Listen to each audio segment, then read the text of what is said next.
React, react, react.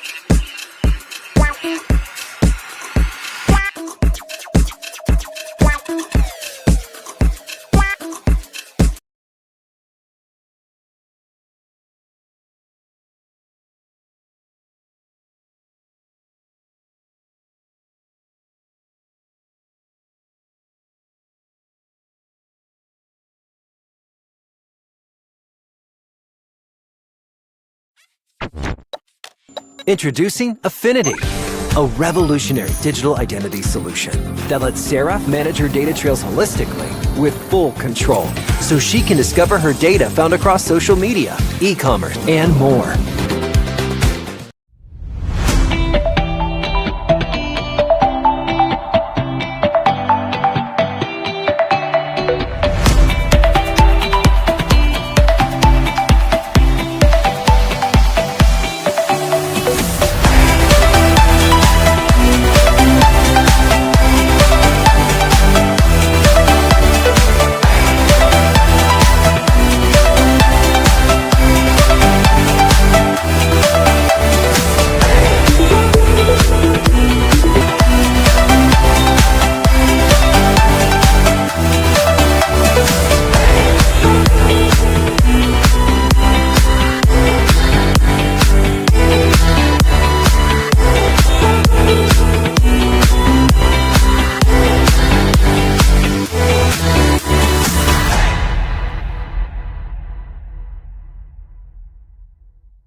What many brands are facing right now, it's more than a struggle.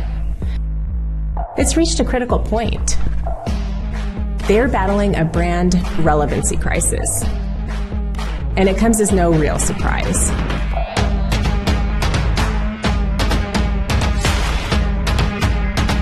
I mean, look what they're up against in today's market. How can I stay relevant, stay differentiated while trying to cut through all of the market noise? Look, it's a battleground, and digital experiences are now the competitive frontline. Competing today looks nothing like the past. Consumers' expectations and appetite for digital experiences are higher than ever, on more channels than ever. Customers need to feel engaged, involved, and connected to brands through their experiences. And if you don't, there's plenty of others waiting for a shot. You need to stay in lockstep with customers, with experiences that make connections, that make you stand out. Or else, you're not. And where does that leave your brand?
here at Publicis Sapient. I'm here at Publicis Sapient. I'm here at PS. I'm here at PS. I'm here at Publicis Sapient. For it is a place to succeed, With strong allies. where I can truly be myself. To lead with AI, with pioneers. Where we are unabashedly human.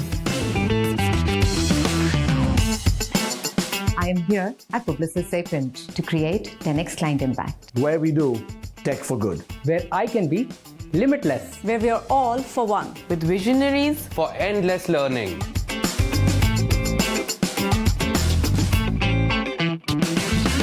With Core AI as our superpower. To imagine new futures. Where we deliver impact beyond outcomes. We're now blessed to the next. With 10x engineers. With our people. I'm here at Publicis Sapient, where I can be absolutely fearless. For it allows me to be vulnerable and authentic. With gratitude for inclusion in everything we do. Where relationships trump designation. Where people always come first. For it is home.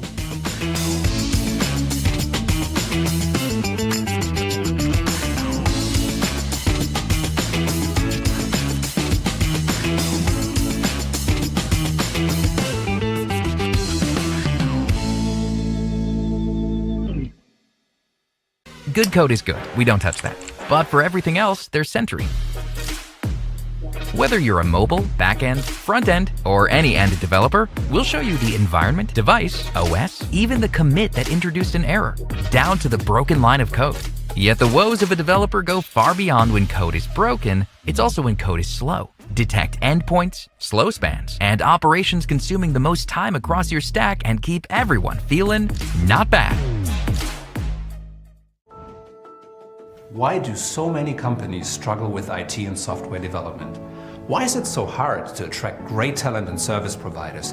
And what separates the fast-moving tech pioneers from the stragglers that always keep lagging behind? My name is Sushil, and together with Balu and Oliver, we are the founders of Talentship. At Talentship, we've consolidated our 25-year experience. We've founded, built and sold 5 global tech companies with headcounts of up to 400 people. We have built excellent IT teams across 11 countries. We develop products that are now being used by more than 25% of the Fortune 500.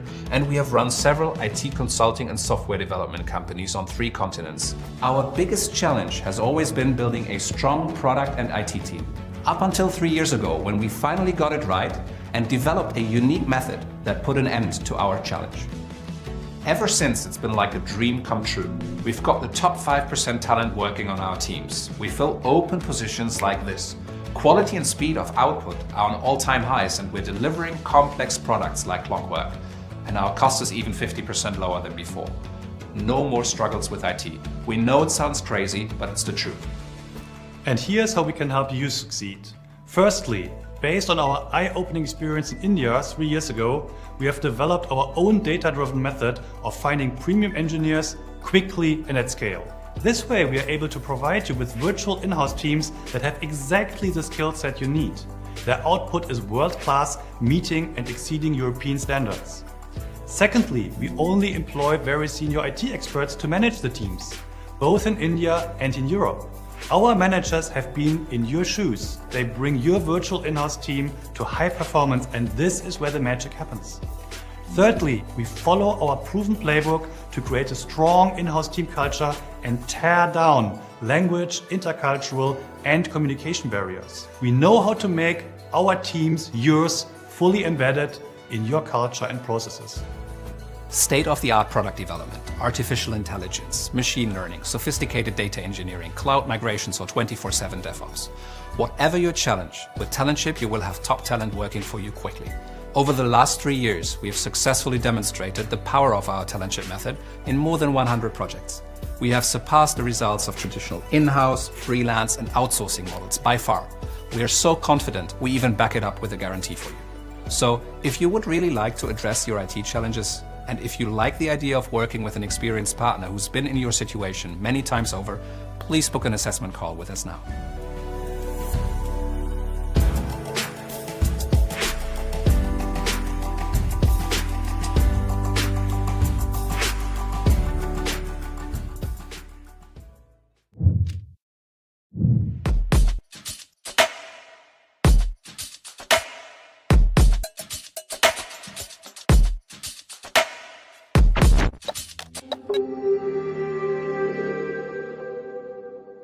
What many brands are facing right now, it's more than a struggle.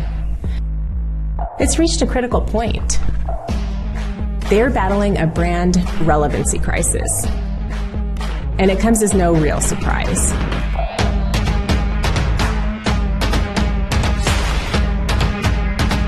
I mean, look what they're up against in today's market. How can I stay relevant, stay differentiated while trying to cut through all of the market noise? Look, it's a battleground, and digital experiences are now the competitive frontline. Competing today looks nothing like the past. Consumers' expectations and appetite for digital experiences are higher than ever, on more channels than ever. Customers need to feel engaged, involved, and connected to brands through their experiences. And if you don't, there's plenty of others waiting for a shot.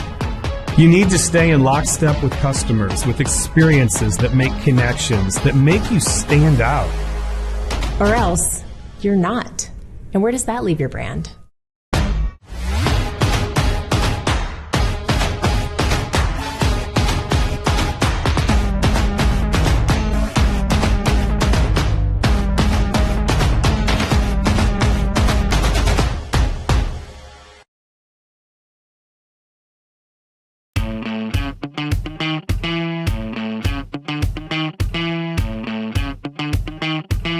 I'm here at Publicis Sapient. I'm here at Publicis Sapient. I'm here at PS. I'm here at PS. I'm here at Publicis Sapient. For it is a place to succeed, With strong allies. where I can truly be myself, To lead with AI, with pioneers. where we are unabashedly human. I am here at Publicis Sapient to create 10x client impact. Where we do tech for good. Where I can be limitless. Where we are all for one. With visionaries. For endless learning.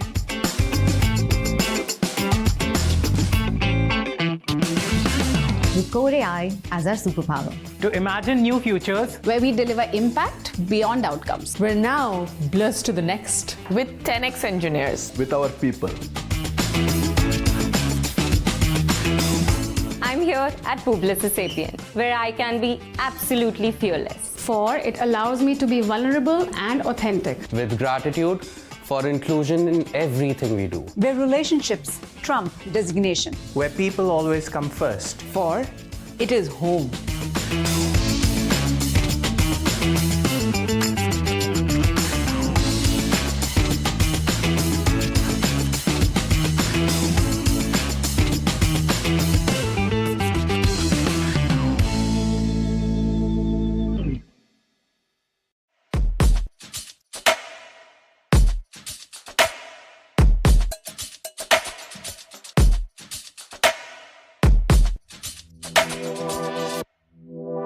React India.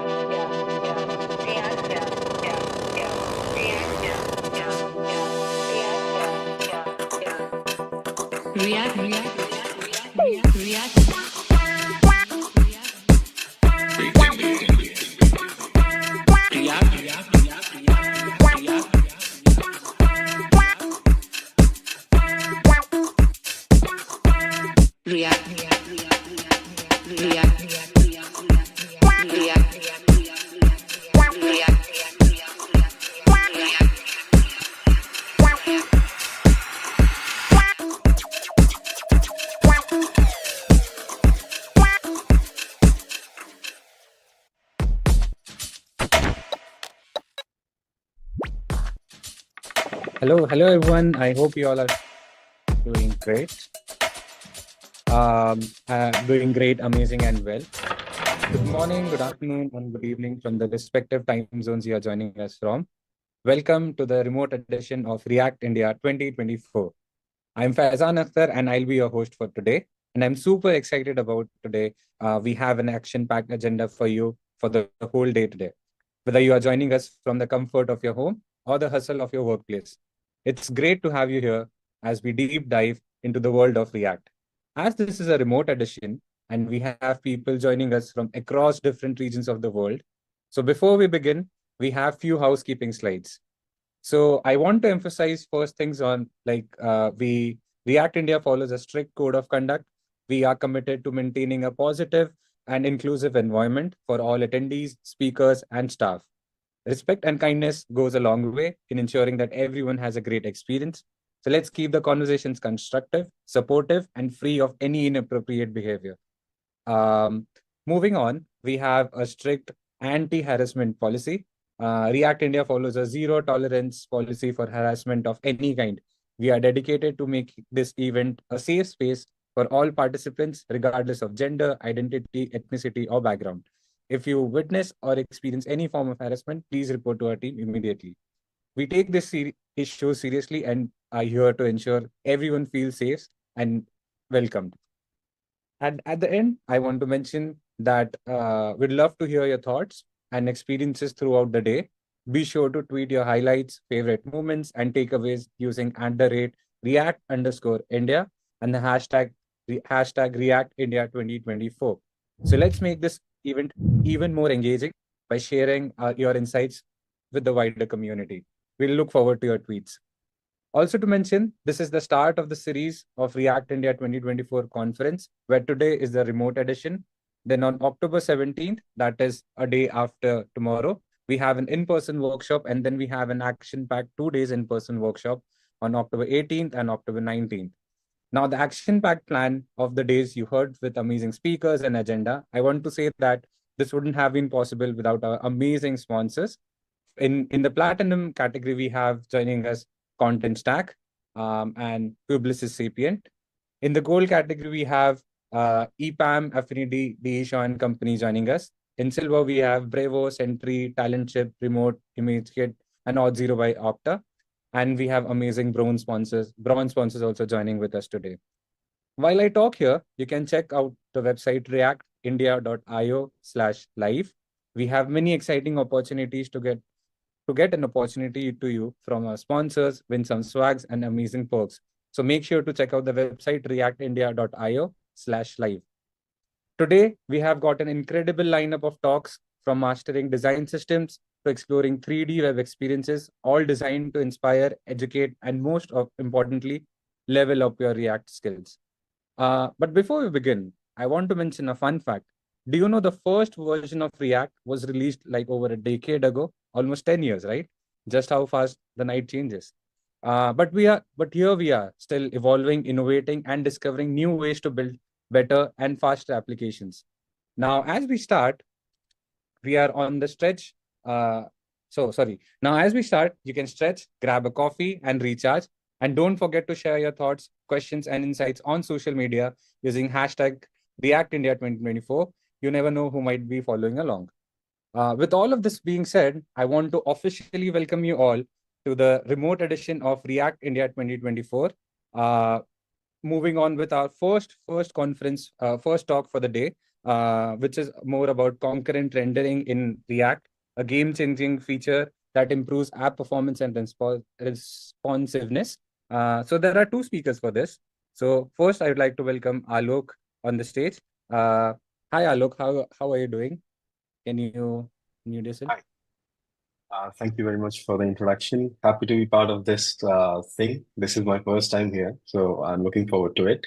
I have been using React for almost 5 years, almost like half a decade, I would say.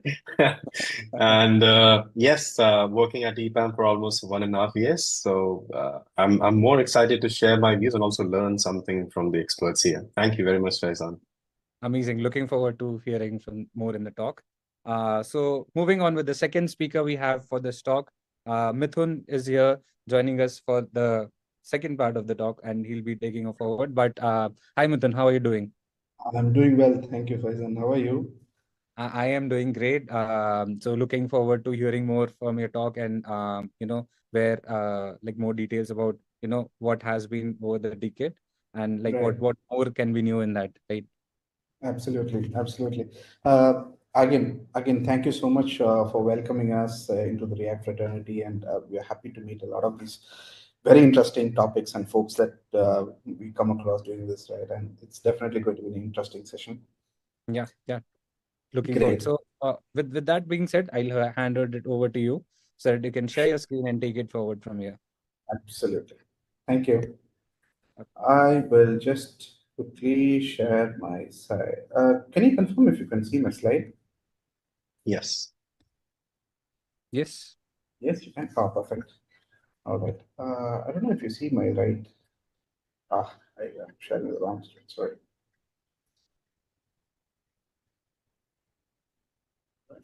This should be better. Is it better?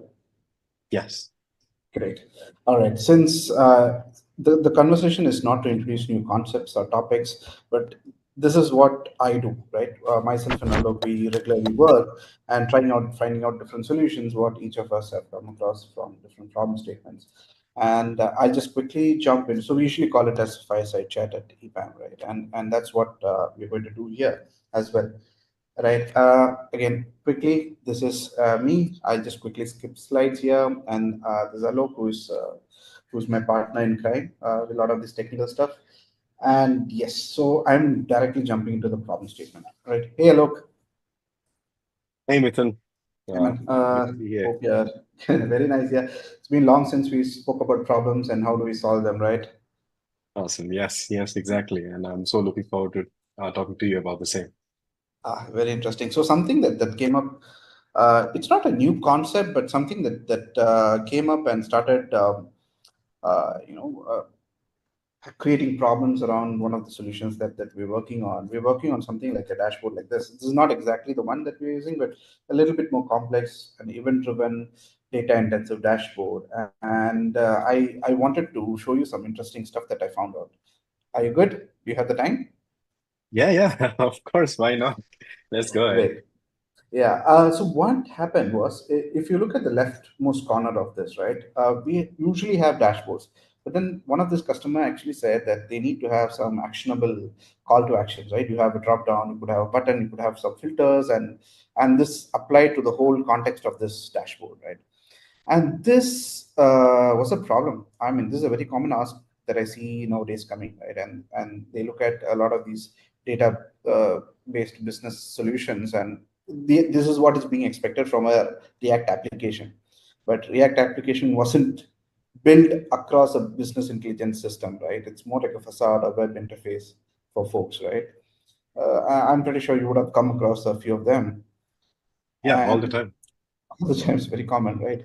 So this is one small solution. It's not the Excalibur for all of them. I'm trying to find out one single solution for this. And I did some base analysis, right? I looked at some of these charts, and then I saw a lot of blocking data, right? I have a total blocking time of 4 seconds, and this wasn't looking great. I see a long running rendering tasks, and some of these inputs, not a great looking graph, to be honest, right? And this is what drove me to find out a solution. And fortunately, unfortunately, since I'm not able to show the solution, what I did a quick mock-up of what my problem was, right? Can I open and show you one? I did a simple mock-up just to show that you would be what great. happened. Yeah, that would be great because we cannot just showcase the whole solution. So maybe a bit and pieces will be great, right? Right. Yeah, you're absolutely right. So what I did is, this is one widget. Imagine in a dashboard of one widget. That's data intensive. Okay. Here I have quickly mocked up a UI, and there is quite a few amount of data that is there. That mocks an API, right? It's just a huge data API that we're looking for. And in the left top corner, oh, I'm so sorry. Are you able to see my screen, by the way? Not exactly the project. Now it is visible. Now Yes. it is? Okay. Yes. Yeah. Thank you. All right. So yeah, this is what I mocked up. And if you see the graph here, this is what I wanted to show as part of my one widget, right? And I also put in an FPS counter here on top left corner to show the problem that I'm facing. Okay. Now the data bandwidth that I've worked with is something like this. You take a section or slice of it, and it's pretty smooth. It's pretty smooth. I can slide, and it keeps rendering, and I'm fine. But as soon as I increase the data capacity, and it starts lagging. Look at my FPS drop all the way from 60 FPS to 9 FPS. I'm actually dragging it really slow. I mean, it's like jittery all the way, right? And this, I mean, this isn't always the case. I mean, customer can come back and say, I don't need so much data, but this isn't, this could happen. So this is what I wanted to solve, right? And I have one more problem statement I can quickly show you is this Pokemon. I used to be a Pokemon fan, and that's why I did it. So this is another app that I built that used to filter, very common auto suggest and filtering, right?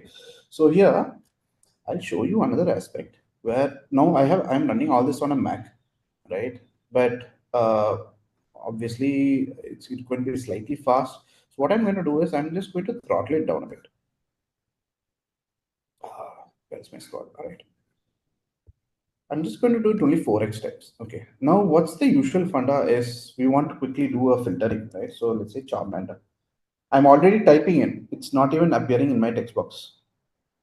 See? Yeah, I can see that, like, it's too slow. You can see the significant lag, right? And I'm not sure if you have come across this. You would have implemented pagination and suspense and all that to kind of mitigate this. And this isn't a good experience for us because by human standards, right? Any application, we look at least 60 FPS frame rate. Right? That's the best, perfect. 60 FPS is close to 50 milliseconds of render time plus some extra tasks. But ideally, in most of these applications, except for simple ones, it's never the case. Right? We never hit those 50 milliseconds. Right.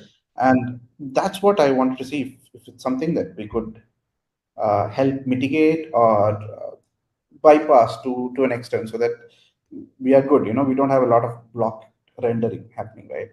And I quickly took a look at how React works, and this is all we know, right? Virtual DOM and how it runs on single thread for rendering, and basically you block the whole thread while rendering is happening and then do the commit. So this is the timeline between which you can actually, once this is done, this is the only time then you can start interacting with your solution, right? And this timeline actually indicates your total blocking time. So your TPT Web Vital actually indicates this. And some long-running applications are having this problem. So I just quickly took out some of them that I think will be a victim for this. One is collaboration tools, something like a Notion, where you can collaborate in live, e-commerce tools, data-heavy dashboards, chat applications, real-time. So basically, any type of data system that has frequent state change, could be because of event-driven, or it could be because of near real-time data processing. So I just quickly listed this, but I'm not sure if you see any more opportunities, right? I'm trying to solve here. Yeah, so the use case which you have mentioned here makes sense, but like I also think about since a lot of people might be might not feel like we are in a sync because they all use upgraded systems and they all use great internet speeds. But I see a great use case in respect of creating a project for the wider audience, I would say. People who are working in the remote areas. So in the remote areas, you don't get a possibility of having a great machine, for example, like Mac or maybe a Windows system, which has a great configuration.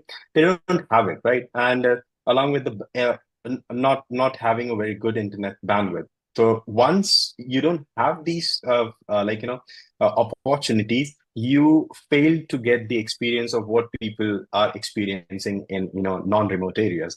And I see a lot of possibility. Once you create a product around this concept, you are expanding the horizon and eventually getting more ROI from the product, which is, I believe, which every company or as an individual want, right? So this is something which I come across while I touch base upon these concepts.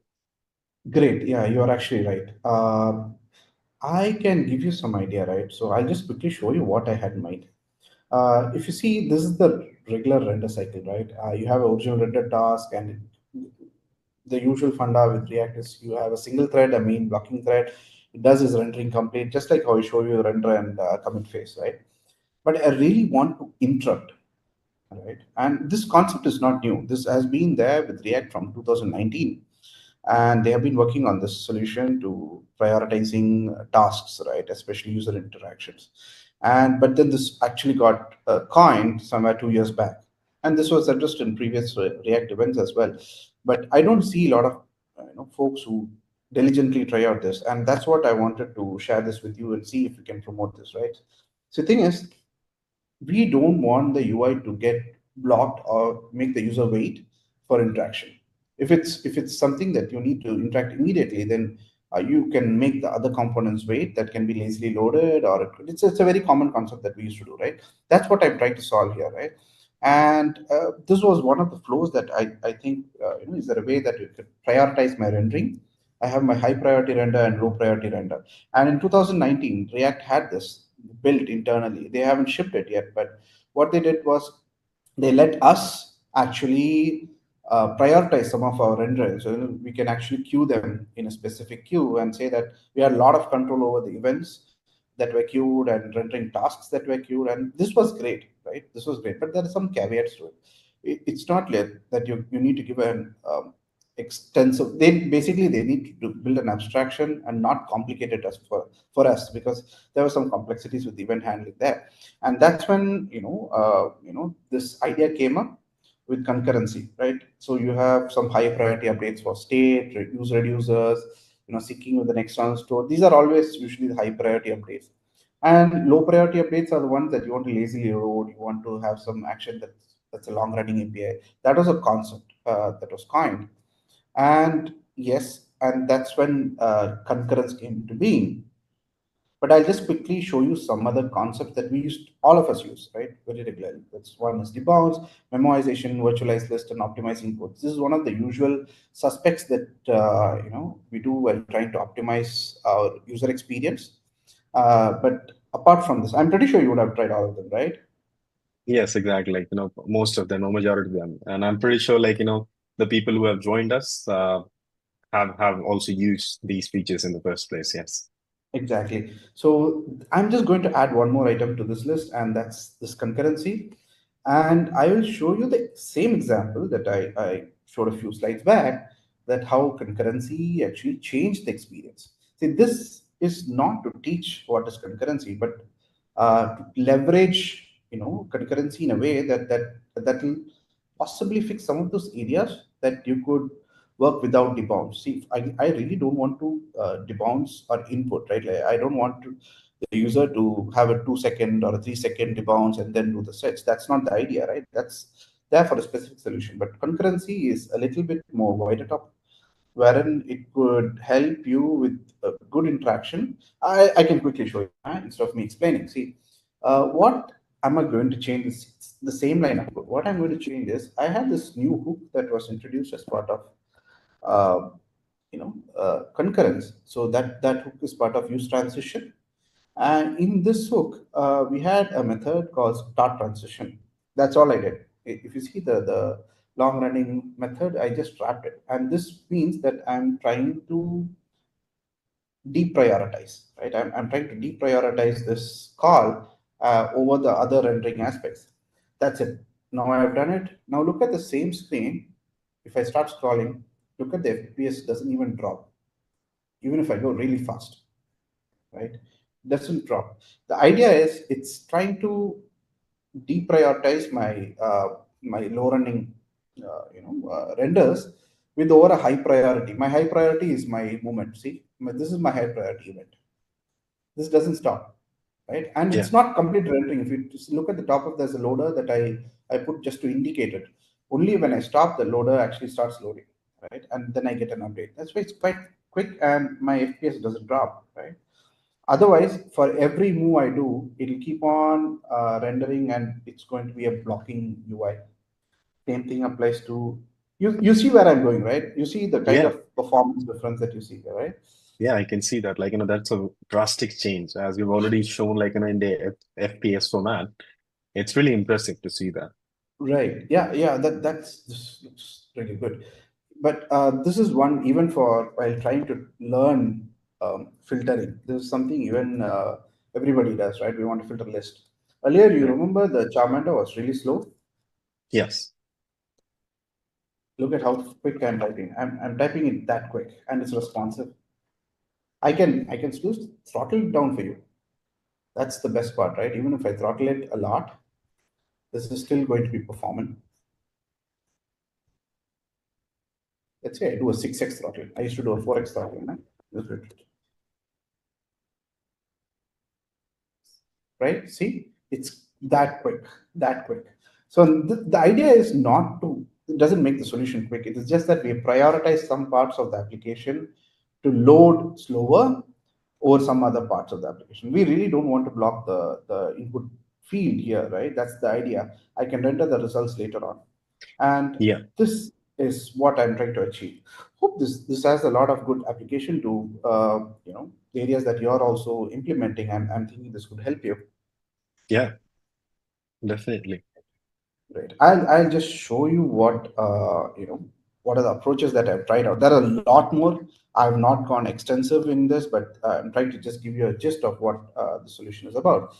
Yes, the first one was definitely a star transition. So star transition is the one that you try and wrap your long running methods that you want to deprioritize, go to a low priority queue over your high priority actions. For example, it could be your long running API, it could be an extensive operation that you do internally, some animation.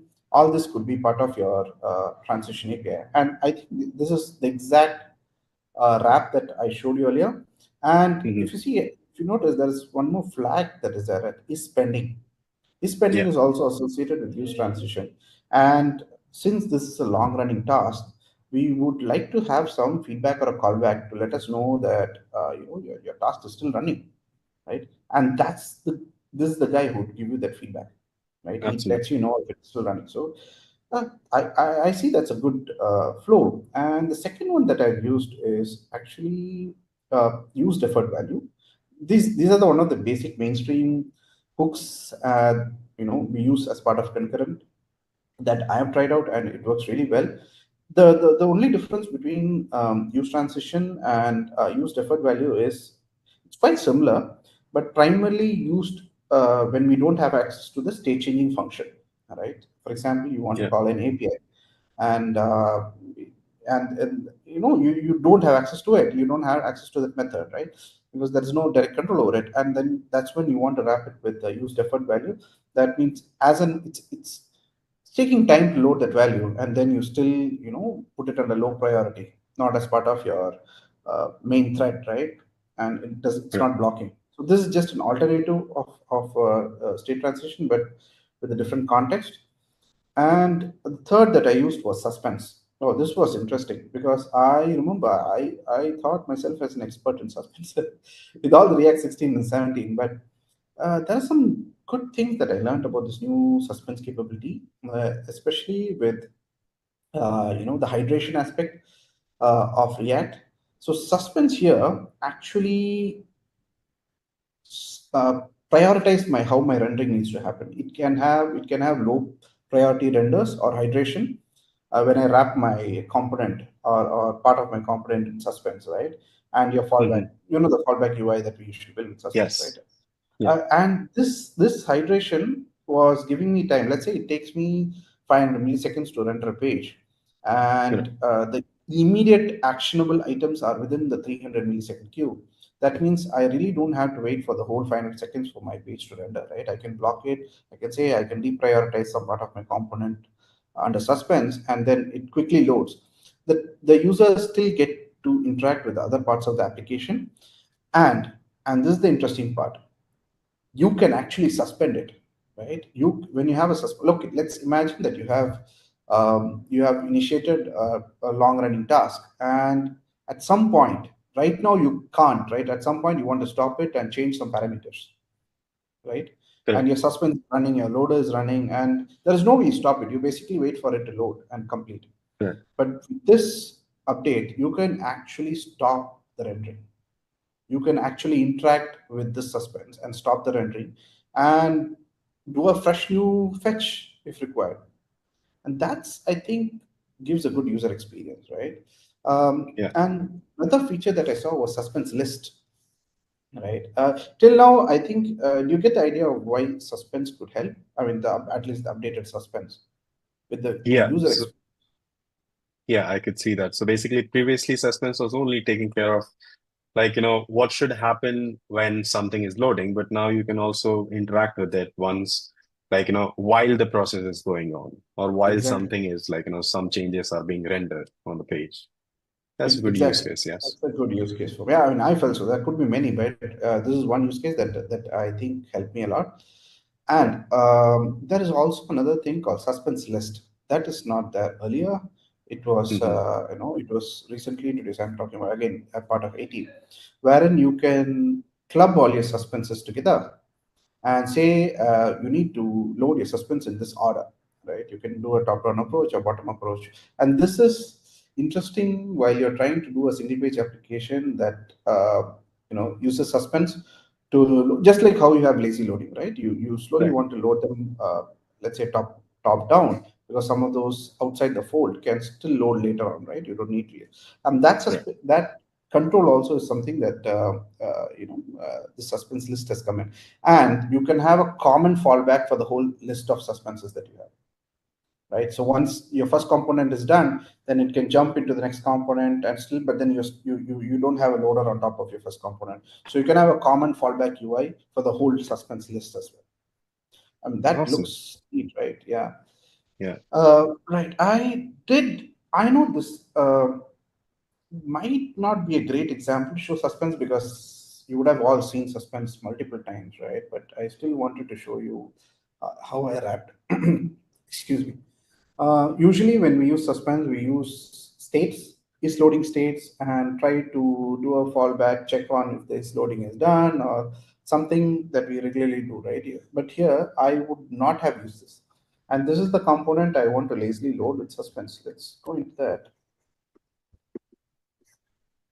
And yes, that's it. I just say React lazy and that's it. I don't, hold on.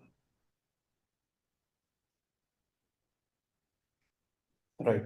And this is the component that I want to slowly load, right? So if you notice, I didn't do much here, right? I really don't want to put locks or states in place. I can handle this directly from my, suspense itself. And I do have my own error boundaries. This is great. And that's it. I can still interact with a lot of this fetch. It doesn't block me. I can still continue, keep on clicking. I'm actually clicking, to be honest, right? And we'll wait for 3 seconds. I've just done a quick 3-second mock, and that's it. See, I'm purposefully disabling this. I don't need to disable.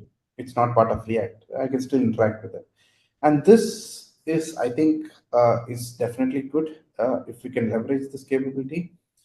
And yes, and right, coming back to some very important points. Again, as I told you, this is just one small solution from a bag of capabilities React has provided us, right? We have to use this properly. I have burnt my fingers to not planning or designing this properly, where don't put large complex components in a suspense, or don't put large complex components in a start transition. No, you think that will give good user experience, but it will not, because I told you about the low priority and high priority queues. As soon as you start interacting with something in the low priority queue, it jumps from low priority queue to high priority queue, and that is the blocking thread. So you have to be prudent while you're trying to render components in priority, and your user interaction, basically UX plays a big role here. You have to look at your information architecture, you have to look at how your layout changes, and also look at how some of the web vitals, right, like INP, TTI, and TTI stand for interactive. And so this is very important. And I see one of my developers try this, right? They suspended the whole app, and it looked great. I mean, it looked great. Wow, that is nice. But as soon as it was lazily loading, and you get components loading and in succession, and it looked great. But what happened was, as soon as some user tried to interact with one of the suspended components or that were rendering slowly, immediately it started becoming a blocking thread. And that's how React works, right? That's how it works, right? So that's an idea. That's why you have to try to diligently design this, and then always try and monitor your application. You use React Dev tools and Chrome tools, because I had this problem. Right? See, thing is, React 18 does a batch. It's not only with React 18. You have batch state update, right, happening, and it's all rendered together. It's not rendered separately. If you have 10 components and a lot of them have state updates, they are batched together and rendered. And this is a good thing, right? But when you try to use concurrent, right, this changes. You are basically prioritizing which has to render, which has not. and that you have to use judiciously. And how do you monitor is with some of these performance tools, right? Look, do you see? This list, right, is not different from the regular advice we get as part of implementation. If you notice that, right? Yeah. Right. And end of the day, we are trying to make it really slick for the user.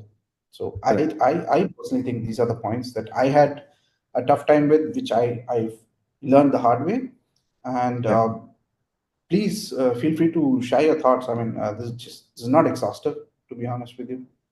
Yeah, of course. So basically, I would like to add here is, as you have already mentioned before, that a proper design is required. So while you are in a phase of designing designing your page or designing your product, in the development phase, you can definitely make sure that what are the things which you want to prioritize further, right? So for example, any event-driven based items or any elements like input or maybe a checkbox or something like that, if you have that, you can definitely wrap those things using these knowledges. But it's not a very good idea to have all those things wrapped in in a large chunk based code, because of one of the reasons which you have already mentioned, that if you're not able to, let's say, interact with the website in the first place, you're not going to like the user experience in the first place. And this is not going to happen to a lot of folks, but yes, if you have any issues with your system, or if you have any issues with your internet bandwidth, I believe you're going to have a tough time. And I believe it's very important in one aspect, because accessibility is one place where we take care of the people who have challenges, but there are other challenges as well which you can see, like for example internet or system. So we also have to consider these things while we design something, and not make overdo something, which we have discussed already.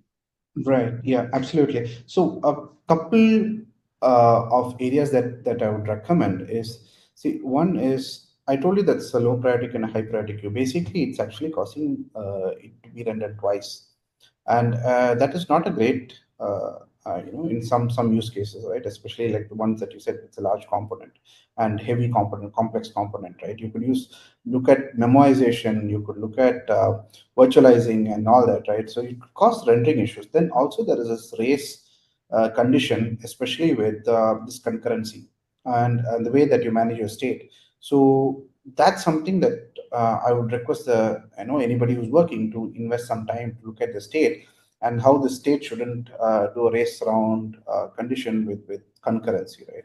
These are two areas that I had a tough time with. I thought I'll just share it with you and all of us, right? And if possible, go and look at React's code. It's very interesting. Look at how it shells out every 5 milliseconds. It looks at both the queues and how it controls, gives back the control to rendering, and it's quite interesting. Look at so I just see if I can put that reference here. Yeah. Look at the scheduler JS file.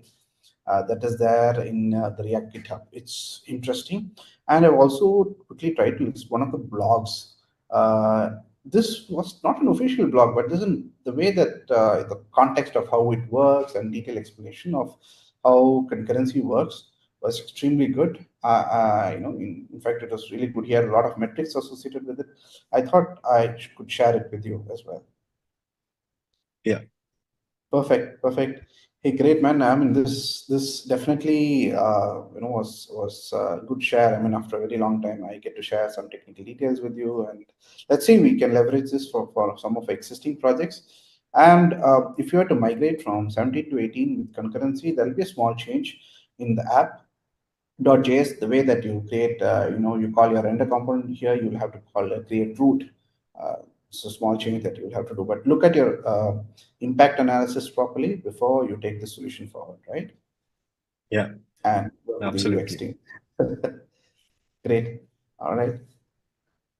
Perfect. Thank you so much, and it's been a pleasure talking to you. Look, it was a pleasure's all mine, Nitin. Really wonderful, learning about these few concepts, and I'm definitely gonna use that out in my upcoming projects, and will share my feedback as well, right? Perfect. Sounds great. Right. Thank you so much, Alok and Mithun.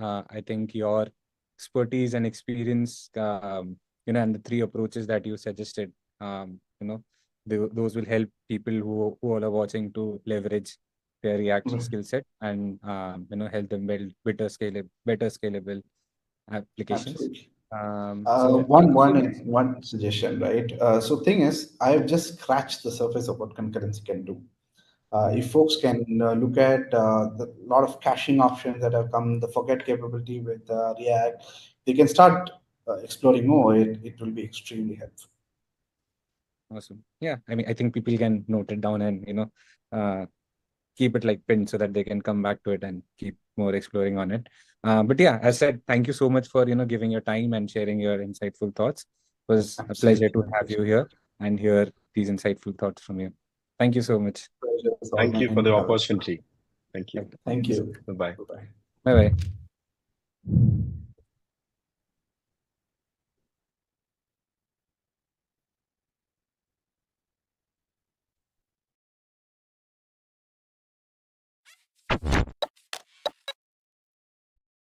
Okay, so I think we are done with our first talk.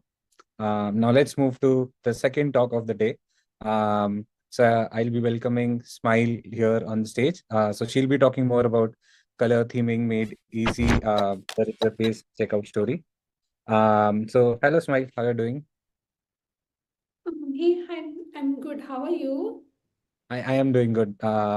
So before we move to the talk, I saw that in your bio you mentioned that you keep on experimenting, with recipes in your kitchen. So have you tried something very new or latest that you might share? Okay. So last week only, like a lot of people don't like cabbage. Me as a person also don't like the plain gravy of cabbage. Last week you were trying out some cabbage koftas, and it turned out to be really very nice. Like it is better than the regular koftas. This is something maybe you can try as well. That would be a good experiment. Okay. We'll definitely. I mean, I think we'll look forward to your tweet or something where you'll put in the whole recipe so that we can go and try out before messing it up. Sure thing. Yeah. All right. So I think we are all excited for your talk, and I hope you all are set for the talk. And with that, I'll like to hand it over to you so that you can take over the screen and share more insightful thoughts. Thank you so much. Yes. Yeah. Oh, is my screen visible? Yes. Please. Okay.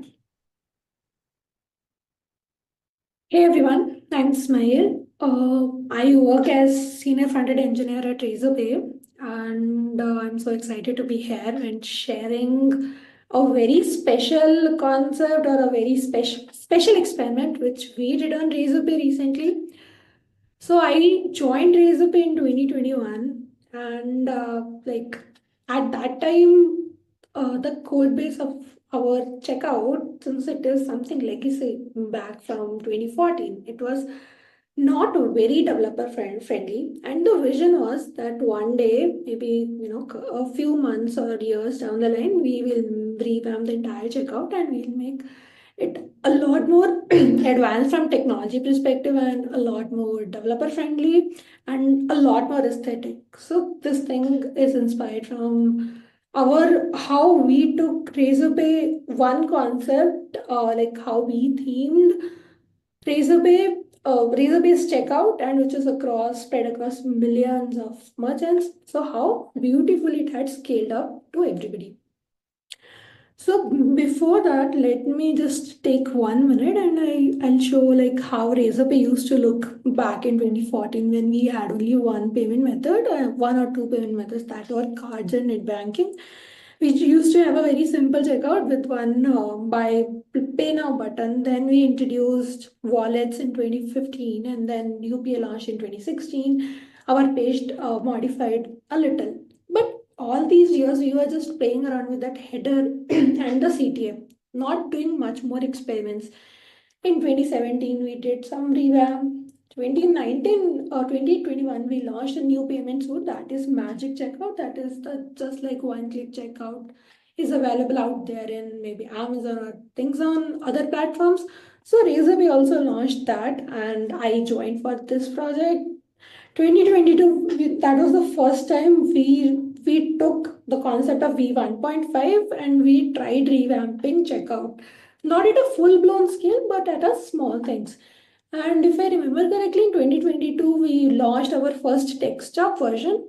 And now in 2024, we launched the entire fully revamped version of checkout. That is, we call it Checkout V2. So just a fun fact, you might see a lot of color elements that are there in this checkout.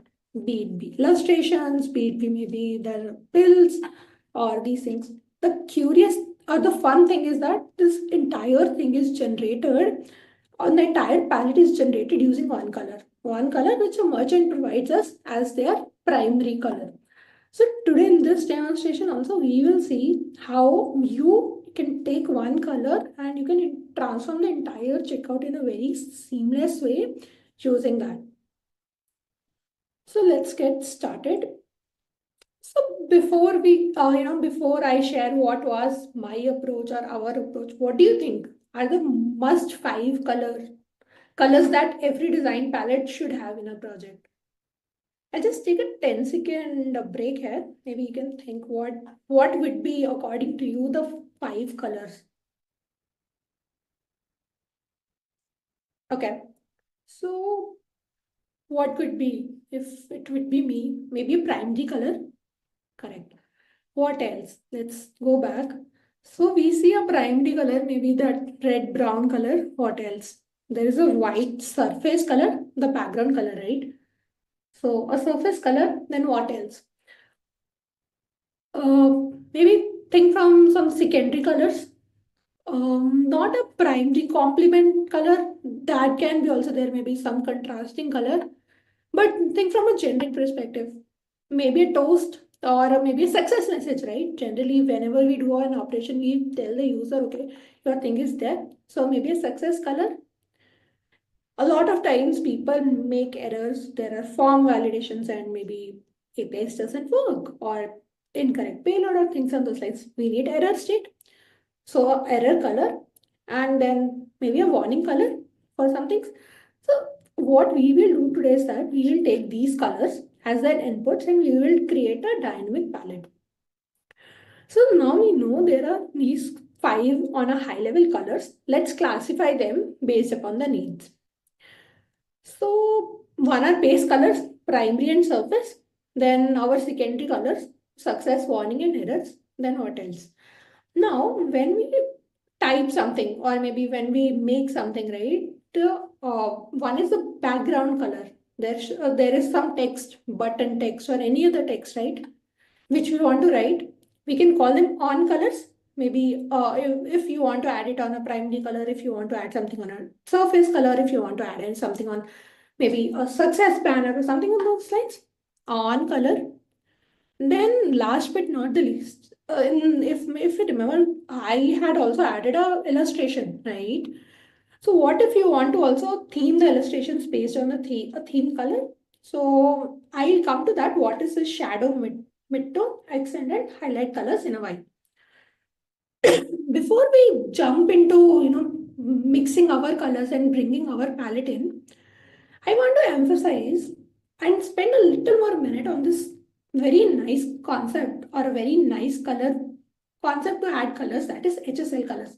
A lot of people generally add, if you ask me personally, add hex colors, right? Before I did not knew the concept about HSL, or maybe people use RGB colors, RGB, the combination of red, green and blue, and we randomize some values and then we are able to get to a palette, but we really don't know maybe what tone you have to mix in how much amount to get this beautiful color, right? So that's the beauty of HSL. I'll spend a minute on this, a minute or two on this, so that the demonstration becomes much more easy. So just a minute, I'll exit this one. So what I did, I took this is a regular any use search HSL color picker. So I took one color picker to explain the concept. So HSL, H stands for hue, S stands for saturation and L stands for light. So hue is like, if I have to put it in very simple words, hue is the base color, right? It's basically a 360-degree spectrum. So it starts from red. So 0 and 360 both are red. Okay. So H is like any color which you want to pick. Now comes S as a name suggests, saturation. It's like density. So it's like, how gray or bright the color you want. Say if I will make the saturation 0, no matter whatever your HSL would be, or the hue would be, the color will be always gray. And if it would be towards 100, it would be the true color basically. And lightness, simple, how light the color we want and how dark the color we want. So if I move it to extreme end, 0 would be black and 100 would be white. So this is basically a concept of HSL. During the entire demonstration, what we will do that is we will play around with these HSL values and we will try to generate a beautiful palette around it. So let's go back. Let's see what we have in the presentation next. Okay. So yeah, let's pray to the demo gods and deep dive into the code and see how these concepts which I spoke about, right, how we can generate a palette. So let me go in the code. So I'll just give you my code walkthrough. So if I just do fold all, this is simple React app. This is made using Vite. So what I did, I'll come to this a little later. Like this is this. Okay, let me show you the demo as well. So this is the basic web page. Basically, what I did, I wrote ki open a checkout modal. Just taken some example and a theme palette. I'll show the theme palette towards the end. Okay. So what I have done that is, okay. So let's go to the.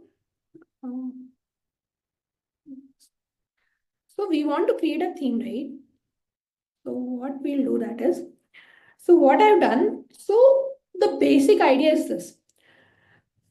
We want to, basically what we're trying to do that is, we are trying to create a big palette, right? So how will our app know that what is the color? So what I have done that is the strategy which we are using that is, we are injecting all the variables or all the colors which we wanted to introduce in as part of our theme as the root variables. So CSS have very interesting concept of root. So let me show, just increasing this as well. So this is our application. We see we have these root variables, right? So what is the idea behind us is that we will generate our own palette. See this.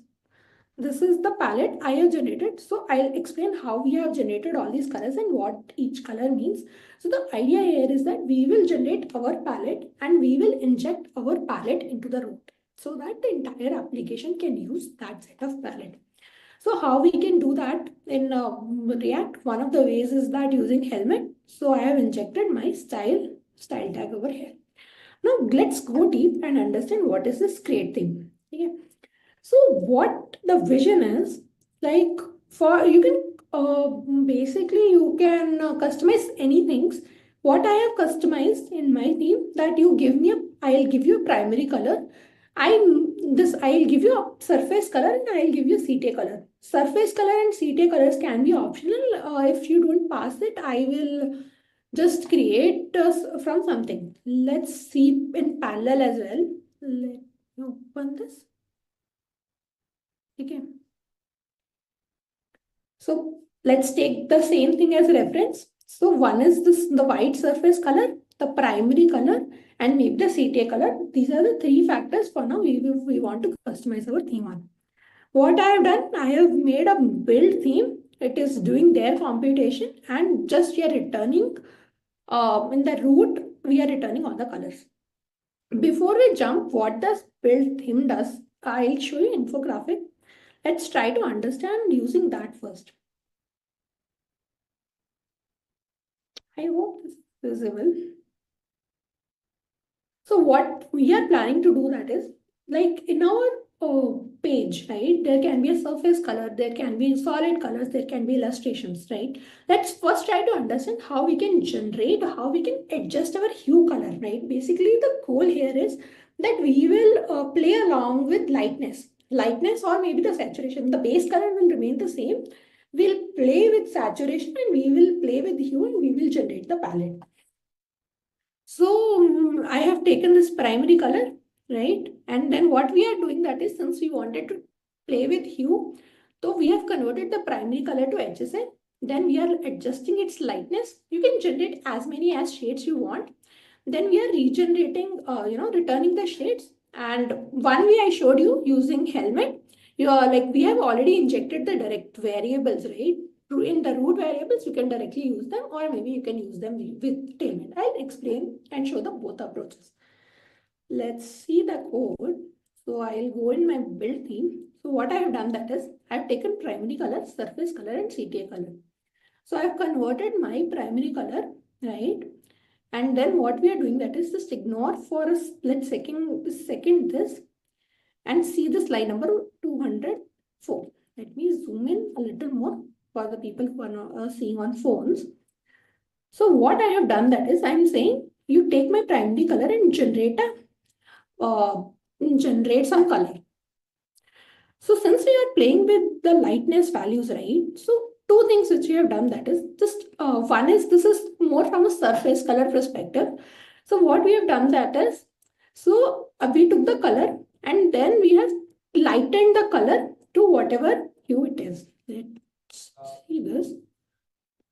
Say I have taken a blue color. So I took the basic primary color and we have lightened, so 0, like a little, we have adjusted the lightness, where 10 being the lowest and 950 became the darkest. So, and this is returning me, and this is how we generate basic color, the solid color. Now let's go back.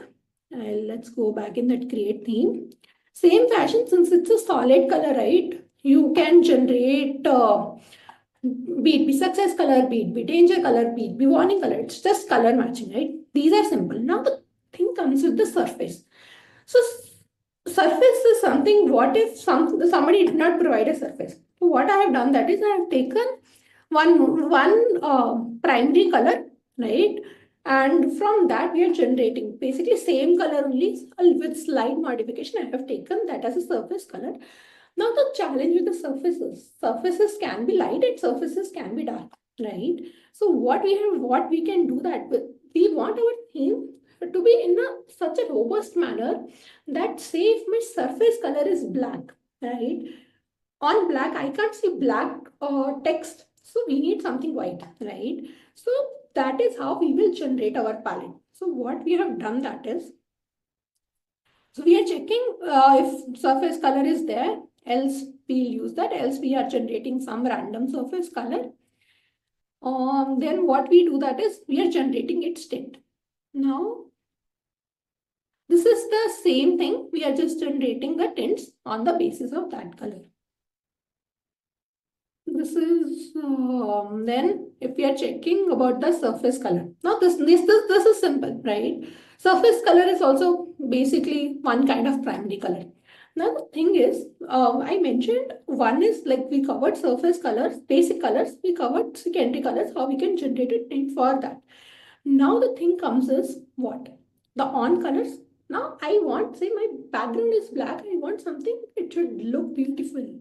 Or for example, this thing is brownish, right? I want the things which directly come on this should be maybe white, so that, we can have a good contrast. So how we can do that? Here comes something interesting. So for every color, say I have one primary color, what we are doing, that is, we are generating surface color for that primary color. Let's go into this, I'll show you. So we are generating, I have written one more function. See, generate on tint shades. What it takes colors.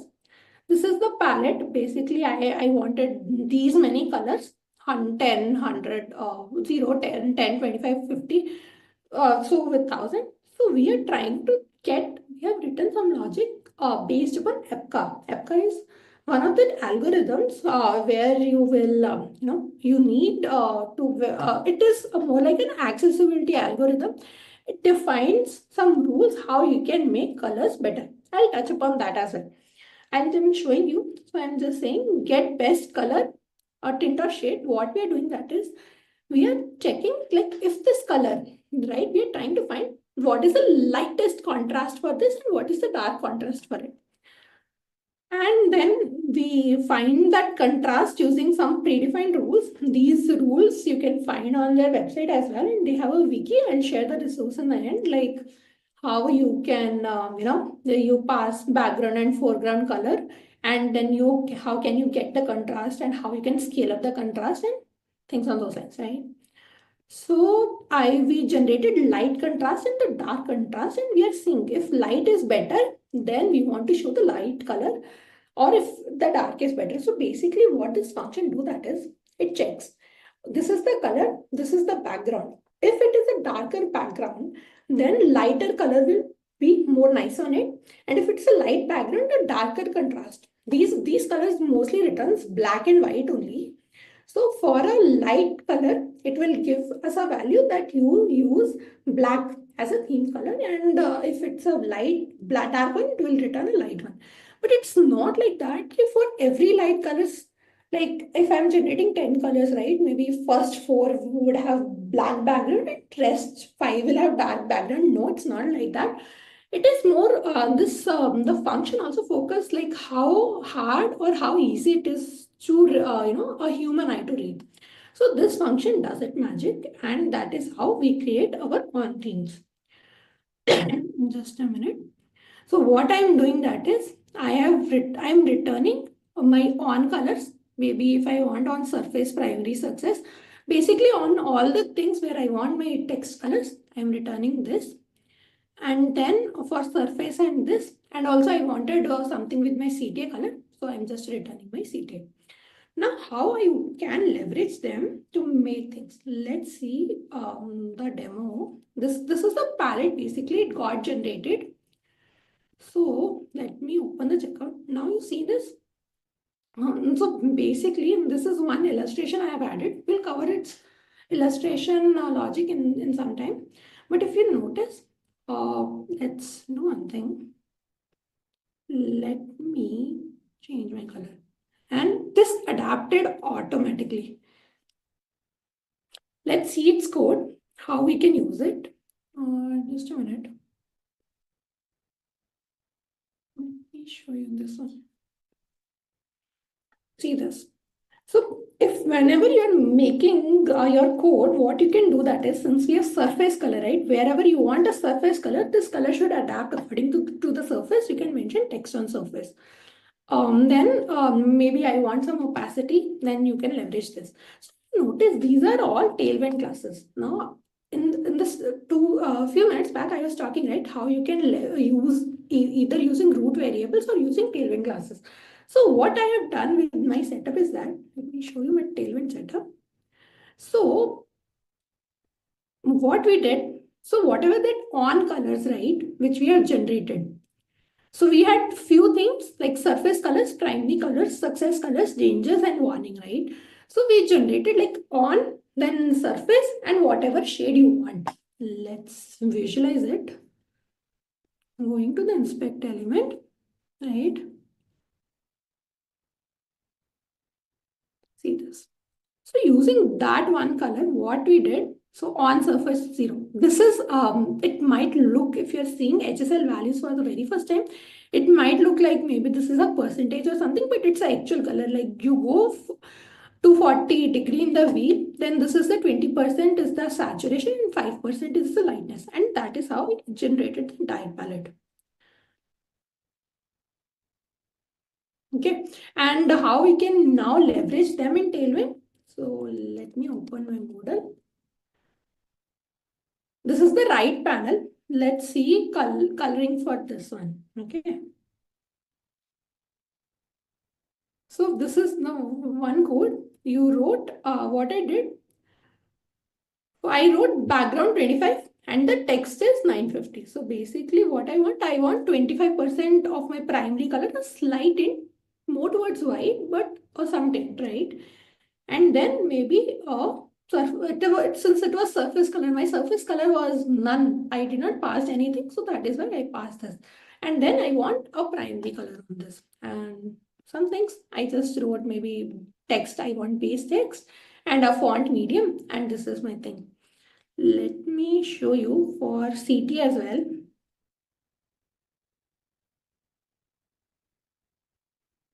For inputs as well, you see, I want surface 0, maybe a primary border. So basically the entire palette is generated. Now wherever you want to use, you can. Now with that CTA color, by default, it is taking one of the darkest values. Basically, surface, the blackish tone, right? So it is taking that. Now let's do one more thing. Here, let's pass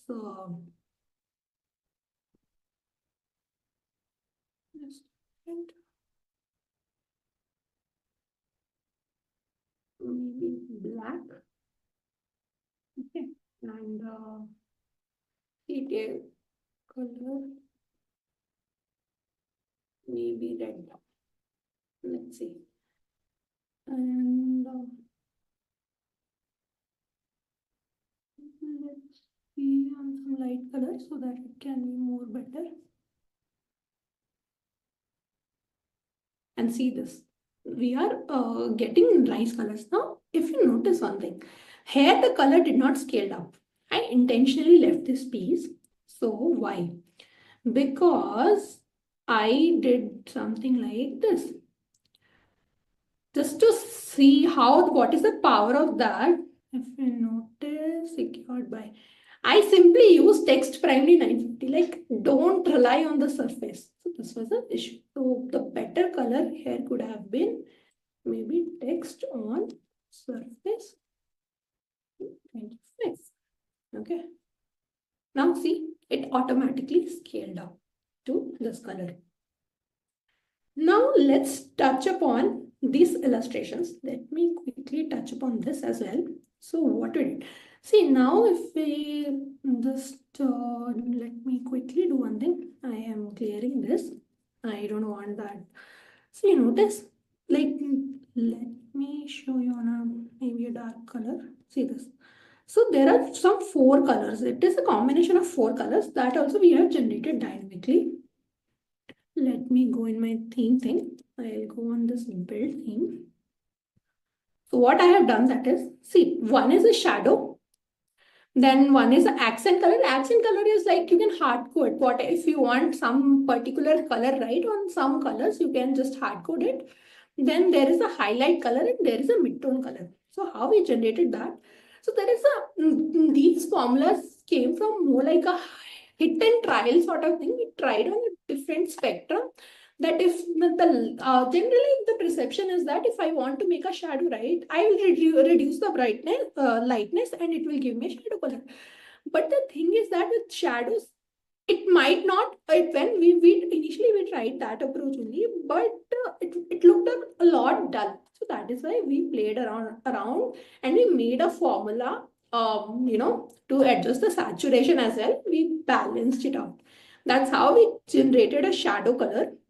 And same for midtone. Midtone is nothing. We just adjusted its lightness and we generated a midtone color. For highlight color, see, highlight color is generally a primary color. So we the saturation and lightness, hue and light saturation we kept the same, but we played around with lightness. For example, maybe there was some dark thing, so we adjusted.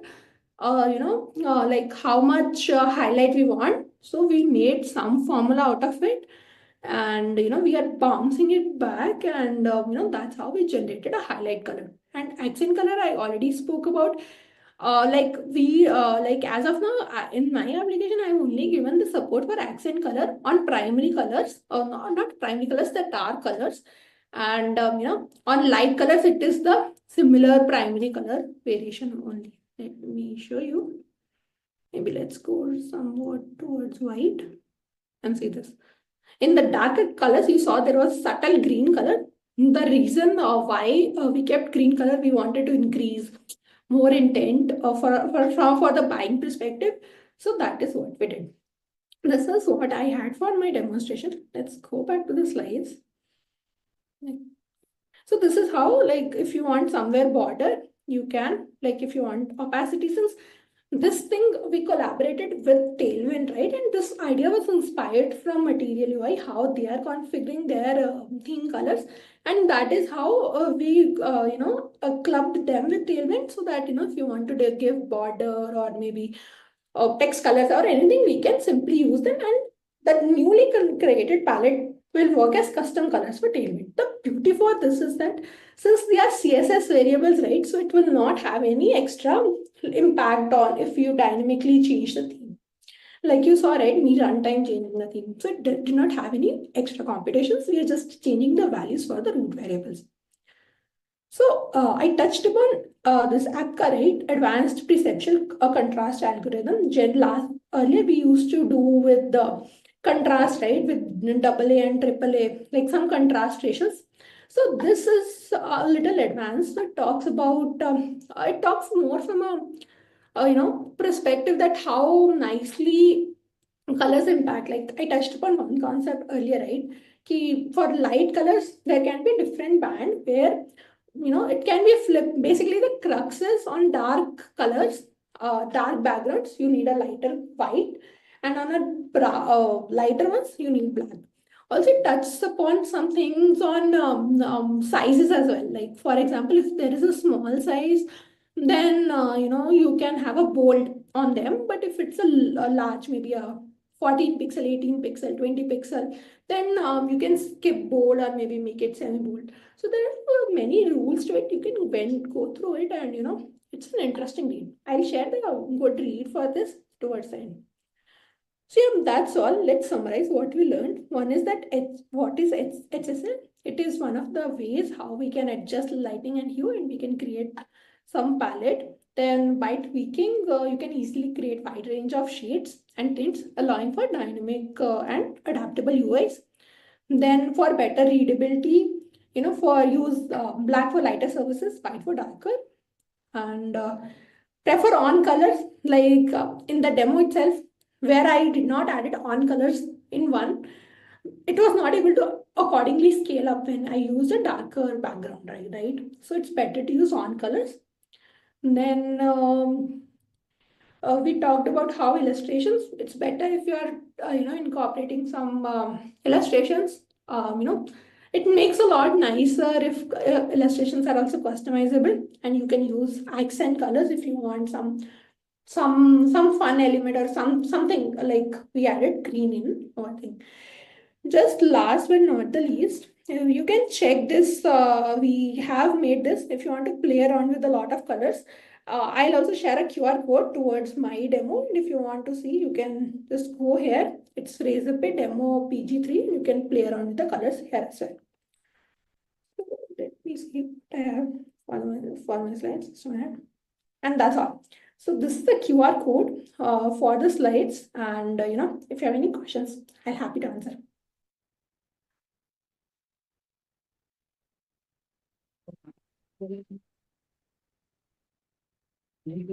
Okay, all right. Thank you so much, Smile, for sharing everything in detail.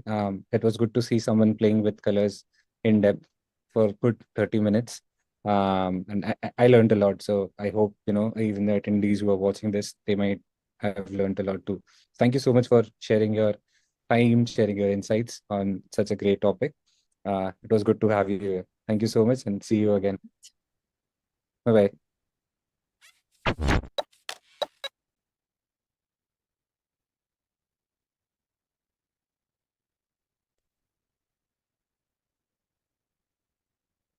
Okay.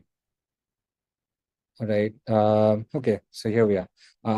So just before, as we move on to the next talk for the day, I wanted to mention the first talk which you saw by Alok and Mithun. They were from EPAM, and EPAM are our gold sponsors. So speaking about sponsors, we have Content Stack and Publicis joining us as platinum sponsor. EPAM, Affinity, D. Shaw and Company joining us as gold sponsor. And Brevo, Sentry, Talentship, Remote, ImageKit, and Auth0 by Okta joining us as silver sponsors. And we have amazing bronze sponsors too. All right. So with that being said, let's move on to the next talk. Jay will be joining us for our next talk. His talk will be mostly on user-friendly video playback on the web.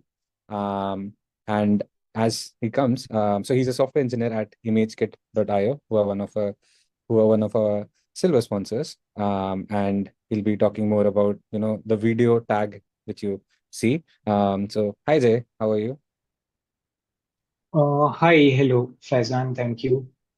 You can Um, hear me, right? yes, I can hear you. I saw that you'll be speaking like about, the video tag. Yeah, that's right. Yeah.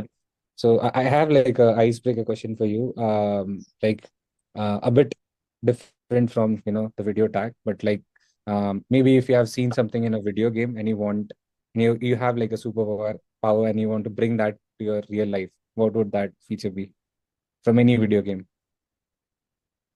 Sorry, I didn't exactly get you. Yeah, so the question Can was like, if you like a feature from any video game and you want to bring that to your real life, Yeah, what would that be? from a video game. Yeah. I don't know, like all those supernatural things, like Uh-huh. playing with fire and ice and that kind of thing. All right, maybe one day we'll we might bring it for you. Yeah. But yeah, but with that being said, I won't take much of your time. I will hand it over to you to start with your talk on user-friendly video playback on the web. So over to you and all the best for your talk. Yeah, thank you.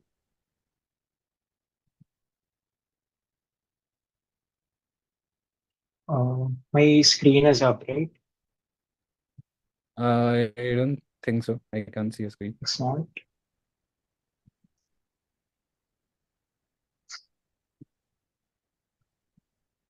Yeah, I think it's loading now, and yeah, it's up now. Yeah, okay. It should be up. Okay, so Yeah, it's here. All right. yeah. Okay, thank you. So, hello everyone, and good afternoon. Thanks for tuning in, and thanks to the organizers for having me. So, I'll be talking about playing and streaming videos on the internet, and in turn, playing videos inside your React application.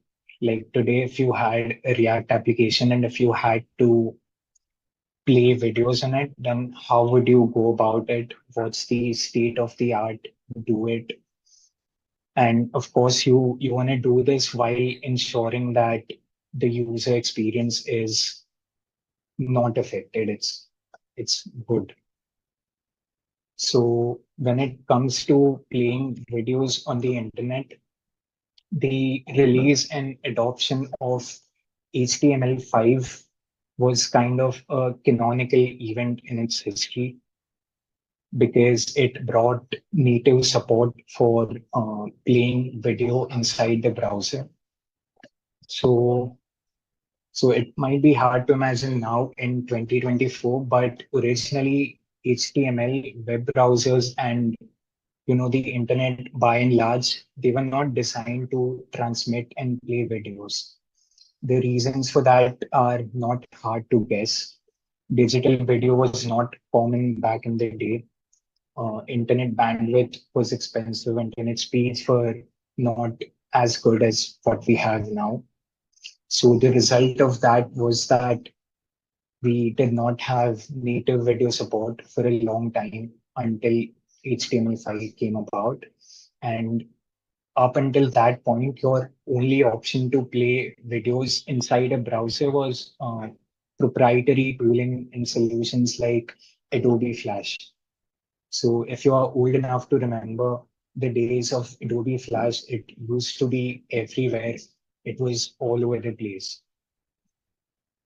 And that's how videos used to be played. Now, there are a host of reasons due to which Adobe Flash had to die down. I won't go into those, but they were mainly related to security. So if we move on to the widespread release of HTML5, which was somewhere around the early 2010s, then that's when we finally got support for the native video tag. It's basically the video equivalent of the IMG tag. You give it a source and it plays the video out inside the browser without having to install anything else, right? So this representation here is a little bit oversimplified. If you were doing this and using this in production, it would there would be more things to take care of.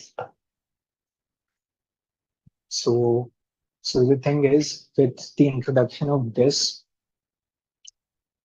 it simply meant that browsers were now able to play videos natively inside a web page, but we were still kind of left in the lurch when it came to transmission of large video files from the server to the client. So at this point, how things would work is that a browser would download your video file in its entirety and then begin playing it. So for large video files, that's obviously a problem because the user would have to wait for a significantly long time before the video can be seen playing. So basically what we needed was streaming, breaking down the video into chunks and delivering it one by one to the client. So the question is, can I do this? Can I achieve this natively without, again, having to install any third-party tooling, any proprietary solutions? So the answer to that, surprisingly, is yes.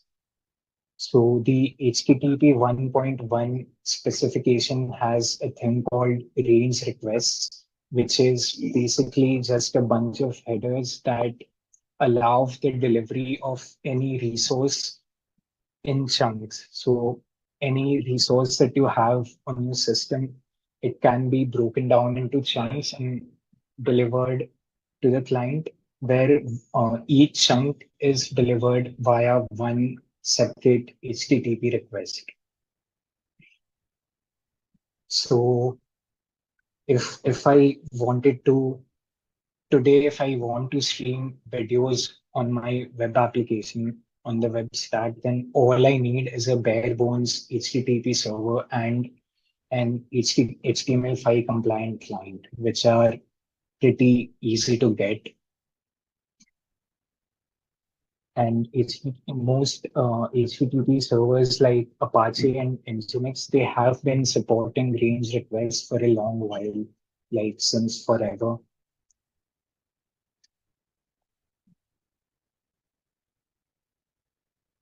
There is one little catch here, though. The video file that you are serving, it does have to be in a stream-friendly format. So that's MP4 or WebM. Other formats like AVI, they are not suited for streaming. But even this is not a big ask because with the modern tooling and the video ecosystem that we have today, it's not difficult to get your video files in one of those two formats, MP4 or WebM. Right. So far, we have solved most of the problems that come with video streaming in a modern application, except one, and that's a big one. It's basically buffering. So buffering is, as a problem statement, it's pretty straightforward. The client is able to play out a chunk of video that it has right now faster than it is able to download the next one, right? So to address this, you basically need to bring the size of the video down, which you can do in one of two ways. You can reduce the bit rate of a video. So a bit rate is simply It represents the amount of bandwidth a video takes up to store and transmit 1 second of its content. You can bring down the bit rate of a video, so then the video file will be of a smaller size, but it won't look as good. Or you can bring down the resolution of the video while keeping the quality high. So the video is smaller now, and I mean smaller in dimensions as well as smaller in its file size. So both of these solutions kind of work, but they are not the ideal situation to be in, because if you have a large number of clients, you will have clients with, very high resolution displays and great internet connections.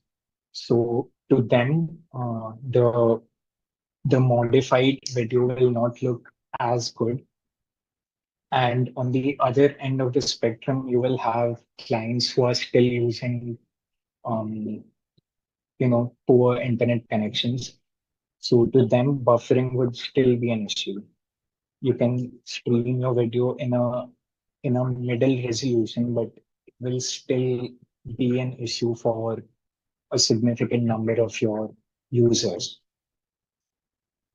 So to address this, we have something called adaptive bitrate streaming. So it's nothing but a mechanism by which you do certain steps of processing on your original video. So let's say you have a video.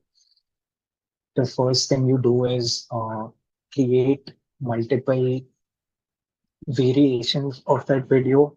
It could be different resolutions like here, or it could be different bit rates like earlier. And once you have these variations of your video, the next thing to do is split the video into multiple chunks, where each chunk is a different file of its own. And these chunks are called segments. And apart from all these video files, you also need a text-based indexing file which has information about all of the video segments that you have available with you to deliver. So I will do a quick demo now.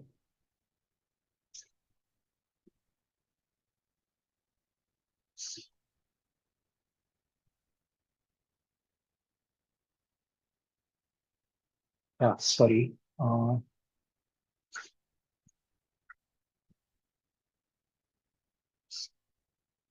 So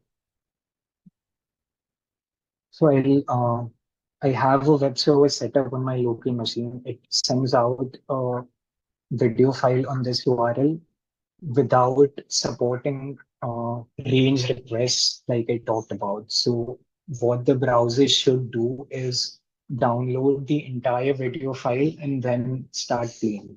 So let's see if that happens here.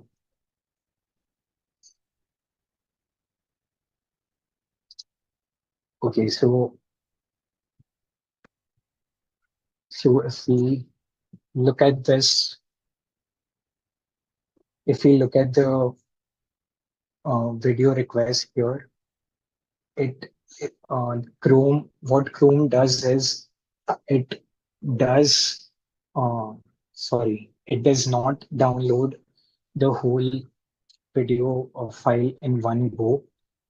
Somehow it manages to use one HTTP connection, TCP connection, to buffer the video file in parts. This is entirely without range requests, and this is something that Chrome does on its own.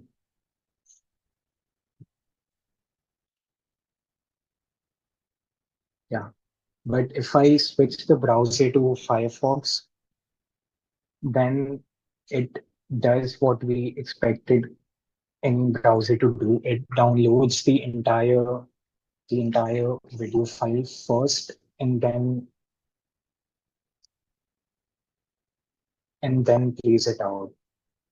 So so I have the whole video up front, and then it begins playing it. So that was the dead simple variation of playing a video file on the internet.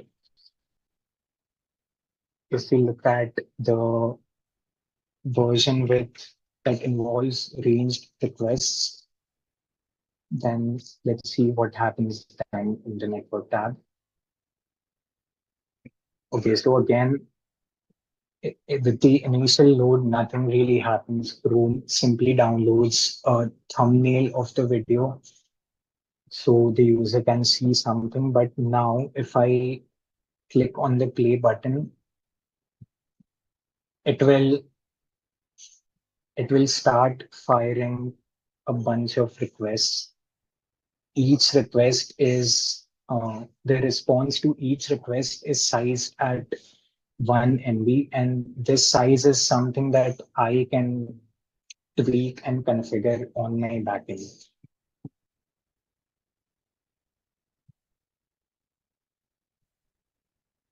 So that's another simple implementation where you have one MP4 or web and video file, and you stream it at this point without any third-party tooling, right? It's all native. Any HTML5 compliant web browser will be able to play out this video and stream it in chunks.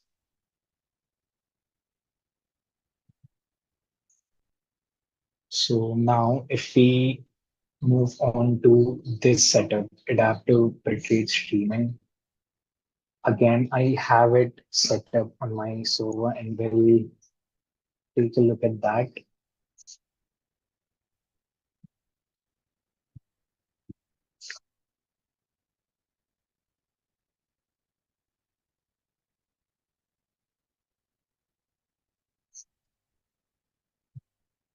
Yeah, so again, Chrome did that thing. It simply downloaded a preview of the video. And now if I click on play,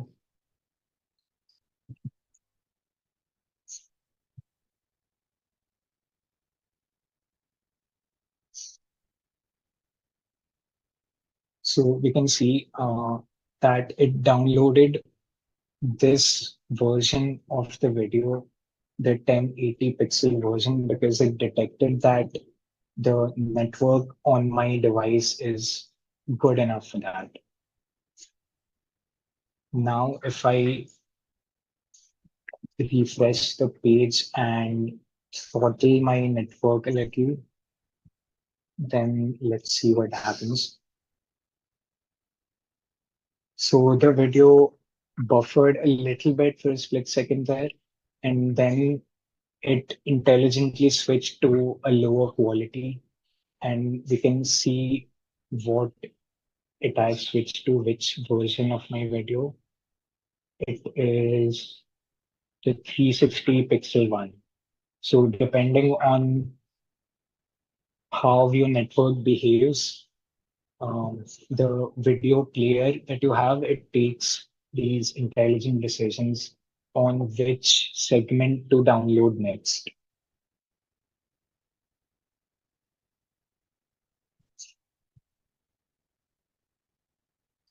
Okay, so when it comes to ABS, to implement this in your web stack, you do need third-party tooling at this point. It does not have native support in the browser by default.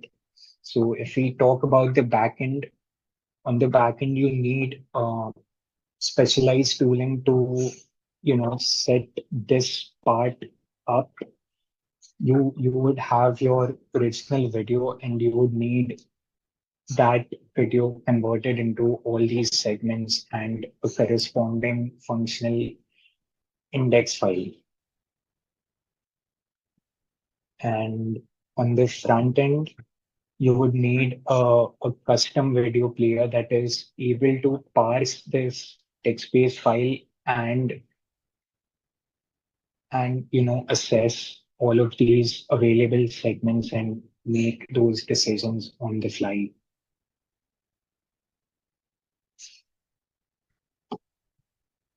Yeah, that's actually it from my side. Thanks a lot.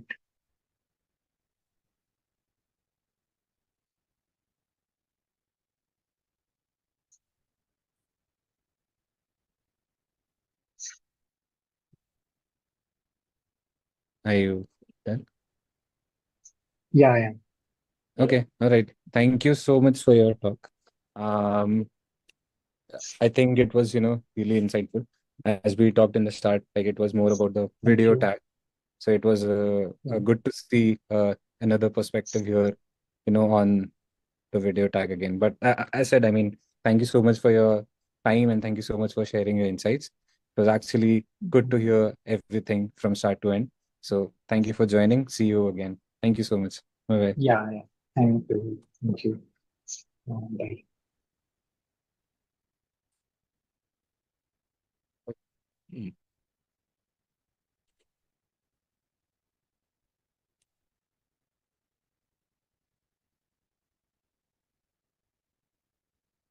All right. I think we are at the verge of moving on the next talk. Next talk is about design systems mastery from patterns and principles to product excellence. Shambhavi will be talking more about this. But as she joins, I'll tell you a bit about the talk. So it's about more about design systems and about all about creating and adding common UI components on the fly. So she'll tell more about how to take like a strategic approach towards the talk. But before she starts her talk, I have a nice bigger question for you. Once I see Shambhavi, I'll start speaking. All right. So Shambhavi, I have a question for you before we move to the talk. It's something which we all developers faced most of the times. So do you recall any moment like where you have shared most of your time on like a very silly bug? I can't hear you. All right, can you hear me now? Yeah, I can.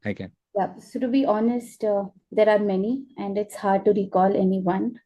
But I think the most recent one was where I think I spent almost close to 2 days because there was an extra space in the name of a class, and it was a huge issue, and it was hard to. How did you realize? Did you realize like while you were going to sleep, or? Yeah, usually it happens when you're not in front of the system and trying to do when you're doing something else and it's running at the back of your mind. So at that time, suddenly something just I think pops. that's something which we all developers share. All right. I think so I won't take much of your time. So I'll hand it over to you and you can take it over from here, and all the best for your talk. Yeah, sure. Let me push.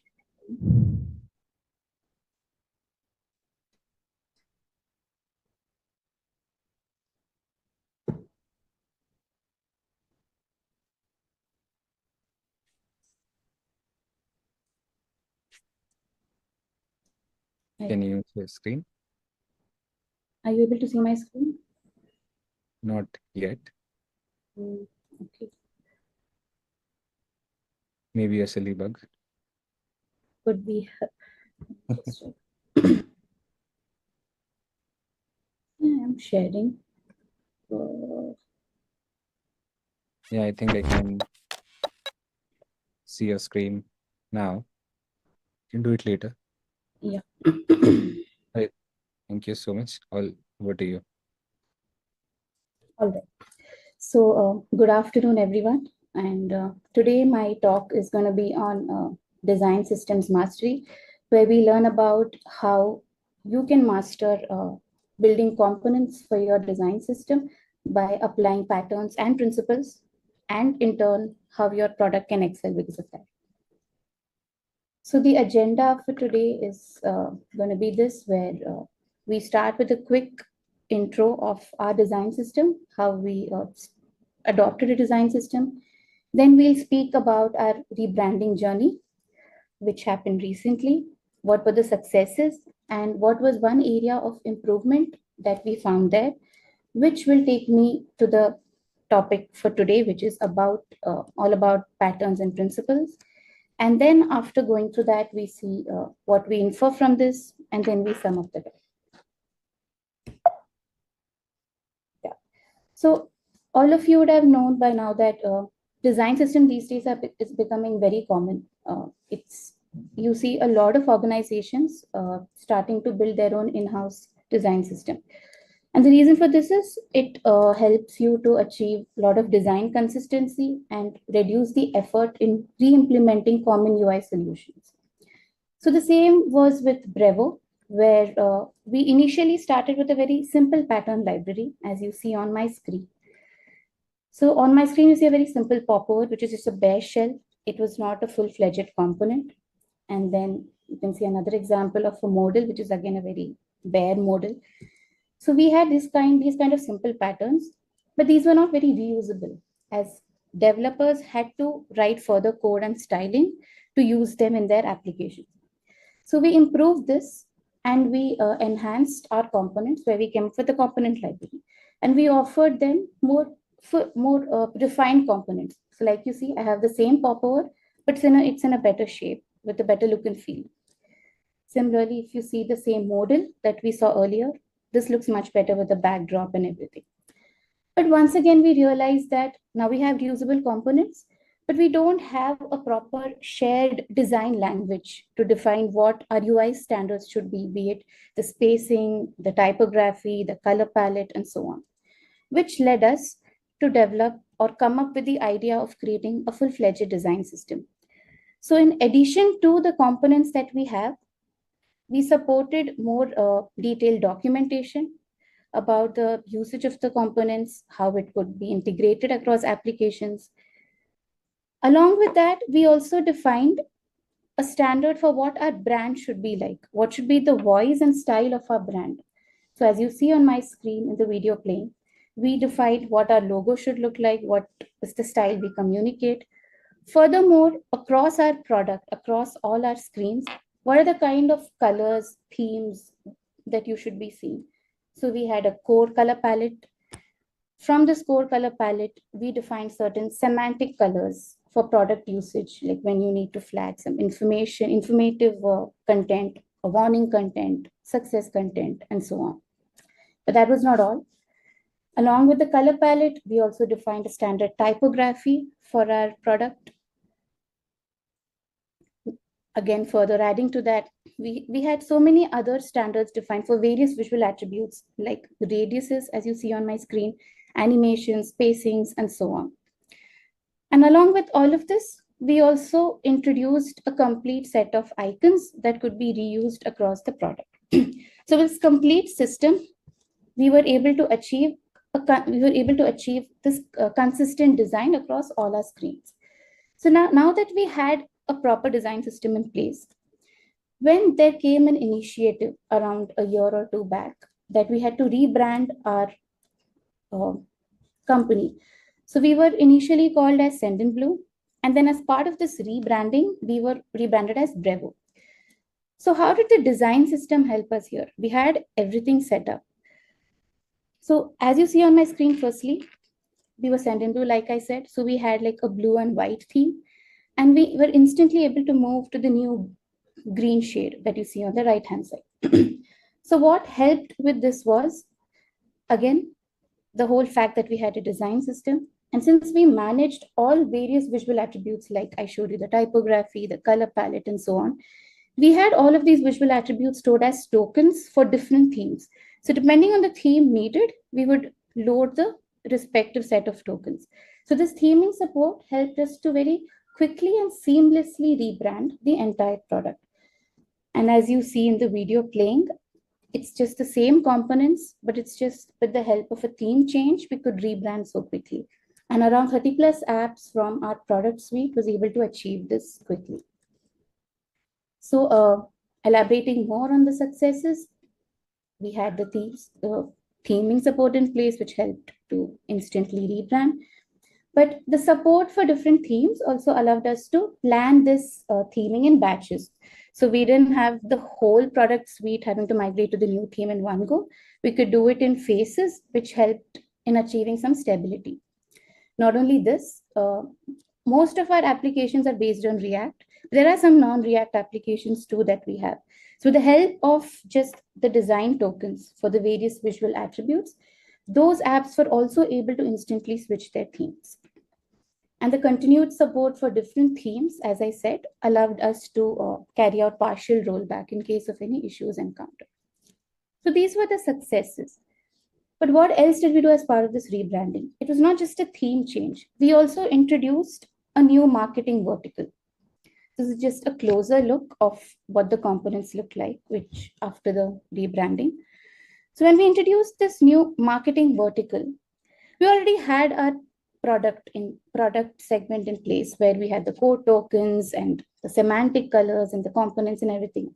But now with the new marketing vertical, we needed the same components, but with a different look and feel. So if you take the example of the button, as you see on my screen, it's the very same button. But now we needed bigger buttons, more playful buttons. We needed more variants, more colors, and so on and so forth. And as we were thinking about how we could design and implement the solution for the complete new marketing vertical, we realized that adding a lot of code within the same existing button is just going to make it very cumbersome. And this was definitely not the right approach, because button was a simple example. We had other components where even the structure was changing. So this led us to think that why are we having this need to redevelop the components once again, just because we have a new vertical? Because it just has a different styling and a look and feel, isn't it? Which further brought this thought into our minds that, is this the first time we have encountered this? Or was this something which was already going on unnoticed? So that takes me to my next topic, where we deep dive into the concept of patterns. So before I start off with how we address this problem, let's first understand what is a pattern. So going by the basic definition, like not looking into it from a technical perspective, patterns in any context simply means recurrences. Recurrence, anything that repeats itself.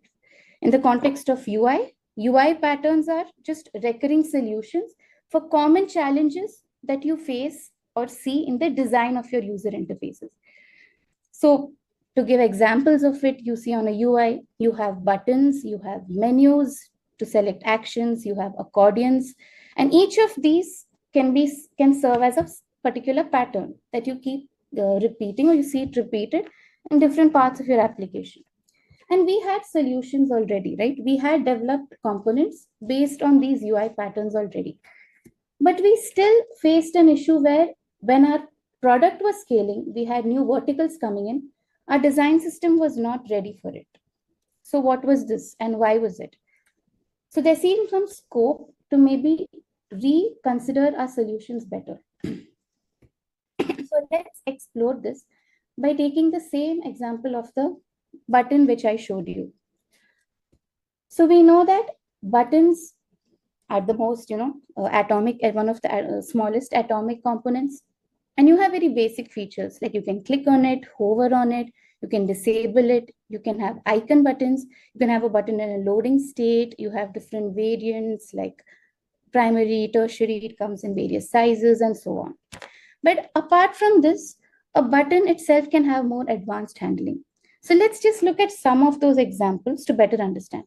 So let's say you are using your button on your mobile phone, or you're using an application on your mobile phone where it has some button to click on it. So as you see in this video, I've pressed the button and dragged out of it, but it still remains in the active state, whereas the active state should have been removed. This is a very simple, yet something which is very important to handle, and you need to write some implementation for this. It's not taken care of on its own. Let's see another example where you're again touching a button, but now you realize it's an accident. So you just try to scroll the page and you expect that your touch should be cancelled. But you see the button was active even on scrolling. So this is again something very common that we all must have experienced while using various apps. But then again, it requires some specific handling. Not only this, when you write the handling for all these touch events, okay, for a very simple button, you need to handle a lot of duplicate events that the browser emulates. So again, that makes it even more complex. But is that all? No. There are certain accessibility considerations as well. So I would take maybe 2 examples here.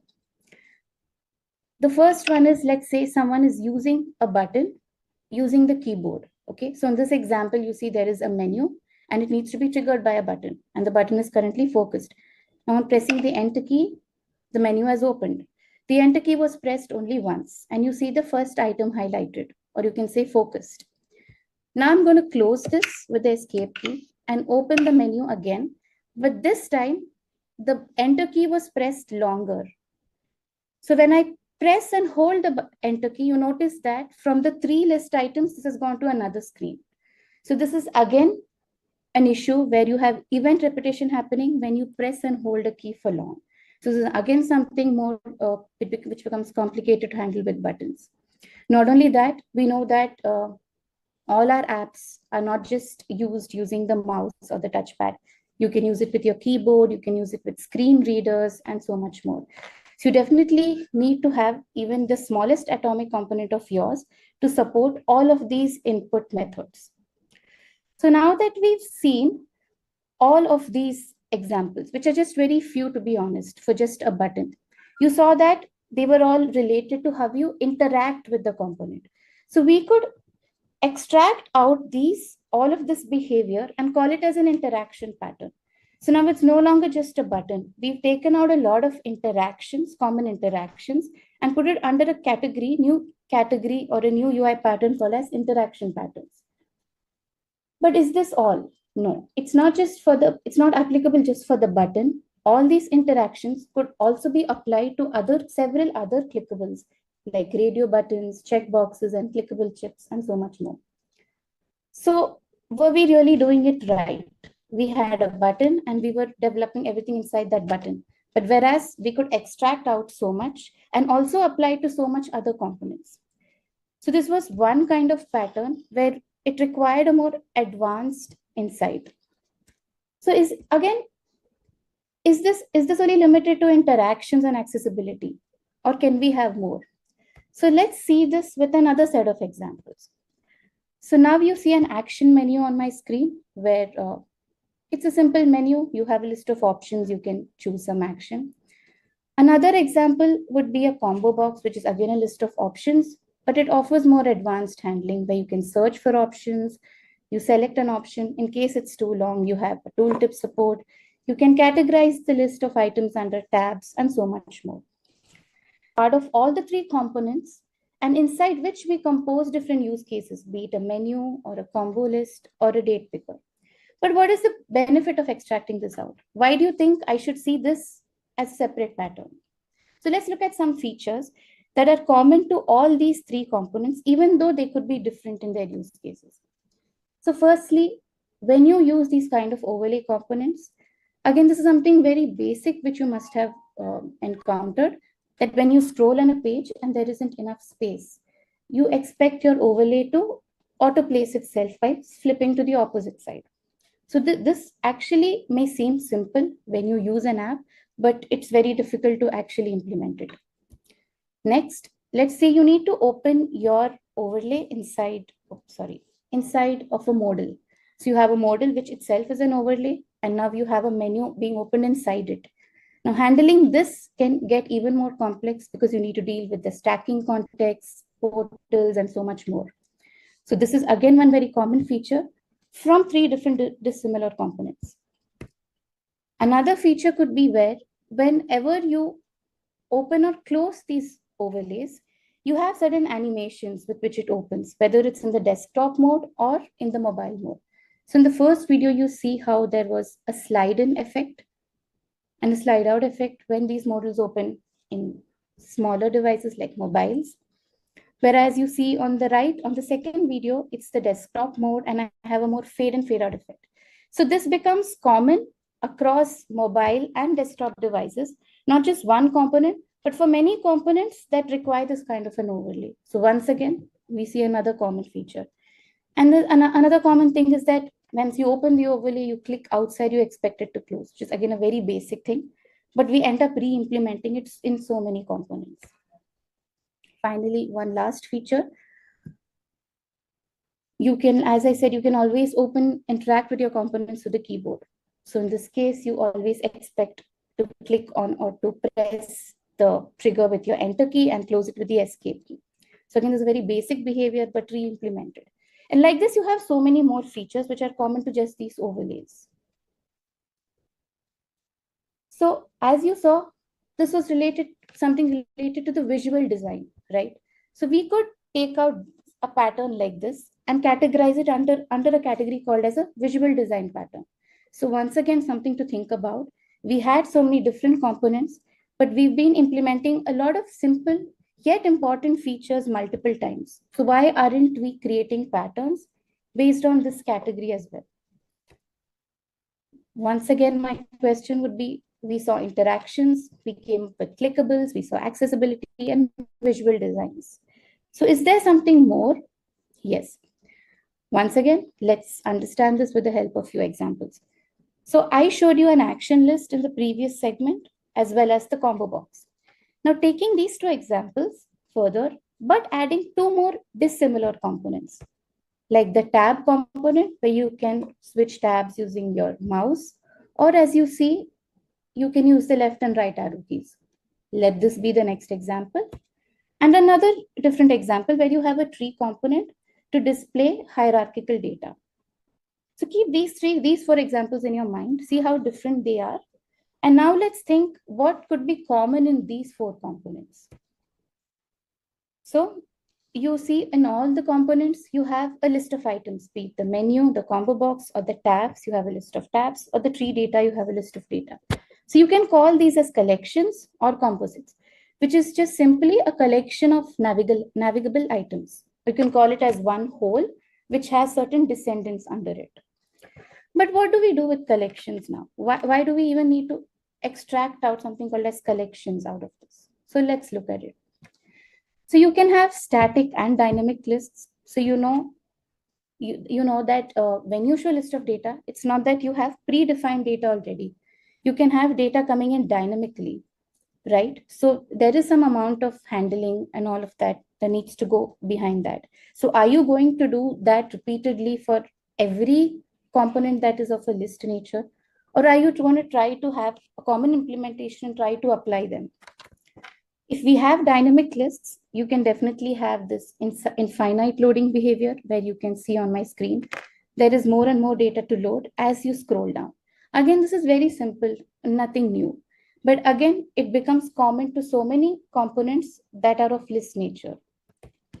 The third one, virtualized lists, again, a concept that many of you might have heard, where you have a huge data set and loading the whole thing into the DOM at once could cause performance issues. So you only load so much of data that is going to be visible in your view. And as you scroll down, you have rest of the list loading. So we saw three important features, right? But again, is that all? No. Let's see one more feature, which could be common to these lists, be it the tabs or be it the menu or the combo box. So it's called as one tab stop focus management. You might have also heard of this. So let's understand this with this short video. So you can see a set of interactive elements. I have a button, I have some input boxes and a drop down.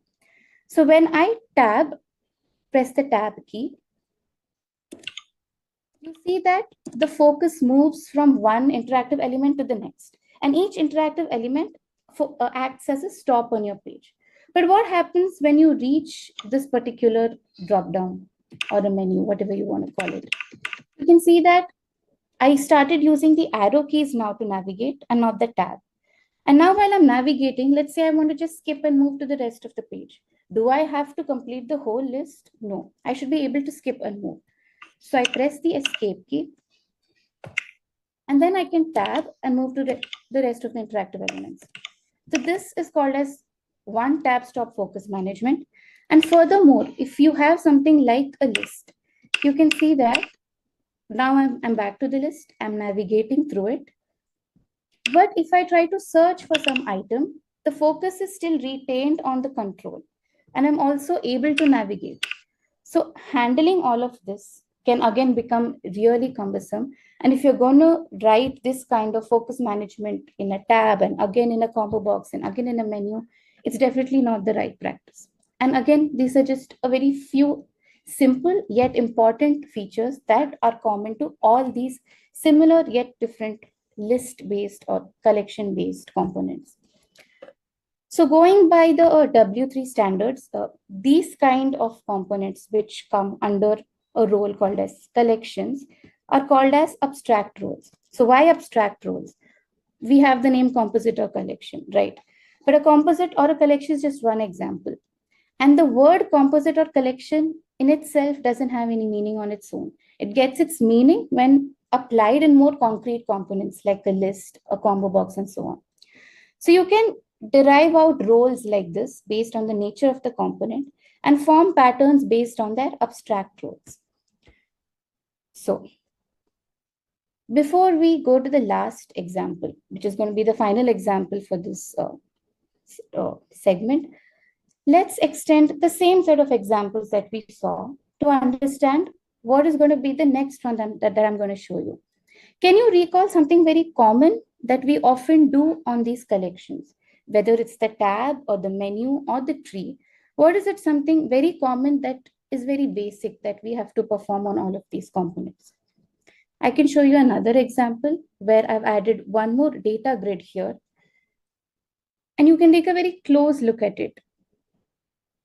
Like you have the same combo box, the tree, and the data grid. To give you some more hint for you to figure this out, I'll also show you this video. So again, the same combo box. Here you see I'm doing some check operations. I'm selecting it. I'm selecting the parent. Everything gets selected. If I uncheck a child, the parent also changes its state. Then the tree, same tree, I'm doing some check operations where when I check or uncheck the child, the parent state changes. Similarly, if I check a parent, you see the states of the child changes. So you might have guessed it by now, right? It's the very basic operation of selection. So once again, a very simple example that I've thrown to you. But why do I want to talk about selection now? So even selection can really have a lot of detailing that goes inside it. If you're doing a single selection, it's fine, not a big deal to handle it. But what if you're doing multi selection like you saw in the examples now in the video? And let's say you have checkboxes.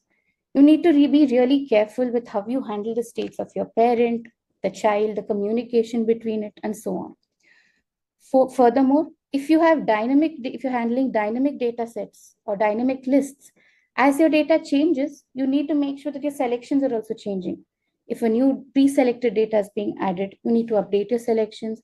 Or let's say from your selected data, something is deleted. Once again, your selection needs to be updated, and so on.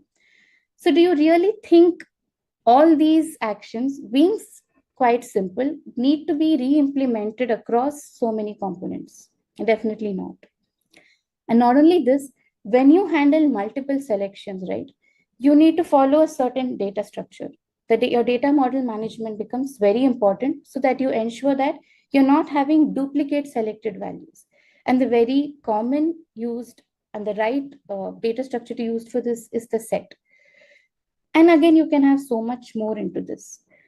So once again, are we really building our components right? Are we really making them reusable enough?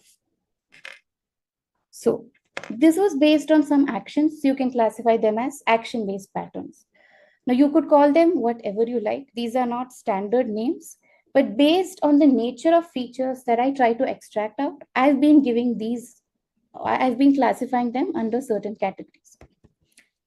So now that we saw the way in which we try to extract out patterns, not just based on the UI standard basic UI designs, but based on accessibility, based on your interaction models, based on the visual design, and so much more. So using this, can we do a quick solutioning of a combo box at a very high level and see how much more we can make this component reusable. So let's say this is a very simple combo box. Okay, you are going to first, like you already saw in the examples, let's take out the overlay from it. Okay, let's not develop it as part of the combo box. What next? Inside the overlay, you have options, of course. So I took out this option, as you see. But again, the option has your content, some tag, and it has a checkbox. Now, a checkbox is not a checkbox. Like we saw, it is a clickable. So it'll inherit all the properties that a clickable is going to inherit. So we divide it further like this. We also have tabs under which you can separate out your list items, right? And tabs, again, you saw, it's not just tabs, it's actually a collection. You actually see it as a list. So this is going to have some common features that your list items also have. So we had that. But now we also have the trigger. Once again, the trigger is made up of an input. You see another tag in it, and you can see a close button.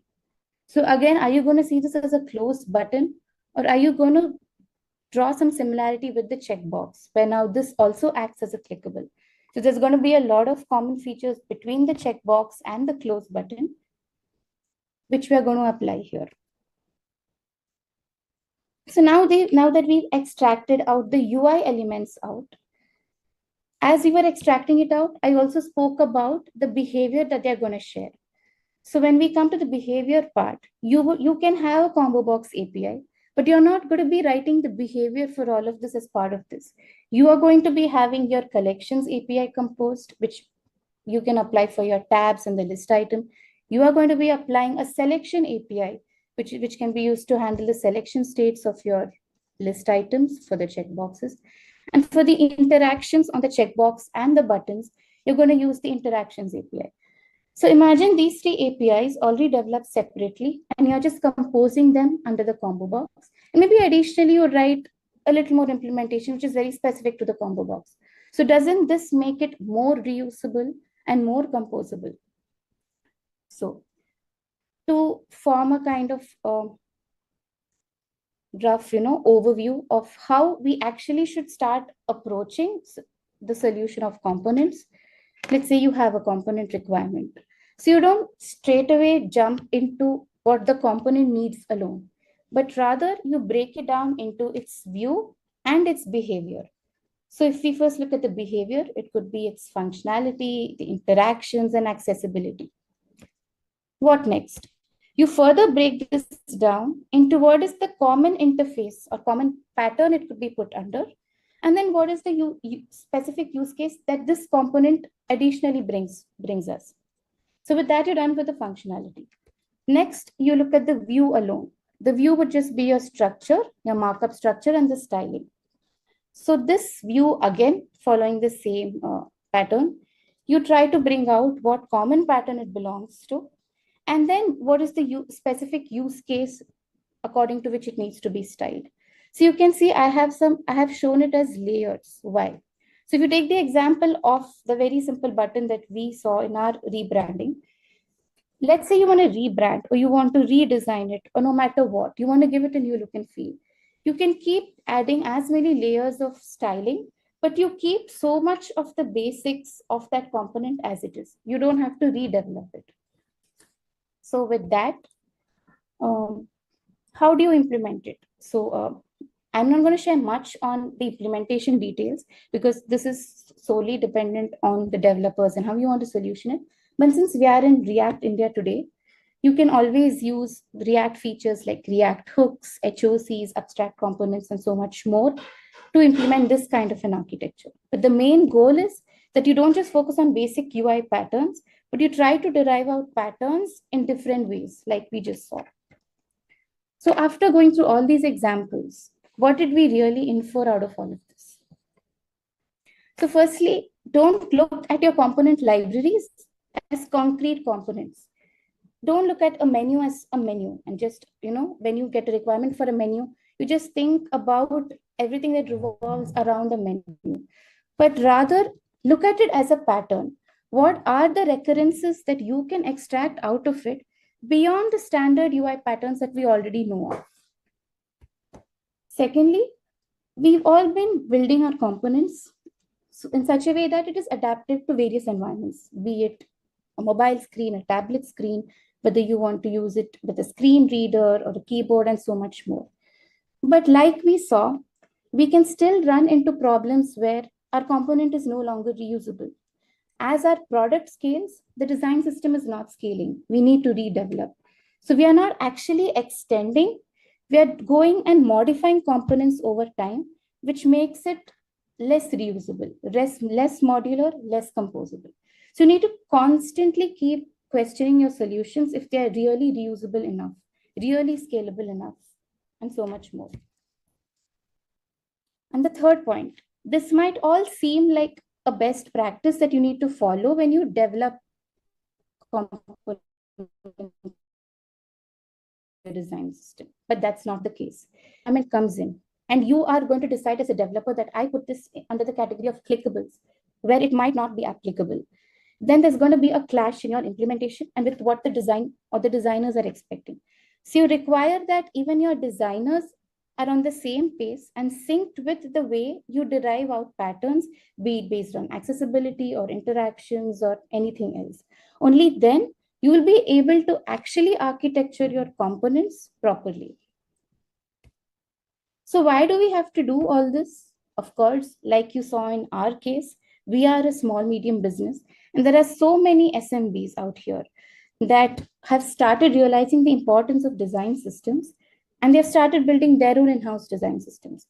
And there will be a point in your journey where as your product scales and develops, your design system might have some limitations.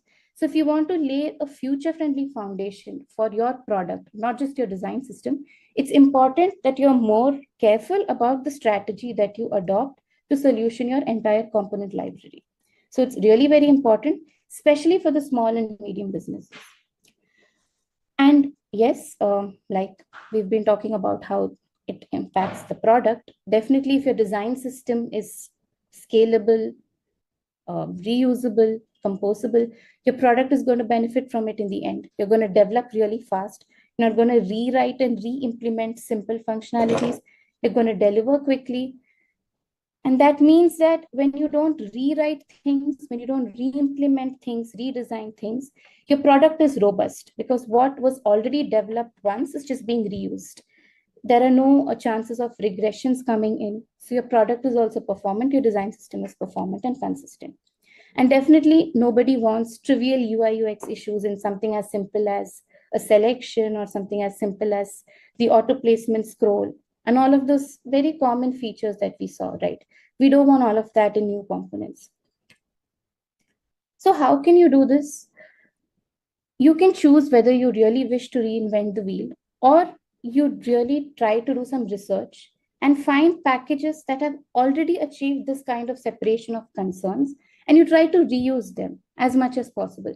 So some very good packages that I usually take inspiration from and try to use are the React Aria and Aria Kit, since we're talking about React, but you can have more options if you're working in different frameworks. But the idea is to try to architecture things in such a way that you're not rewriting things and you're separating out concerns in various aspects. So like I said, leverage existing libraries, or you build your own if you really feel it's needed, or use a combination of the two. And what I showed you was just a very few basic features, you know. I didn't show you anything that was fancy or complex. Very simple stuff I showed you. But you can always look out for recurrences under various different aspects, because we saw that these very simple features itself, they sometimes become hidden. You know, it's behind the scenes and we don't realize that we're actually not making our components reusable and we're redeveloping them a lot. So be on the lookout for looking for recurrences in all the ways possible. So with that, we have come to the last section of our talk. So you remember in my talk, I had 3 P's, right? Patterns, principles, and your product. So I'm assuming you must have been able to connect the 3 P's and understand why patterns and principles are important for your product. So it's not just the basic UI patterns. And applying these design patterns or UI patterns and software principles, of course, is necessary across any kind of software development, right? So why are we talking about it today? Because design systems purposes, it gives you a consistent design language. It gives you reusable components to build your product UI. So your product UI is built on these basic blocks. So if these basic blocks itself are going to pose some limitations, then definitely your product is going to impact because of it, right? So it's very important that you pay more attention and emphasize more on applying these software principles and extract out various patterns that you can with respect to your UI.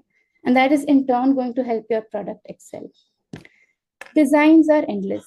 Like you see, whether you're doing a rebranding or your company just wants to have a complete redesign, or no matter what it may be, the designs for a menu or a button are going to keep getting more and more innovative over time.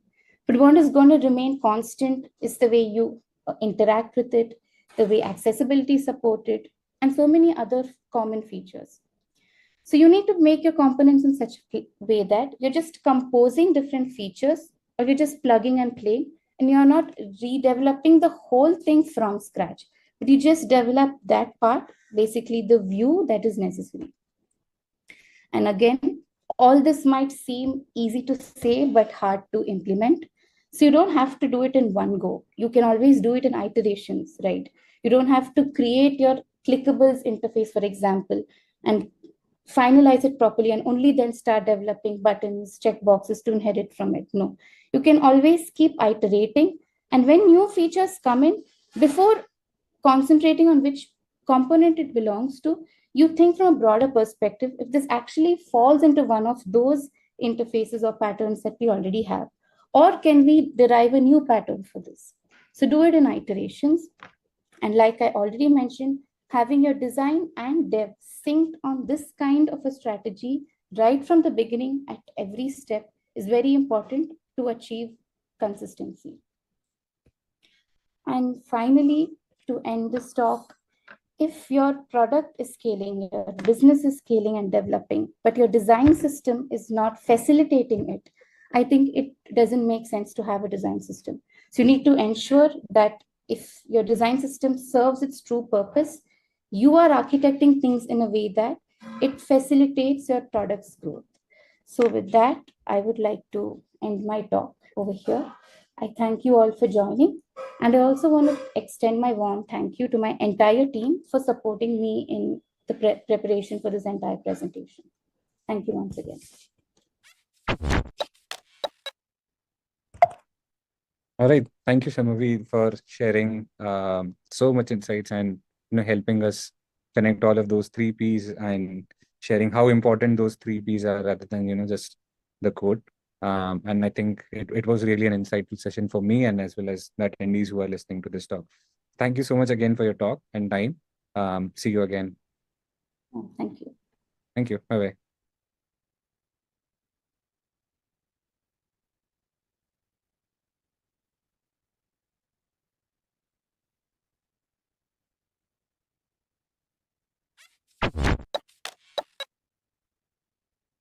All right. So before we bring our next speaker up, let's take a moment to introduce the company he represents, Content Stack. As pioneers in headless CMS and leaders in composable digital experiences, Content Stack empowers developers to reshape digital experiences without the limitations of traditional CMS. By giving teams the freedom to use their preferred tools and frameworks, Content Stack allows for unparalleled flexibility and innovation in content management. With that being said, as I mentioned in the start, that all of this, you can visit reactindia.io/live, the website, and you can see various perks and opportunities and swags from our sponsors there, and you can know more about on that website. So without further ado, I'll welcome Deepak on the stage. He'll be talking about nuances of iframe, lessons from the Content Stack live preview. But before we move to the talk, I have a question for you, Deepak. I read in your bio that you said you have many projects, in development stage as of now. So, do you mind sharing which has been your favorite project and maybe your favorite coding memory? Yeah. So I think the favorite would be this live preview itself. Okay. So this is one which is currently live, and there are ongoing developments going on in the live preview. And one of the reason why it was my favorite because it was one of my first project ever. And the second reason is today when you see the CMS world, all of them are heading towards this visual kind of thing and bringing those visual elements back. And live preview was again pioneer in that as well. We were one of the first thing that understood this problem, and we bring the visual element back in the headless CMS. And to say that we were one of the pioneers in that as well, it's a great thing. So yeah, live preview is again one of my favorite project ever. Oh, that's great. Then I mean, we'll get to see more about it in your talk. Yes. So with that, I won't take much of your time. I'll hand it over to you so you can share your screen and start sharing. And all the best for your talk. See you. Thank you very much.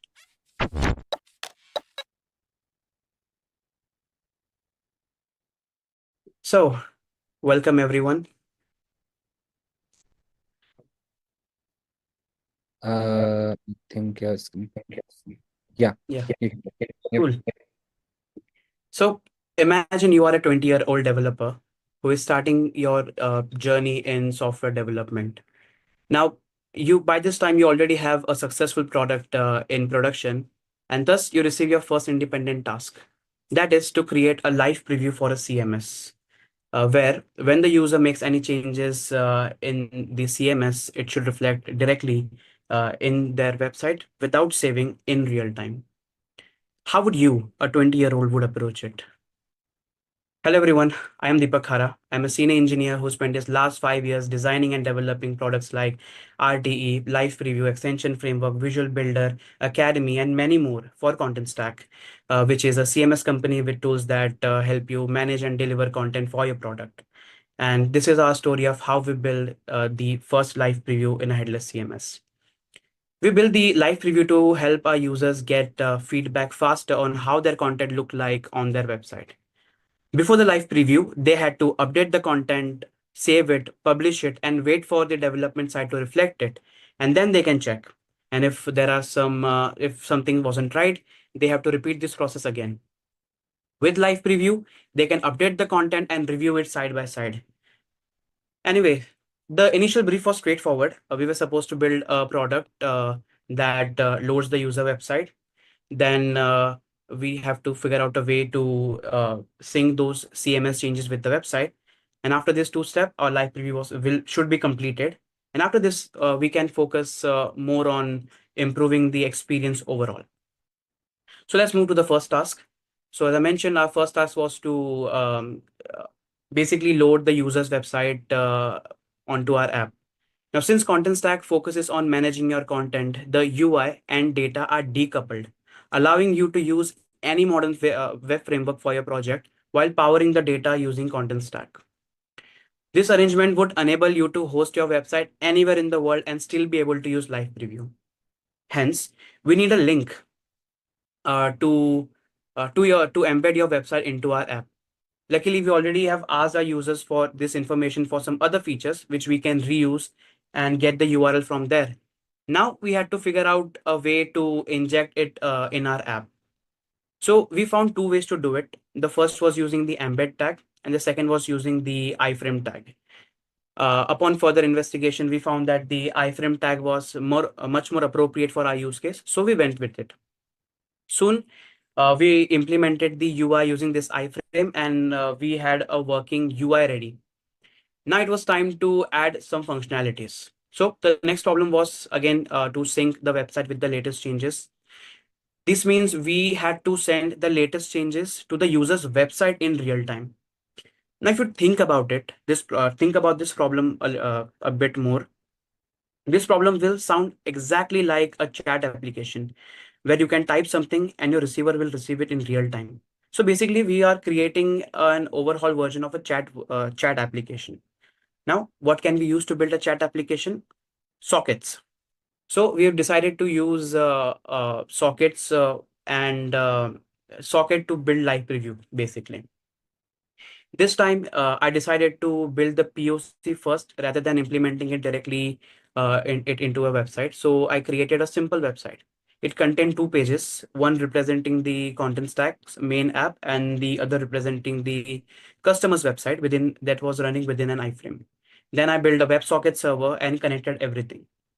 Soon I had a working prototype where whatever message I send, the iframe could pick it up and display it. So in a sense, a basic version of live preview was implemented. Now, before we could apply these changes to content stack, I wanted to test it further. And one of such tests that I conducted was to open many instances of the window I could and see what would happen if I send the message. And this was the result.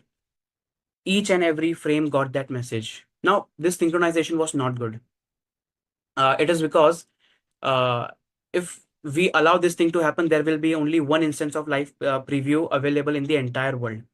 Okay, which means we have to come up with some kind of channel ID to segregate these users, right?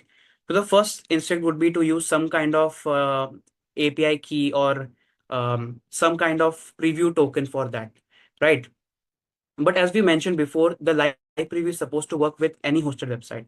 So if we use a static key like API key, it won't suffice, because if there are 10 different users using the same hosted website to use live preview, all of them will still see those same data, and that experience is not good at all, which means we had to generate a unique key for each session for each user.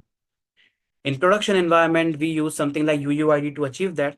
However, for the POC, we can use something like math.random and call it a day. So we generated the channel ID, which we called the live preview hash.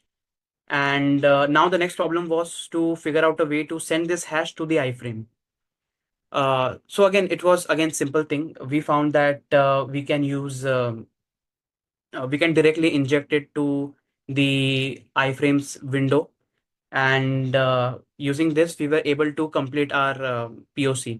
So this time when I send the hello, you can see only the first iframe got the message, the intended user. So which means it was time to take whatever we have learned so far and implement it in our main application. And when I did that, it didn't work. Instead, I got this error.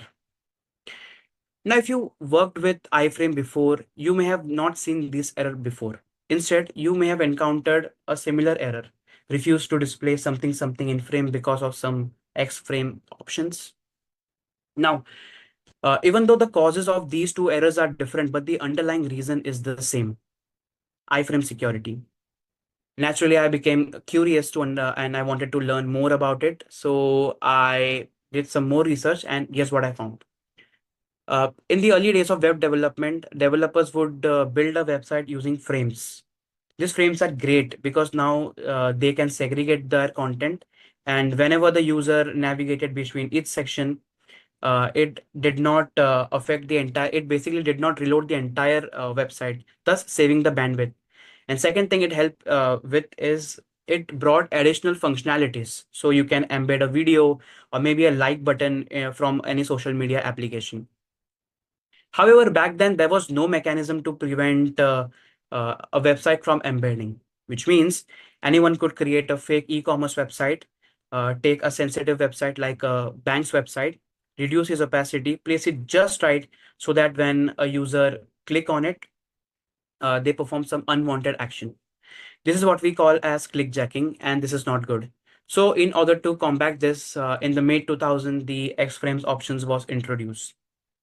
This X-frames option can tell your browser whether they want to render it within an iframe or not.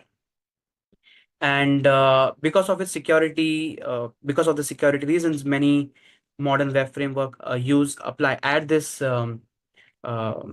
header by default, which means it is very common to encounter this error that we saw.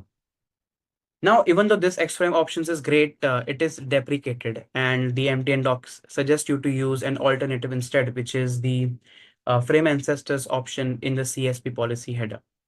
I like this one better because here you can also specify the sources you trust. So if there are only 10 different sources you want to allow embedding, you can pass that, and only those sites will be allowed for embedding.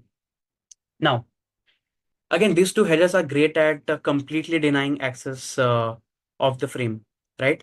But what if you want your website to be embedded, you want it to be embedded, but you still want to prevent clickjacking. Is there a way to do it? The answer is yes. You can use intersection observer.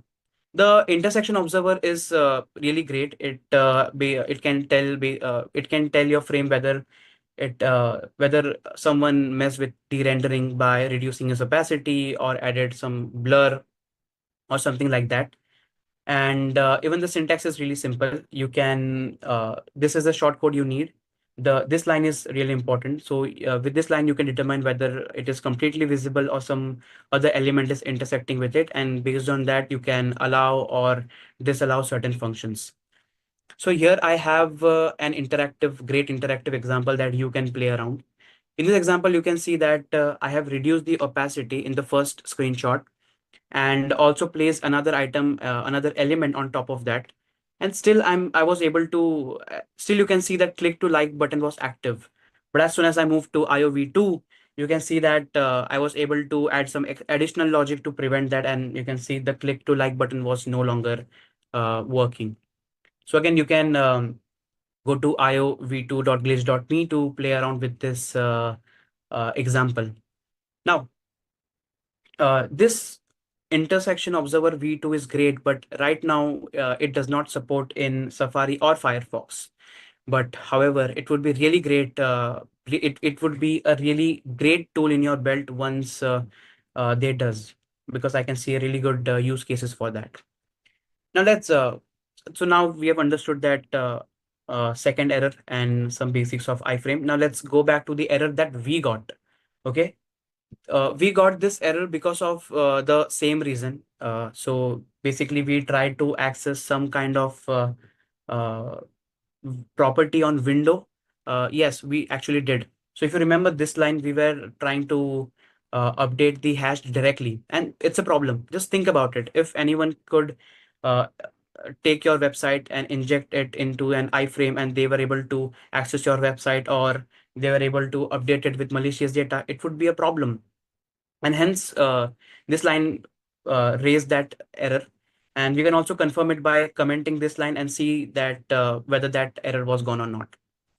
Now, this begged another question, that we got this error when we implemented it in Content Stack app.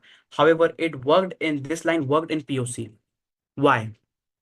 The answer is simple. So as I mentioned that I've created one single website and hosted two different pages on that. So as you can see, both the pages have the same origin, and your browser is smart enough to understand that since both of them have same origin, they both are owned by the same entity.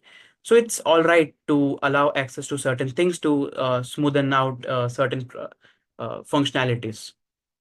Now, as soon as I moved the secondary website to another port, again, I got the same error in the POC as well, which means this line had to go, which means now we need to find an alternative way to send the hash. Luckily, we found that alternative soon enough. The solution was to use the post message API. Now, the browsers have post message API that allows you to communicate between iframes, including those with different origin. The syntax of post message is also extremely simple. You can create an event listener in one window, and from the other window, you can send a post message to that window. In this example, I was sending a message from iframe to parent window. You can do vice versa as well. You can send a message from parent to iframe. In our case, we were sending that math.random, basically that represents our live preview hash. And on the within the iframe, we were saving that hash. With this thing in place, again, I was able to make our prototype work. And as you can see, when I typed hello world, it worked beautifully, even when it was a cross origin thing. Now, the native post message APIs could be daunting to manage once your project become larger. So it would be really helpful if you use some kind of library such as Post Robot to have that promise-based interface. At Content Stack, we have our custom implementation of post message APIs, but however, before that, we did use post message APIs, and we did create some really cool products out of it, and RT is certainly one of those. So when we first introduced RTE, we used to render it normally like you would do with any other fields directly within the Content Stack app. However, when we introduced the RDE plugins, we decided to run it within an iframe for security purposes, of course. But now, normally, if you do this, you will break many functionalities. However, that was not the case for us because we were able to use the post message APIs to transfer all the relevant to establish communication that were required for it to work properly. And two of the great things that we were able to achieve was this thing. So if you use iframes normally, you know that it is impossible to open a modal outside it, but we were able to achieve it. And also we were able to open a drop down beside it as well, so it looks more natural. So these things again can be done with the post message API. I know I digress a little bit from live preview, but I think this point was really important. So at this point, we were ready to implement the live preview again in Content Stack, and soon we completed it. So now users could type their data in the CMS and see it magically appear in their website. Awesome. With this, we just finished our primary objectives. So now it was time to work on some other components. So the next thing I picked was the navigation system, basically. So we wanted live preview to be to feel like a browser within a browser. So we wanted the back and forward button that we have in the browser, and we wanted it for the iframe. And again, it is pretty simple to implement. We can use the history API. So it already has the forward and back API. So you can use that.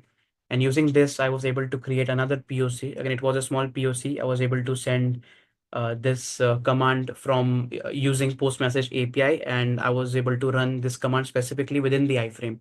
And when I typed it, as you can see, I was able to move back and forward. Now, again, at this point, again, I was ready to implement this in our app, but then I noticed something. I noticed that I was at the root of my iframe page. As you can see, I'm at page number 0. So I just wondered what would happen if I press this button again. Will I get an error, or would nothing happen? But this happened. Saw that? No? Let me go back and focus here, this page, the main page.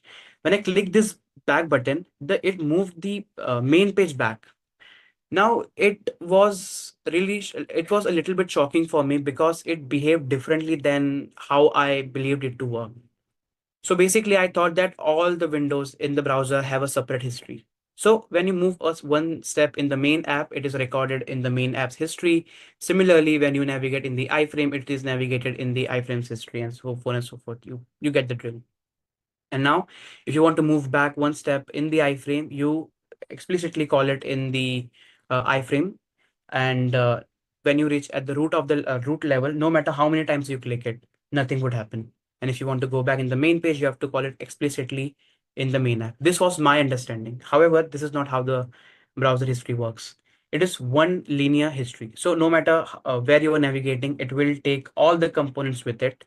And no matter where you are calling that history.back, it will move every one of them back at a time, which was awesome. And this behavior can also be seen in the browser as well. So if you hold the back button, you can see a consolidated history containing both your iframe and your main app. Now, when you click on, let's say, anywhere, anything on that list, it directly applies that history, right? Now, this is also important. As I mentioned, it applies that history. Now, when you're using iframe and iframes within your app, this detail doesn't matter a lot, but it becomes an important detail when you create an iframe using JavaScript in runtime. So in this case, as you can see, I've created another iframe at later point after I navigated a few pages, and as you can see, we have a blank missing history. So now, what would happen if I move one step back at a time? As you can see, I can move back, move back, move back, and this is the state we have. However, it will feel like we are basically extending that first page here. so that it is basically applying that history like in this format. However, this is not how it works. If we if we go directly back to this page, you will see that iframe that was created using JavaScript, it never moved. And that was important because again, this detail will never bother you at all. But in case if you are working with iframes that were created using JavaScript, so this could be an important thing to note. Again, just to show you, this was the difference when I moved one step at a time versus multiple step at a time. Again, I have a POC ready for this as well that you can go around. I'll talk about it later. And yeah, so basically at this point, I understood the navigation system as well. And this was good enough. So we basically implemented it in our live preview as well. So as you can see, we also had that backward and forward button. Now at this point, our navigation system was completed and I moved to some other components. However, I'm not going to cover all those components because it has little to nothing to do with iframes, which means it is irrelevant for our topic. So yeah, I think from the live free point of view, this was all the things I had. But even after this, there's one last thing I want to cover, and that is sandboxing. In the iframe security, we saw that uh, we can increase security from the embed point of view. We can determine where it can embed or not.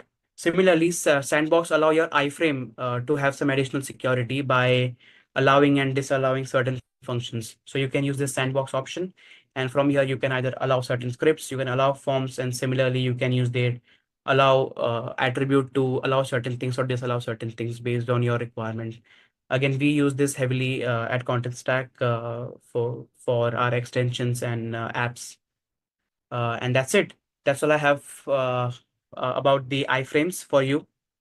However, before I end, there are two messages I want to give.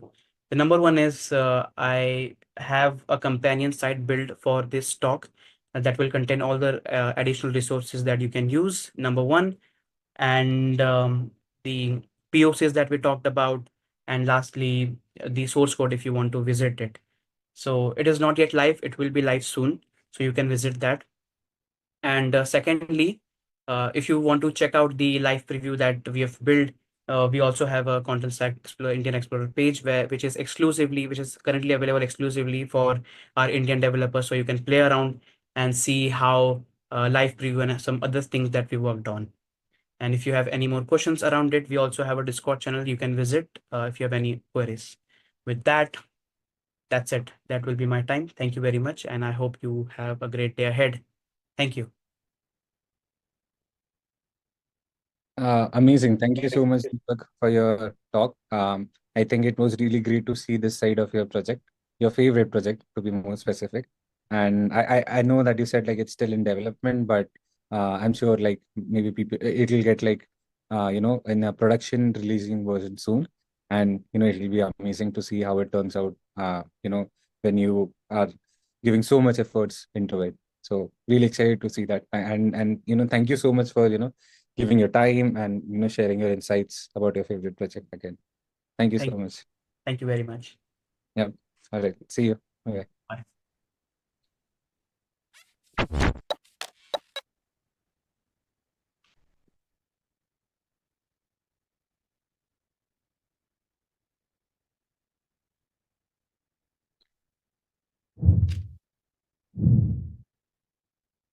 All right.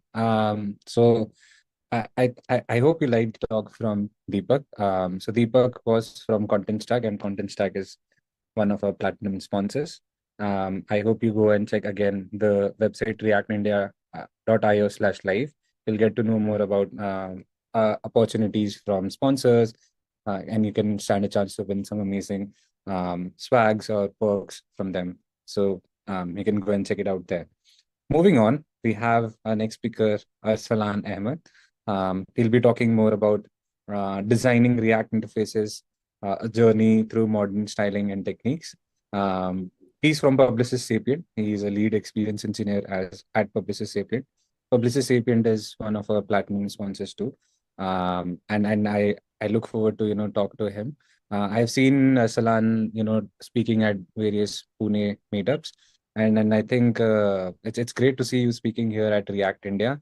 And I think we were conversing a few days ago, and you said that you'll be joining the React India in-person edition too, right? So Yeah. are you excited for it? Yeah, definitely. First time. Awesome. Yeah, it'll be your first time. So even I am excited to see how the in-person edition of it is this time. So just to remind, today we are doing the remote edition the day after tomorrow, that is on 17th October, we'll be doing the workshop. And then we have an action-packed agenda for 2 days in-person conference where many amazing speakers will be joining us in person. So really looking forward to that. So without further ado, I would, won't take much of your time, Arsalan, but it's great to see you speaking here, and I hope your talk goes very well. All the best for your talk. Yeah, thanks a lot for you. So I'll share my screen. Yep, we can see your screen. Wait, it should load. It hasn't loaded now.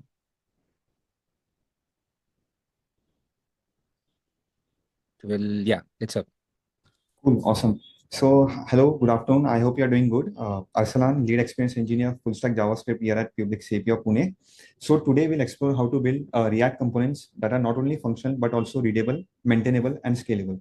Now, as developers, we have a range of CSS approaches from style components, Tailwind CSS, etc. But we'll dive into some of the most effective methods that I've used. The end goal of this talk is to create a very simple, flexible component API, just like those found in libraries like Chakra UI and Next UI. Now, if you look at, for example, Next UI, these buttons, they look stunning, right? So, sorry, I'll start the timer.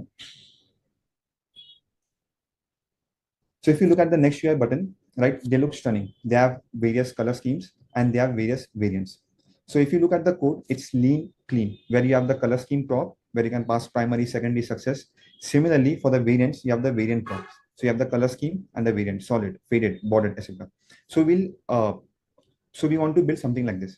Similarly, if you check Chakra UI, it has this utility props like BG, like size, and this is kind of a utility props, but like Tailwind, but for props. And all these values like green.500, blue.500, all these values, they come from our theme. So this is kind of a design system. So we'll aspire to build something like this. Cool. So before I dive into our first approach, let's look what the agenda is today. So we'll check vanilla CSS and class names. Then we'll take a look at style components and CSS in JS.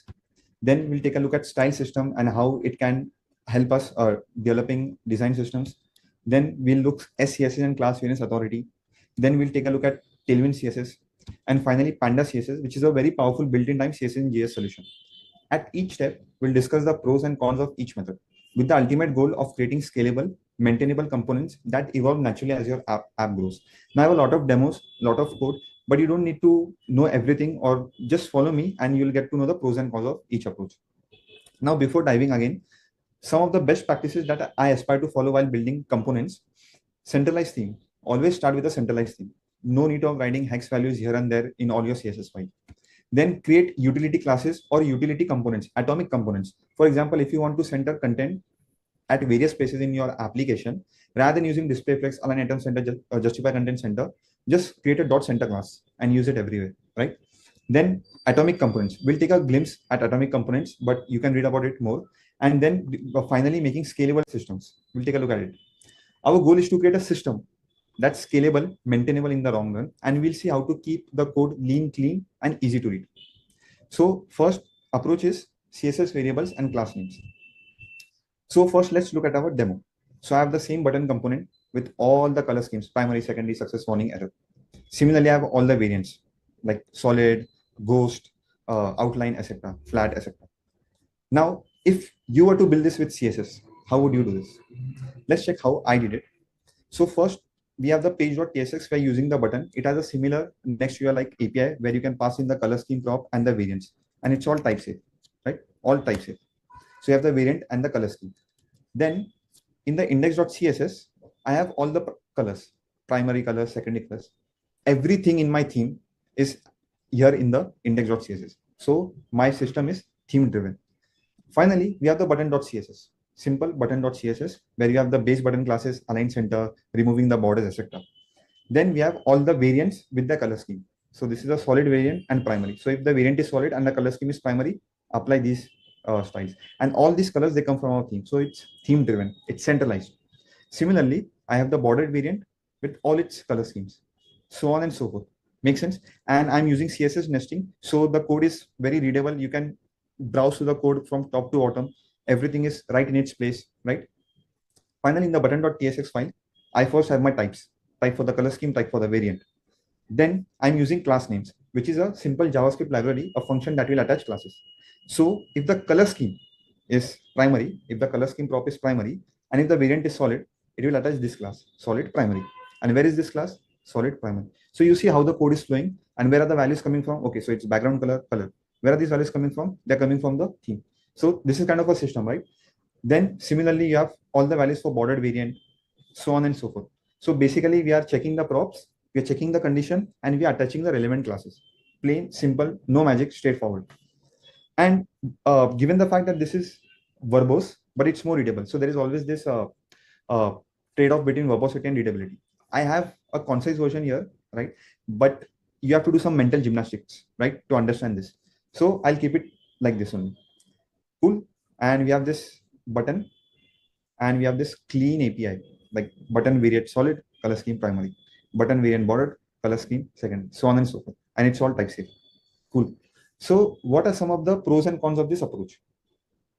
So pros, it's familiar CSS. No, you don't need to learn anything new. And cons, I believe as your app grows, your code might get harder to read, especially with all the verbosity. Depends, right? Especially in complex cases like accordion or tab, there are better options like class reference authority, which will check it. But let's move on to our next approach, which is style components. Again, you don't need to understand everything, but just take a look at the flow, right? So again, first, let me open the project.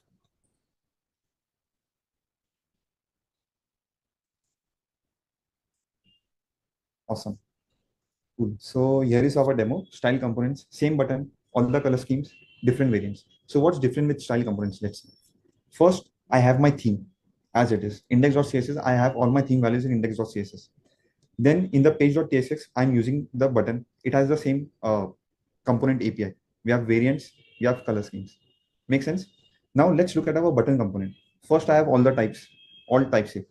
Then in style components, given the fact that this is CSS but in JavaScript, CSS in JS, I have all my styles scoped to the button component. So I don't have any separate CSS file. I have all my styles in the button component in the same file. The code reads from top to bottom. Very clean, very neat. So I have all the base styles. Then I have these dynamic properties. So given the fact that this is CSS but in JS, again, I can have all these dynamic properties. So if you want to add height, width, margin, padding to anything, right, rather than creating a separate class or rather than composing a new component, rather than creating a new component, I can just do margin equals. That's it. Very convenient, very simple. So this is the power of CSS in JS. We can have these dynamic properties. And look at my variant and color scheme code. You saw the CSS example. It was kind of verbose, but neat and clean. But here, given the fact that we are using JavaScript, we can use all these switch cases, all these ternaries, everything. So our code is more concise. Yeah, you can read it. It's very concise and maintainable. In just 122 lines of code, we created everything for the button, right? Every color scheme, every variant as it is. And the code flows from top to bottom. Make sense? Simple. We have all the dynamic properties. We have all the variants with color schemes. And we are dynamically getting these variants from our color scheme. So we are using CSS variables. Make sense? Cool. Now, given the fact that this is dynamic, can I create a flex component with all its values? Like, and just like Chakra here, where I can pass direction prop as column, and it's all type safe. Make sense? Cool. So in the flex component, I first create my types, direction, gap, align, whatever property I want. Then I have all the dynamic properties, simple JavaScript plain functions. Make sense? Now you see in the flex, I center content a lot in my projects.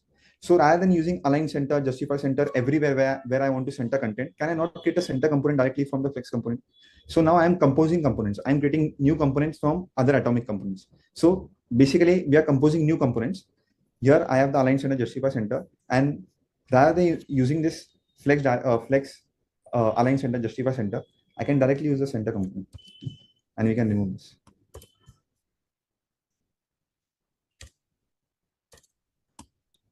Clean, simple, right? our app works as it is.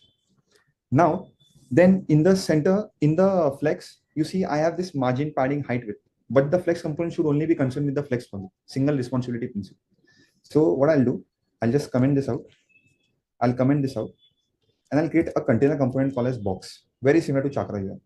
So first, it has all its props, background color, it takes margin, margin top, etc. And with this CSS in JS, I can just add these functions, and it will take the properties. Then I can compose one component from the other component. So in the flex component, what I'll do, I'll first extend my types, very important.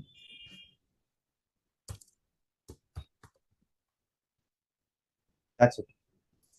So I created a box component, a base container layout, taking all the margin, background, color properties. I extended the flex with it. Now what I can do, if I want some background, I can do Azure, for example, and I have this Azure background. So this center component takes this background prop.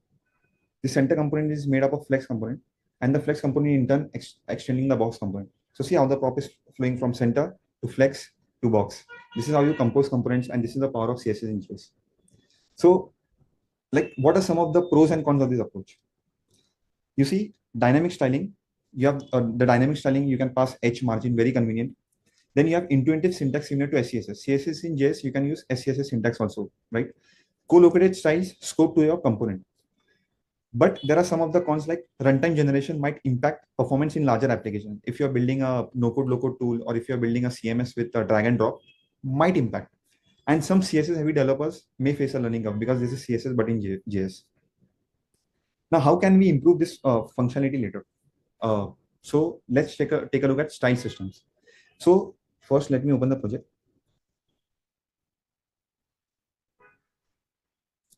Again, you don't need to understand everything. Just flow with me. So this is something I built way back in 2021 during the pandemic, a Chakra UI clone where everything is laid down in atomic design fashion. And you have this button. This button it can be full width. You can add multiple colors, gray, orange, teal. Everything flows from the theme, right? You can change the size of the button, right? And it has multiple variants like outline, solid, loading can be to false, etc. So let's start with style components. First, let's check what is style systems. First, I have my colors. All my colors are in the colors.tsx file. Basic. I have my theme. All my colors are in the colors.tsx file. Gray, red, all the variants here. Then I have all my spacing theme tokens, XSS, XS, SM, MD. Colors, spacing. Similarly, I have font sizes, fonts, etc. I'm bringing this all together in the theme object. Simple. I have my theme and I'm bringing this all together in the theme object. Plain, simple JavaScript. I have this breakpoints. We'll see the breakpoint magic later.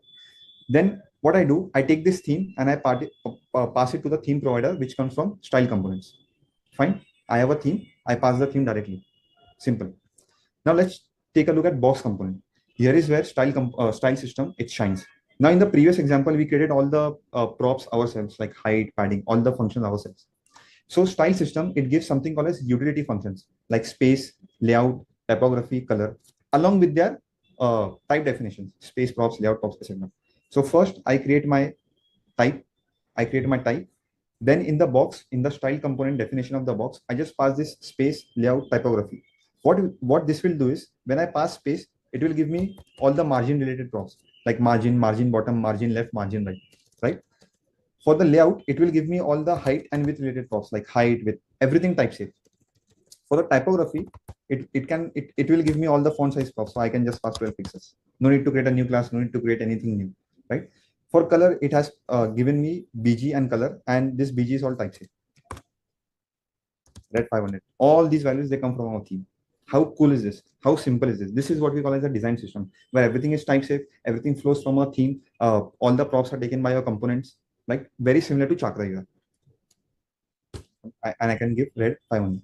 Similarly, style system, they provide something called as a system function, where you can create your own utility functions, right? Your own custom props. So for this width property, I don't want to write width, like I'll just do W. So I created a shorthand for the width. Similarly, for the height, I created a shorthand. Similarly, for the max width, max height, so on and so forth. Then take a look at this margin start. I created this margin start shorthand for margin inline start property, which is in CSS. So let me first margin chart, everything type safe. And all these values, MD, SM, XS, they come from our theme. Now, how will style system know to pick this LG from our spacing? I have mentioned the scale here. That's how cool it is. Then you can also target multiple properties. So this border and radius, I'm targeting multiple properties, border top right radius, border bottom right radius, so on and so forth. Now let's take a look at our button component. Okay. So let's take a look at our button component. Our button component has the same lean, clean API where we have color scheme variant, color scheme teal, variant solid, color scheme teal, variant outline, so on and so forth. So style system gives this variant function where the prop name is variant, makes sense, and it will take all these values, link, outline, solid, ghost, etc. So it's all type safe, right? So I can come and simple. Similarly, I have the variant for sizes, right? And it will take all these values. Everything is type safe, LG, MD, SM. Now the breakpoints I mentioned, right? So for one of the buttons where you want to show that button for MD size on a medium screen, but LG size on a large screen, what you will do? You will create some media queries, you will create some class, or you will extend this button. What we can do with style system is simple. You can come up here for MD, all type safe. I'll do MD. For LG, I'll do LG. That's it. How super convenient is this? You did not create any extra code. You did not create anything new. Style system will take care of everything because it's all CSS and JS, all dynamic. And look at the code, how readable it is from top to bottom. Okay, so I have a stack. The stack has a spacing of LG. Align center, meaning we are centering the content. The button has a size. On MD, it's MD. On LG, it's LG. A color scheme of teal, variant of solid. The next button, color scheme is teal, variant is outline. How readable is this? You don't need to open any new file. You can just read the code and get how the code is. And everything comes from the theme. This is what we call as a design system. There is more to a design system, but as a developer, this is what you might experience. Cool. So what are some of the drawbacks and cons of this approach? First, it enhances your design system, making it easy to follow atomic design principles. Everything is type safe. Everything is handled with responsive props. No need for any media queries like we saw. Flexible prop-based design system, similar to Chakra UI, well integrated in your theme. And finally, you have runtime style generation. This is one of the cons. You have this runtime style generation. Why? Because it's CSS in JS. So if you're shipping JS, it will take some time to compile, it will take some time to interpret and run. So with that, you have a lot of cost. Now for larger applications, 80 to 85% of the applications, I don't think this might be an issue. But if you have a very large applications, for example, like a no-code tool or a drag and drop editor, things might go out of hand. The biggest issue with CSS in JS these days is server components. CSS in JS solutions aren't optimal because they introduce these runtime styles, which can cause performance issues when during streaming your server-side rendered code. Now, due to this, many teams have developed built-time solutions like Chakra's Panda CSS and Material US Pigment CSS. But for me, I still use CSS in JS because most of the projects that I do, it's all client-side rendered. Now, if you're using Next.js with server-side rendering for a simple to-do app, then you might not use CSS in JS. You have to look at other approaches. Cool. CSS and class variant authority. So first, let's look at our demo and we'll understand how we implemented this. Let me first open the project. Cool. I'm going fast, but so one of the things style system is like style system. It was last maintained 5 years ago, right? But it still has 500,000 downloads weekly. There is another alternative which is more popular called Xstyle, and it has more features. So you can look at this. Cool. So first, let's look at our demo. So same button component, all the variants, all the color schemes. Now we also have dark mode. Beautiful. And we can also see them side by side. Light mode, dark mode. Everything works perfectly. Now, if you were tasked to create this, how would you do it? Like just bring it in front of your eyes. So we are using something called as class variance authority. Similar to class names, it's a simple NPM package, a simple JavaScript function. If you read the GitHub code, it has this variance API. Now this variance, this is something you will pass as a prop, intent. If intent is primary, it will attach these classes. If intent is secondary, it will attach these classes. Make sense? Let's take a look at a simple example. So I have this flex component and I want to create Chakra-like props where I can pass direction, I can pass justify, everything should be type safe, everything should flow. So how to do this without CSS in JS? So first thing, you have to create all the classes. Create all your utility classes upfront. Yeah, I can hear you. Why not use Tailwind? We'll see we'll come to Tailwind, but you have to create all the utility classes upfront. Like I have classes for flex, I have classes for flex row, row reverse, column, justify, etc. Now we are using CVA. Now when you pass the prop direction equals row, it will attach this flex row class. If you pass prop direction equals column, it will attach this flex column class. Make sense? Create your utility class and inside CVA, attach them to the props. And you get such a clean, lean API, prop API. But you have to do a lot of work. You have to create all the utility classes by your own, right? Fine. So we'll check the pros and cons. How did I manage the light and dark modes? So in the light.scss, I have all my theme tokens for the light mode. Blue for 50, cyan, red, etc. All the theme tokens for my light mode. Similarly, in the dark.scss, I have all the theme tokens for my dark mode, right? From these base tokens, light and dark, I'm creating something called as semantic tokens, like primary, secondary, success, warning. So we have the base tokens, light and dark, and from that we are creating semantic tokens like primary, secondary, success. Let's take a look at our button component. So we have the same lean, clean prop component API where we are passing the variant, where we are passing the color scheme, right? Variant border, color scheme set. Let's check our button cast styles. So in the button, we have we first have the base styles, display flex, removing the border, etc. Then we have all the variants for button size. So if I pass size equal XX, it will attach the XS class. If I pass size equal SM, it will attach the SM class. You see, it's readable, very much readable. If you want to change anything, you will come to the button.tsx. You will see, okay, I have to change something in SM. You'll go into the button.style.tss and change things here. So if you want to change the space variable, you'll directly land into the theme, right? So it flows. No need to open inspect element and search in the editor. Finally, given the fact that we are using SCSS, we can use these loops, right? And this makes our code clean. So we are not using any CSS in JS, but we can still use loops. Why? Because using SCSS. So for solid, all the primary, secondary classes will be generated in this loop. But if the variant is solid, it will attach the solid class. If the variant is ghost, it will attach the ghost class, so on and so forth. But if you want a verbose code, given the fact that this is CSS at the end of the day, you can write all the verbose codes. So there's always this trade-off between readability and verbosity. Whatever fits for you, you can use this. And you get the same clean, lean prop API. Simple, everything with all the light mode and dark mode, all the variants, all the color schemes, as simple as that. Cool. So what are some of the pros and cons of this approach? Sorry. The pros of this approach include flexible theme-driven utility classes with class variance authority, and the fact that there is no runtime overhead like CSS in JS. You are getting the same functionality without any runtime overhead. The biggest disadvantage for me is that you cannot pass the responsive props that we saw in the previous size, MD, LG. You cannot do that. They won't work, meaning you need to rely on traditional media queries and create separate utility classes, adding more work to the setup. Now, when to use this approach? This approach works well for small projects, like the dashboard I'm currently working on, which has 10 pages, 7 colors, and just one large screen. So there is no responsive styles. For a project like this, SCSS and class variance authority, in my humble opinion, is good rather than vanilla CSS. However, for larger and more complex projects, I would recommend you to use Tailwind CSS for its excellent tooling and the responsive design features. So finally, we'll head to Tailwind. Tailwind CSS and Tailwind variants. Let's first open the project.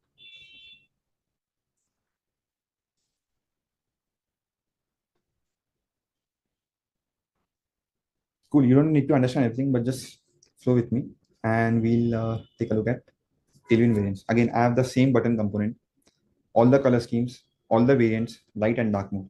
Now, every one of us have used Tailwind or at least seen Tailwind. So I have a quick question. If you had to build this button with all its color schemes and variants, how would you do this using Tailwind CSS? Just imagine, like, think about it. Here is how I did this. So in the index.css, I have all the light and dark mode. All the colors for my light mode, simple. All the colors for my dark mode, simple, right? Then in the Tailwind config.js, I created all the semantic tokens. So from all the blue, gray, green, etc., I'm creating primary, secondary, success, warning, errors, right? Base tokens, semantic tokens, right? So this light 200, which is my primary default color, blue 600, Whenever there is light mode, it will pick the blue 600 from the light. Whenever it's dark mode, it will pick the blue 600 from dark. That's it. I just need to add this class to my root. If the root is light, it will pick blue 600 from the light mode. If it's dark mode, primary value will pick the blue 600 from the dark mode. As simple as that. So I created all these theme in my tailwind config.js file. I'm extending the theme. Now, how am I creating the button? So first in the app.tsx, I have the same API, clean API, variant, border, color scheme, secondary. Same API, clean, easy to read. Now, how to do this using Tailwind? I'm using Tailwind variants, which is an extension of class variants authority, but works great with Tailwind. You can learn about it more in the documentation. But at the base, I have all the Tailwind classes, removing the border, etc. Then I have all the variants. Color scheme will take all these values, and variant will take all these values. Now we have something called as compound variants. If the color scheme is primary and the variant is solid, attach these classes to my button, BG primary and text white. Where is this BG primary coming from? There is no class called BG primary in Tailwind. Given the fact that we have extended Tailwind CSS, this BG primary and all these colors will be created by Tailwind for us. We don't need to use any SCSS. We don't need to use any custom CSS. All these classes will be created by Tailwind for us. And given the fact that we are using Tailwind variants, everything will be attached to our component whenever the prop is color scheme is primary and variant is solid. As simple as that. Only in 4 files, we created both light and dark modes with such a variety of these buttons with all the color scheme and all the variants with just only 4 files. So the color scheme is primary, the variant is solid. Every color will be created by Tailwind. If I were to scroll down for this flat variant, you can see it's kind of complex where you have the color scheme primary and the variant is flat. The classes are BG primary light. Everything will be created by Tailwind for us. Even the hover styles, hover BG primary light, it will be created by Tailwind for me. I don't need to create any classes. That's it. I mentioned all the classes in the all the colors in the tailwind.config. Everything will be done for me. Then finally, we have the size variants. Here, we have all the sizes, and given the fact that we are using this Tailwind variants, it will provide us with responsive props. So on the MD, I want the size to be MD, and on the large screen, I want the size to be LG. Simple. Tailwind variants and Tailwind CSS will create all the class when I run npm run build. And if there are any unused class, they will remove it. They will purge the classes automatically. That's the beauty of Tailwind CSS with all this tooling. That's why Tailwind exists, right? So it's as simple as that. Now, let me show you one more thing. I'm 25 minutes in my talk. Cool. Okay, so this is Shad UI. It has a lot of themes like orange, light, dark, rose, light, dark, yellow, light, dark, violet, light, dark. How would you do this in Tailwind changes? Let's say this is your task. This is what you have to create.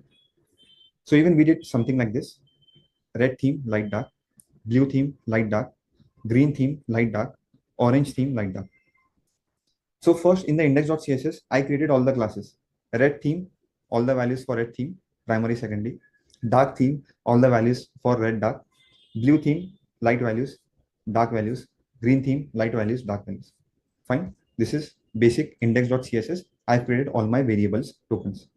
Then I'm creating all these semantic tokens like primary, secondary. Now you understand the importance of semantic tokens, where you have all the base tokens and you're creating semantic tokens out of this. And finally, we are using Tailwind variants and creating our button component. All this BG primary, text primary, foreground will be created by us, created by Tailwind for us. As simple as that. And we have 4 themes with their dark modes, total 8 combinations. Cool. So what are some of the pros and cons of Tailwind? Automatic class generation and tooling with Tailwind.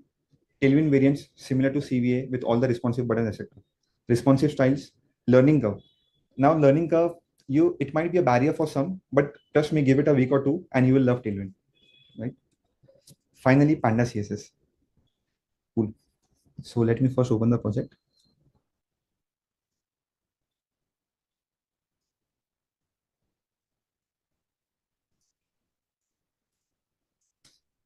So Panda CSS is this build time CSS in JS. So whenever you run npm run build, it will create all the classes for you, but it is CSS in JS, very similar to style components. It is created by the same team behind Chakra UI, right? So again, if you look at the demo, we have the same buttons with all the color schemes, light and dark modes. So how to do this with Pandas CSS? You can read more about in the blog post. I'll just glance through. So similar to Tailwind, we have the panda.config.ts file where you have to create all the themes, right? So I have the tokens for space. I have the tokens for space. I have the colors. For the dark mode, I have all the colors. Makes sense. For the light mode, I have all the colors, right? From these base tokens, I'm creating something called as semantic tokens. So I have all the values for primary, secondary, success, both base, light, and dark mode, right? Then I have my button. It gives the same CVA-like API where you can pass in styles. This time it's more verbose as compared to Tailwind where you are just adding classes. But in my opinion, I like this verbosity. And given the fact that we are using CSS in JS, it's all type safe. I don't think you can get this with Tailwind. Primary, border, etc. Even the base tokens, blue 100, everything, type safe. You don't need to look anywhere else, right? So if the color scheme is primary, variant is solid, attach this primary, BG should be primary and color should be white. Where is this primary coming from? It is coming from our semantic tokens. Panda CSS will take care of creating the styles. Given the fact that this is CSS in JS, you can create custom utilities, just like we saw in style system. So rather than adding padding left, padding right everywhere, I can just do PX, which stands for padding horizontal, and everything is type safe. Every value comes from our theme. That's the power with CSS in JS, and there is no runtime. You can also have responsive props. So we have sizes, everything type safe. LG on LG will do MD. Simple. Even with Panda CSS, we can create all the themes that we saw with shard scene. So I'll show you the code. You can take a look at it. Yeah, red theme, blue theme, green theme, orange theme. Even with Panda CSS, you can do that. So it's always between verbosity and readability. With Panda CSS, so we'll take a look at the pros and cons. It's a build-time solution, so no runtime performance impact. Enhanced TypeScript support. You can add custom CSS properties with all the responsive styles. It has a verbose syntax, right? For some, you might find this as a con, but for me, it's fine. Learning curve. Developers will have a learning curve because Panda CSS has a lot to offer, and you have to you will have a learning curve. So what are some of the highlights? And I'm 30 minutes. I'll wrap it up. No matter which particular approach I used, everything was theme driven. Everything had code readability. You can read the code from top to bottom. Everything was like aligned. Everything was in its place, in its file. Then we have component variants. All the variant API type safe. It makes the code more readable. And similarly, you have scalability. You can change the code any day. You won't have any readability or maintainability issues. No matter which particular approach you use, you have to write clean code, lean code, good code, and just ship the code. You don't fight whether Tailwind versus Panda. If you're familiar with Tailwind, use Tailwind. If you're familiar with Panda, use Panda. If you're familiar with style components, use style components. That's it. So here are some of the links. You can find all of the code on GitHub. I have written extensive blogs on Chakra UI clone, everything on my blog. And you can follow me on LinkedIn. You can scan any of these and you can reach the other two. Yeah, thank you very much. I hope it was overwhelming, but I hope you found I hope you learned something new. And you can, I have my email in my blog. You can hit me and I'll try to respond. Thank you. All right. Thank you so much, Arsalan. As I said, it's really great to see you speaking here at React India. I'm seeing you speaking at Pune meetups and now seeing you speaking here at React India. I think it's been a journey. And I think as usual, your talk was really good. I really got to know some insights from your talk as, we have been doing since previous meetup talks, right? Yes. Yeah. So it was really good to have you. Thank you for your time and thank you for sharing your insights. Good to see you and maybe looking forward to meet you here in person at React India. Yeah, sure. Thanks a lot for your time and thank you for giving me this opportunity. And I wish you all the best. Let's meet in person. Take care. Bye. Thank you. Bye-bye. Bye.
Okay, I think you saw a video regarding content stack, so make sure you scan that video and look more forward to it.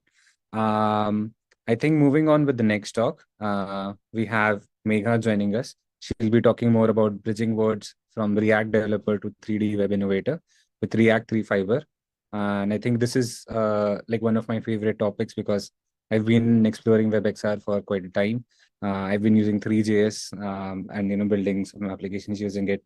So it would be great to see her telling more about how we can use React 3 Fiber in this. What's the part which you are looking for?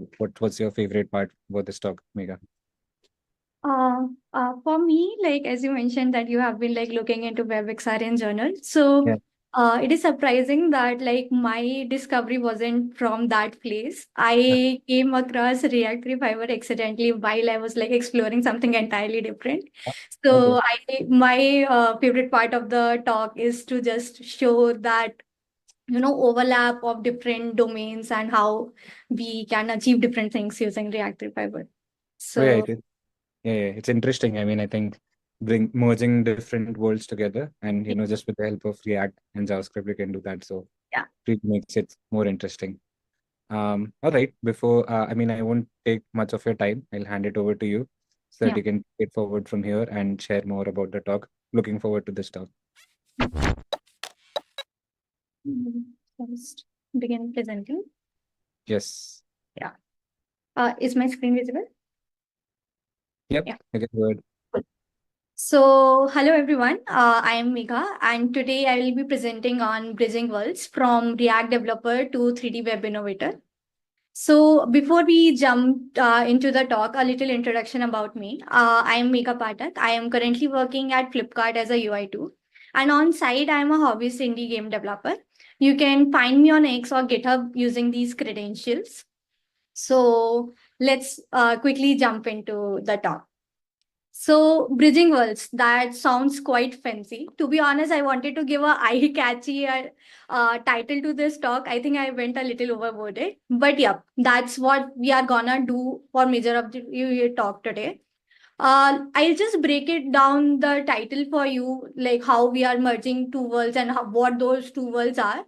And we can just see how this journey is not just exciting for us, but increasingly relevant for web developers like us. So just a quick introduction of React 3 Fiber. React 3 Fiber is a library of React that allows developers to render 3D graphics. Under the hood is just a React renderer for 3JS, and 3JS again is an open source 3D engine. So, and why it is relevant, you might ask. I think there are like enough launches every now and then for us to understand the increasing importance of spatial design, WebXR, and how there are like new devices and browsers and everything to support that. So every new day, there is more possibility of what more we can achieve, not in only in our XY coordinates, but also in the Z space as well. So considering like everybody is getting to this ship, at least it's worthwhile to explore a bit about it and see how it can be more relevant to us. Not only the hobbyist developers like you and me, it is currently being used by a lot of enterprises as well.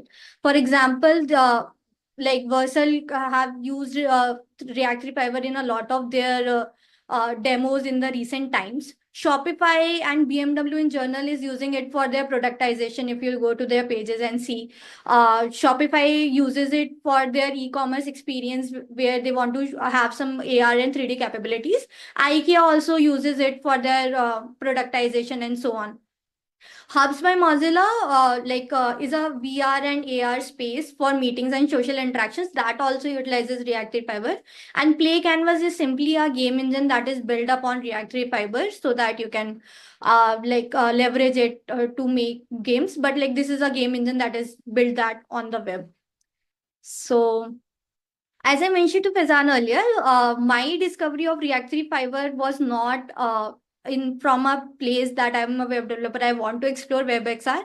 I came across React 3 Fiber accidentally, but like as a game developer. So, but we'll get into the more details of this discovery in a little bit later part of this presentation. Let me just first give you a small, overlook of both the worlds that we are trying to merge today. So the first world would be how my traditional 3D development or 3D game development would looks like. I will be using the terms 3D game development, immersive experience, 3D development a little interchangeably, because personally for me, all the experience I had with 3D development in general have been very centric towards animation movies and 3D games in general. So my entry gate have been games only. So I sort of use these terms interchangeably in this slide. So to call anything 3D, there are a certain workflow or a certain path that you take. And this remains same irrespective of what you are trying to make, maybe an animation movie or a game or any immersive experience in 3D space. The steps remain same. So for example, I want to make a bouncy, soccer ball in a 3D space. First, I will conceptualize it using a tool like Photoshop, Figma, or something of that sort. In this step, I will like storyboard it or like create, rough sketches around what my life cycle and everything would look like. Nextly, I would like need to 3D model it in a tool like Blender or Maya or Rhino.js or some Rhino 3D or something of that sort. In this, what we do is we just have a collection of polygons in the 3D space, and that represents my object. But as you can see, doesn't look like an object you would see in a game or so on. Then comes the texturing part of it.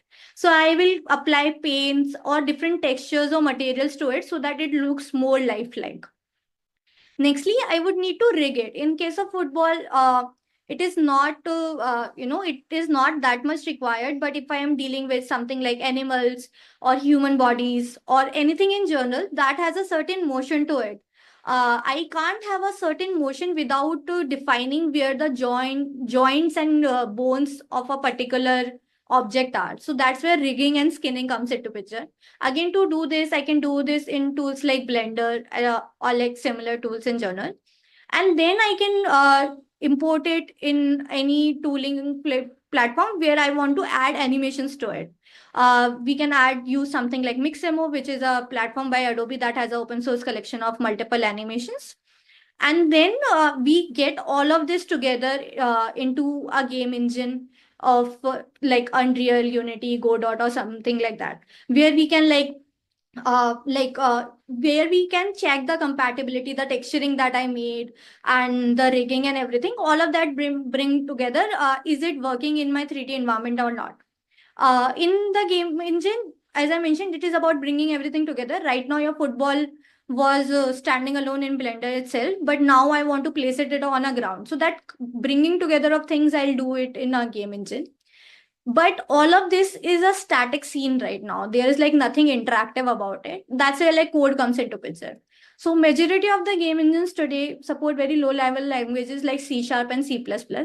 Most of them give support of visual coding languages as well, but this gets very overwhelming to do something really complex using a visual coding language. So it's like I have preferred using, like the normal way of writing code in general.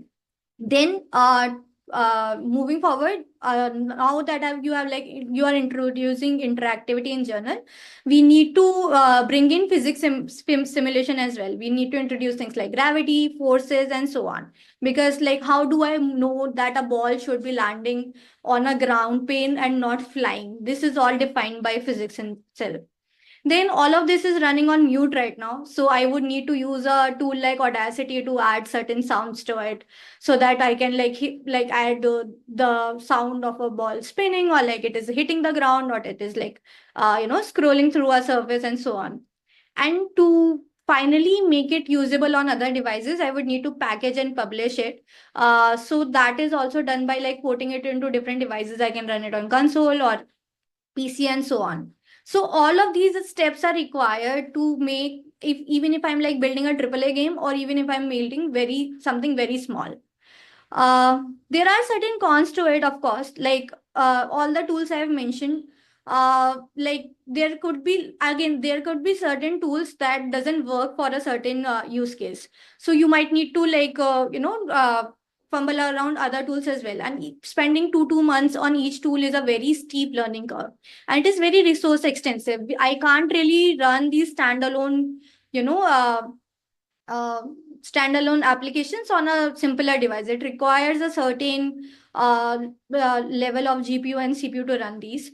In short, if I try to comprise all of it, there are like way too many moving parts in this traditional route of game development, and there is a lot of time I am spending on the setup rather than the code development. So it gets very time consuming and causes a lot of fatigue in general. So, and also there are like a lot of leaky abstractions. For example, I just made a bouncy ball, but I want to use it again in my another game or another animation movie again. I can't simply create a component out of it and import it the next time I'm using it. Or like I can't simply create a module out of it and just call it in my game. Again, there is support for plugins, but plugins again are very, plugins again are a very long route to take to implement something. So it's not as easy that, this is something repeatedly I'm using, I'll just create a plugin of it. So, but that said, my experience was with traditional game development was good. Experienced learned all of this while I was part of a code-based course over 6 months or so. There I got to build a short film, create conceptual projects like, space design, what a space office in space would look like, learn things like gray boxing, also build a small horror game. So overall, after going through that whole journey, I can tell there are cons, but I won't deny that it was a fun experience as well. For me, anything at the intersection of art and technology is thrilling. It's a kind of topic you can wake me up at 3 in the night and I'll be excited to talk about. So even if the journey required me to learn 15 different tools, I didn't mind it in general. But so there are of course pros to it as well. Like if I'm doing traditional game development, there is good comprehensive documentation. It enables you to do cross-platform development. There's a strong community as well. And I come from a coding background, but for people who don't, there is a good support for visual coding. For example, blueprint systems are there so that you can visually code your entire thing. With all of this, I became majorly fascinated about things like world building, game mechanics, what the animation techniques look like, and so on. But while I was doing all of this and juggling with all these tooling, there was one tool that stood out to me the most. That was this tool, that is Ready Player Me. Ready Player Me is a tool that helps you with the character design. If I want to design my NPCs or my main character, I can simply go to this tool and create different type of configurations for that character. But why this tool stood out to me, this was the only tool that I used in my whole workflow that was not a standalone app, and this was running on web itself. So this was the only webified tool that I got to use. So I got very intrigued that how is this possible that it is able to give me so high quality exports and still it is not as heavy as I'm downloading a 11 GB standalone app to run this. So digging deep, I realized that it uses React 3 Fiber, and it sort of very much fascinated me because this is the first time I saw something so webified, and it was I was that okay, this is possible on the web itself. So then life caught up. I got to my full-time job, sort of stopped doing game dev in between a bit. But then I again came across this Versalship demo that was launched in I think sometime back. So again, if you see that if they also have a blog post about it, and this is a video of Theo talking about it, that everybody was astonished that how a identity card like this or a 3D experience like this can be built using built-in web. So the title of this talk was this video was also something similar, that he talks about that how is this possible to build something like this on the web.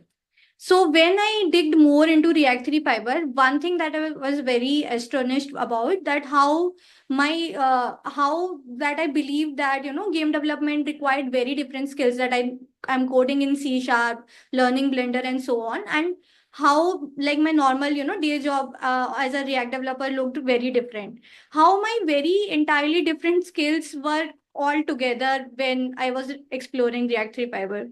It simply uses the principles of game development along with web APIs. So things like cameras, renderers, and like, what an environment looks like and everything. This all I learned in game development, but there was a web API for all of this. So this is how it is, like it tackles games on the web. So that's why I like got interested in it and started exploring. So if you're like me, who likes to who is building web apps in their day job or just for fun, but dream of making more and want to push this further, this library is for you. It's sort of like bridges are two worlds, that is of like a 3D React developer and a 3D web innovator, 2D web developer and 3D web innovator. But the thing is, like, even if you do a very quick Google search right now, it will show you a plenty of demos. But demos are not games. So there is a lot of, small demos you can find around where like somebody is like spinning a table in a 3D space, or like there would be a very good, cool room. But that doesn't have the kind of interactivity that is there with the games. So how do we like enable people to create truly immersive worlds and games in the web? So yeah, so for this, let's revisit. For this, like I think we majorly require a very good React oriented 3D game engine. But like before visiting that, let's just revisit what React actually stands for. I think like it is too much on the nose to discuss what React actually is in a React conference, but let's just like quickly do it. React at its core is an abstraction over DOM, or more precisely, if I say, it's an abstraction over document like renders. But the main qualities that makes React special is like it is functional, so it makes my code more predictable and easier to test. It's composable, so I can like build very complex UIs using very smaller reusable chunks. And it is declarative, so I can just tell what I want and not get into how to do it, which makes my whole coding experience very intuitive. But the main thing that I find the most important is it progressively enhances with new libraries. So tomorrow, if there is a new runtime, or if there is a new paradigm of like doing things, or if there are new patterns, I can simply grow my game or grow my code base with the JavaScript community. If anything new comes up, there isn't a very big blocker to include that in your project, as long as your project is based out of JavaScript. So, which is again in very much contrast with how traditional game engines work, because they are like very monolithic, and it requires you to take the entire setup with you wherever you go. So for example, the setup I showed you earlier, that like you have to go through all these steps to call something 3D, that all you have to do, even if you are making something very complex, or even if you are making something very simple. So for example, tomorrow if a new state management library looks like, and it is supported by React, I can't really take it to Unreal and use it with C# and so on, because it is just not possible. There is a very monolithic system that is present over there. So the best React game engine, in my opinion, would have pros of both. The pros of traditional game development I showed earlier, as well as the pros of React in general. So it will render like a document, be functional, be declarative, supports composition, but at the same time, it will support things like physics, camera support, lighting, etc. That's where like if you like see all of this, and then if you go through the React 3 Fiber documentation, you will see how this all sort of like fits together. Somebody who haven't seen React anytime before, or somebody who hasn't seen Unreal Engine before, both of them can relate way too much with each other if this like bridging thing is in between. So I would like to show a quick demo how like this entire things come into picture. And like how the whole life cycle that I discussed with traditional game development earlier, how easy it becomes to do in React 3 Fiber in general. So the bouncing ball I showed earlier, I think it would have taken me a day or a half to do all of it and export it. but a little more complex than that, and a little small game, if I try to build in a React 3 Fiber, how complex it is and how it sort of translates, that I would like to discuss now. So we start with a basic setup. So here's my code. This is a basic white project. There's like nothing much here. This is my entry point, of course. In my app JSX, if there is nothing but just a menu screen, which is again a 2D screen only, which has certain small divs, and they are like they are rendering certain data based on what the state is like. But there is like nothing 3D at the moment here. This is just a 2D screen in general. So if I run it, it shows me something like this. If I do start game, I don't know if you can hear the sound of it. It's just like bird chirping sound in the background. But it is just a blank screen at the moment. The initial screen I showed, this is just a 2D screen, how we make anything simply. Then if we have a basic setup, what we'll do is we need three things. First is canvas, camera, and third is renderer. So to call anything 3D, you need these three fundamental things. Canvas is the most fundamental component in React 3 Fiber because it serves as a container for your 3D scene. And canvas is my entry point in any of my 3D scene. So for example, like if any website you make, the most majority of the website or web apps we make in general, all of them are render oriented, but games are data oriented. So we need something to, sort of re-render or loop over our render so that I can like show different sort of, animations in my screen in general. So that's where render loop comes into picture. So canvas sets up an animation loop, calling my components render method again and again. And it, accept different props like renderer, camera, and other global setting. Camera is nothing. Camera is just to see whatever is happening on my screen. Either I'll see it from first person or I'll see it from the third person and so on. And scene and camera are re-rendered with every frame. So that's where like this thing comes into picture. As a developer, I don't need to manually re-trigger it. So if I include just these three things, like I added a camera, suspense, we know suspense I just added to lazy load things. Physics is just wrapping my entire experience. So if I add this, now what you see, now just to know that, all of this got added, I just added a background color. So now if I start the game, now this scene is a 3D scene, like what I entered into. Now I can call this project a 3D project because it has canvas and camera associated with it. So that is the basic most setup that scene setup that we need to do if we are like beginning with anything 3D. Secondly, now we can think about doing environmental design. So for environmental design, to make environment of anything, even if you like see in my background, if I want to make an environment of my room, I'll add a table, chair, certain walls, would add ceiling, floor. So environmental design works into this manner only. React 3 Fiber gives us React 3 Dry. What it does is it just gives us a wide range of pre-built, ready-to-use 3D components that we can do, use to do certain complex operations. So if I get to my code right now, so if we begin with the environmental design, what we will do is we get to our experience file and we just begin with creating a simple grasslands in starting. So I added this and we just refresh it and see. There is nothing here. So my grassland got added, but I can't see it. Why I can't see it? Because there are like no lights in the system currently.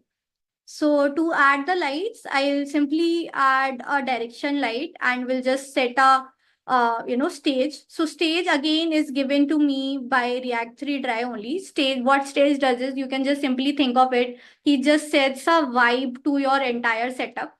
So if here I have just added a sunset sort of file. So just to give a sunset sort of vibe to my entire thing. Directional light is nothing but like sun in your 3D space.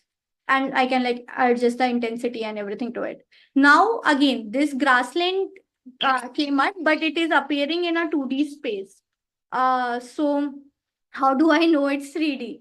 Unless, because again, like if somebody is seeing me on the top and nothing is moving and they can't really move around, they will see it as a, picture only. If you can move around, then you know it's 3D. So for that, we'll add the orbital controls. This is also provided by React 3 Drive only. As I mentioned that these are like pre-built 3D components. I can like write my own orbital control as well, but this is just a collection of different reusable 3D components that are generally used in every 3D space. So now that I added the orbital controls, now I can 3D navigate it. Now I can call it that, it's a 3D grassland where I can like move around and see things. Now, just to add some more aesthetic things, I think I'm just gonna try to make a forest kind of scene. So I'll add certain rocks, I'll add a pond, and I'll just add a small deer grazing in that grassland. So now that if you see it, so I can like zoom as well because it is like giving me capability to roam around in entire 3D space. For each of these models, we like import, we can use GLTF models, and again this is a hook that is provided to me by React 3 Drive only, because I can import any GLB file and it is like converting this into a GSX component. And coming from a traditional, game development background, I can tell you how big of a headache it is to convert your, models in different formats supported by different, Blender supports something else, and then you have to export it in something else. Then you are trying to use it with some other software because all of that is so fragmented. And sometimes something is working so fine and you want to just add bones to it, but the software you import into doesn't recognize it that way. So it is a very big headache. But considering this is a React setup and it simply converted my GLB, it's also a 3D file format, into my GSX component, it became so easy that I can do manipulations on it how I would have done to a normal 3D component. So all of this got added. Now, again, all of this is for aesthetic purpose only. Then if I want to add a play area where like my main game would reside into, I just added this. So I added a small bear along with some trees onto this, again a small piece of grass, which has which is represented here. So again, the material and color that I gave it to it, again, this is also a JSX component that you can use, and this is also provided by React 3 elements to you. So this is the scene that I will be working with. That there is a small bear, probably this will act like a main player for me. Deer is out there just for aesthetic purposes, and they're like trees and everything, and there's like a small pond in the background. So now that I've included everything in my environmental design, we can move forward and define the life cycle of the game. So what exactly my game would do? So this is the stage where, like, again, this is why I came into game development in general, that it allows me customization on every step, that I can define here what my tree would look like. I want to place a tree like this, or like whatever my aesthetics are like. And similarly, whatever I want my game to be. So here, if I define the life cycle of my game, I want it this way, that my bear can move in all 4 directions, and either it will like collide with a tree or it will not collide with a tree. If it doesn't collide with a tree, nothing happens. If it collides with a tree, we will just check if that tree has honey. If the tree has honey, then it's like a +1 score, and we move to the next stage. If it doesn't have honey, I have an option as a player to collide with another tree, and again we check if the tree has honey. This is the simplest logic I could come up with, that there's just a bear roaming around for honey. And all of this we can define in our game store. So in my game store, I am using just and with subscribe. So what subscribe function simply allows me to subscribe to changes in my store. So any change comes up, I can like access it in different parts of my entire game. So I have these particular functions. So one is that I define the states of my game. Either I will be in menu state, or I will be in game state, or the game would be over. There is like these are the majority of the states I can be in. Then I have a play audio function that simply helps me in playing different sort of feedback audios, so that if I'm colliding with the screen, how would I know? If I'm colliding with a tree, how would I know if it is a wrong tree or right tree, unless there is, sound associated with. This is my main function, that is like my game store, where I created a store with certain functions. In my start game, I'm generating levels. Generating levels is not doing much. Besides, like I have just defined how many trees should, maximum, minimum trees should be there, and for each level, it is just creating a set of trees which are represented here. For example, like you can see 4 trees, and in the next level there might be 3 trees. So it is just generating a random set of trees. And from those trees, we are randomly assigning which tree would have the honey, because we don't know like which one will have the honey. And honey hunting is the main purpose of the game. Then I have my next stage, which whenever I move to my next stage, it will just do the current stage plus 1, and it is just for the progression basis. My main function is this. This is my main game logic, that when I'm touching a tree, I have to check if the tree has honey, I move to the next game stage. Otherwise, we just said wrong answer plus 1, that I have given one more wrong answer. I just play the audio for the wrong tree. So all of this is the main logic of what my game would do. The remaining things that we did in the environmental design were how my game would look. Again, if you compare it with the traditional game development journey, the whole workflow is same. It's just it is very simplified, because everything I'm doing in React or like JS only. So moving on, right now, like you can see all of this, like, but neither my bear sort of moves or nothing happens, because there is no interactivity in the game as of now. So that's where interactivity comes into picture. So React 3 Fiber again gives me a 3D engine called Rapier. So Rapier is a physics engine that is written in Rust and designed for like high performance real-time physics in games and physics simulation. And React 3 Rapier is just a wrapper over it to use it in React 3 Fiber. So if I want to have some certain interactivity, interactivity is nothing like there is a static body and I add physics to it. For example, gravity will work on it now, forces will work on it now, or collisions will work on in this now. So all of that combined adds interactivity to that object.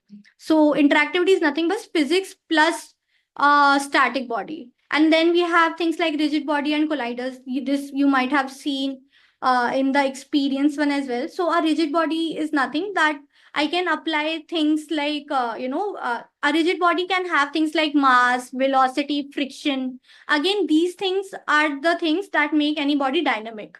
If I have mass, so there would be certain properties to it that, that thing would weigh, and it has a velocity to it, so that thing would move, and if it has friction and so on. And then there are things like colliders, so that I know that, something came in contact with something. So that's where like collision comes into picture. That is again a very important thing. Otherwise, like a character can move around in a game, but we will never know something happened unless we sort of map that a collision happened between this or a non-living thing or a living thing or something of that sort. And to get all of this working, we will use frame and use keyboard controls as hooks. So let me just get to the interactivity part. So let me just discard it a bit. Yeah, cool. So in my interactivity, I need to add interactivity to 2 things. I need to add interactivity to my bear in journal. So to add interactivity to my bear, first thing is I need to define that when I'm pressing my left key or when I'm pressing my right key, what is exactly is happening. So the controls we define in my app JSX, that will come into picture now. And the use keyboard control is just, taking my selector and binding my controls with a certain key. So this you can define according to yourself. Whatever key you press, you can like do jump with it or back or something of that sort. And then comes my use frame hook. This is most probably this is one of the most important hooks in this entire setup, because what it does, remember a few slides back I mentioned that there is a render loop that continuously runs and shows different animations on different screens. So what use frame does is, for example, I have a character and it is just like doing it hand like this continuously in the entire game. But now I'm pressing a button. Now I want it to just stop doing that, static animation and go somewhere or like run or jump or something of that sort. So what use frame does is it interrupts in that render loop and does whatever we define our character to do, or like, for example, in here, what I'm doing, I'm calculating the impulse and applying it to my character. So with apply impulse, I am applying the force to my character that now I'm pressing this key and now you move with this certain speed. And so this is all is happening using the use frame. Again, I have to like interrupt the render loop because like I also want my camera to follow the character in the world position. So camera will look at the target loop, that is the character's world position in X and Z coordinates. So all of this I want. So use frame would be utilized for it. And another thing that I would need to do is like, this is my gameplay area.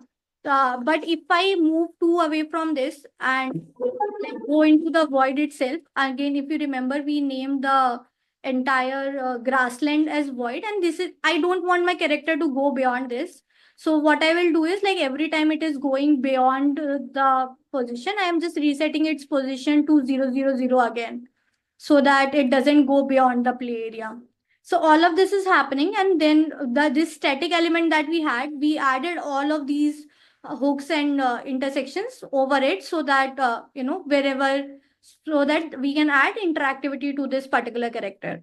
But again, when it is colliding with trees, nothing is happening, because like it is colliding with trees, but the tree itself needs to have some interactivity to have that callback that now we have to do something. So now if you remember, we created this callback in our game store that was tree touched. This is my main logic, that when a tree is touched, we move to the next stage or not. So we need a place to add this as well. So that's where like the final step of our game comes into picture, that if I go to the tree spots, this is again nothing but like I am just randomly assigning certain angles on which I want to place my trees. And my trees also have a cylinder collider. If you see, there is a cylinder collider surrounding it. So whenever my bear interacts with my tree, I want to call this function that has tree touched and with the instance of the tree. So now if I press it and if we like refresh it now, it's just interactive. I don't know if you can hear the sound or not, but like this was the wrong tree and the Q is the sound. This was also the wrong tree and this was the right tree. So it moved to the next stage. So again, if you see, it will like just continue like this for certain stages. This was the right tree, and so on. It will like go on till the defined number of levels are reached.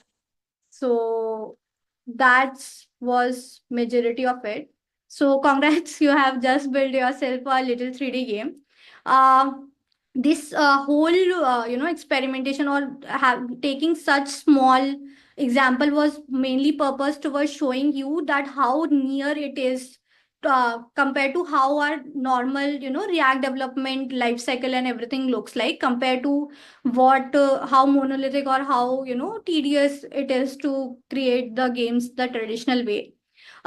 Moving forward, like as from the future scope, I would just like to encourage you as well to explore this, because of the increasing focus on WebXR in general. Personally, I am also trying to build a game that I was initially trying to build in Unreal, but now that I've gotten so fascinated towards React 3.5 in general, so I'm trying to build that, capstone game that I've always wanted to build in this project itself.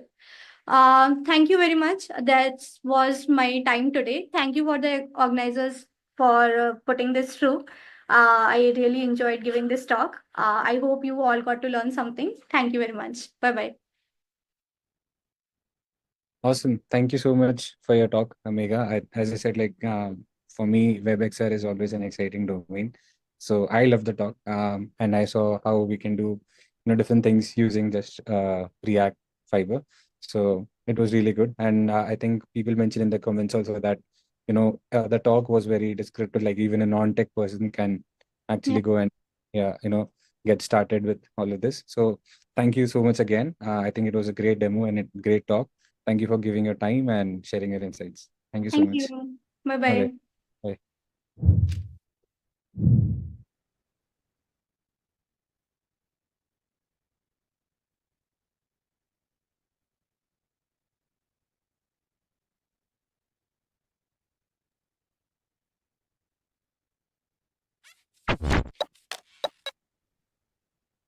All right. I think it's now time to move on to the next talk. Next talk is by Adam, who is the CTO of Affinity. Affinity is one of our gold sponsors. His talk will be more on decentralized to protect. Start your shift away from centralized storage today. So I think Adam presented his talk last time also remotely. So I have a question for him. So as soon as he comes live, I'll ask him a icebreaker question, which is when do we get to see him live in person? I think he'll come right away. Yeah. Hi, Adam. Hey there. How you doing? I did hear the question. Look, my schedule's pretty tight, but I was actually in Bengaluru 2 weeks ago, in fact, and this week I'm in Berlin, and I couldn't make it work. But maybe if we plan for next year, that'd be pretty cool. It'd be awesome to see everybody face to face. Yeah, definitely. I mean, even I saw you last time speaking remotely, this time also remote, but next time it would be great to see you in person here at React India. Yeah, I'm much taller in person, let's just say. Well, thank you for the introduction, and hello, everybody. And thank you for joining me for this session for React India 2024. My name is Adam Lata. I'm the Chief Technology Officer here at Affinity, and I'm really excited to have the opportunity to talk to you about some of the cool innovations that we're working on here at Affinity, some of the products, the services, and the tools specifically for developers, but also for businesses to make it easy to change the way you think about handling customer data. Now, as you just heard, I had the pleasure of speaking at the conference last year, and I'm very happy to be invited back. And especially because I want to talk about this really important topic, that shifting away from centralized storage of customer data and really rethinking how we design systems to take advantage of decentralized technologies and ultimately give control of customer data back to its rightful owner, the customer themselves. So today, I want to talk about some of the challenges that we face by continuing to use these old practices, these old architectures of storing customer data centrally, and instead think about new ways that we can address this and how you can get started today. So if you think about the traditional model of centralized user data storage, it really is setting you up for failure as a system designer, as a developer. Because not only are we basically creating a massive honeypot ripe for attack when we store our customer data centrally, but also these centralized systems really don't provide the right hooks for data privacy and fine-grained consent that our customers demand today.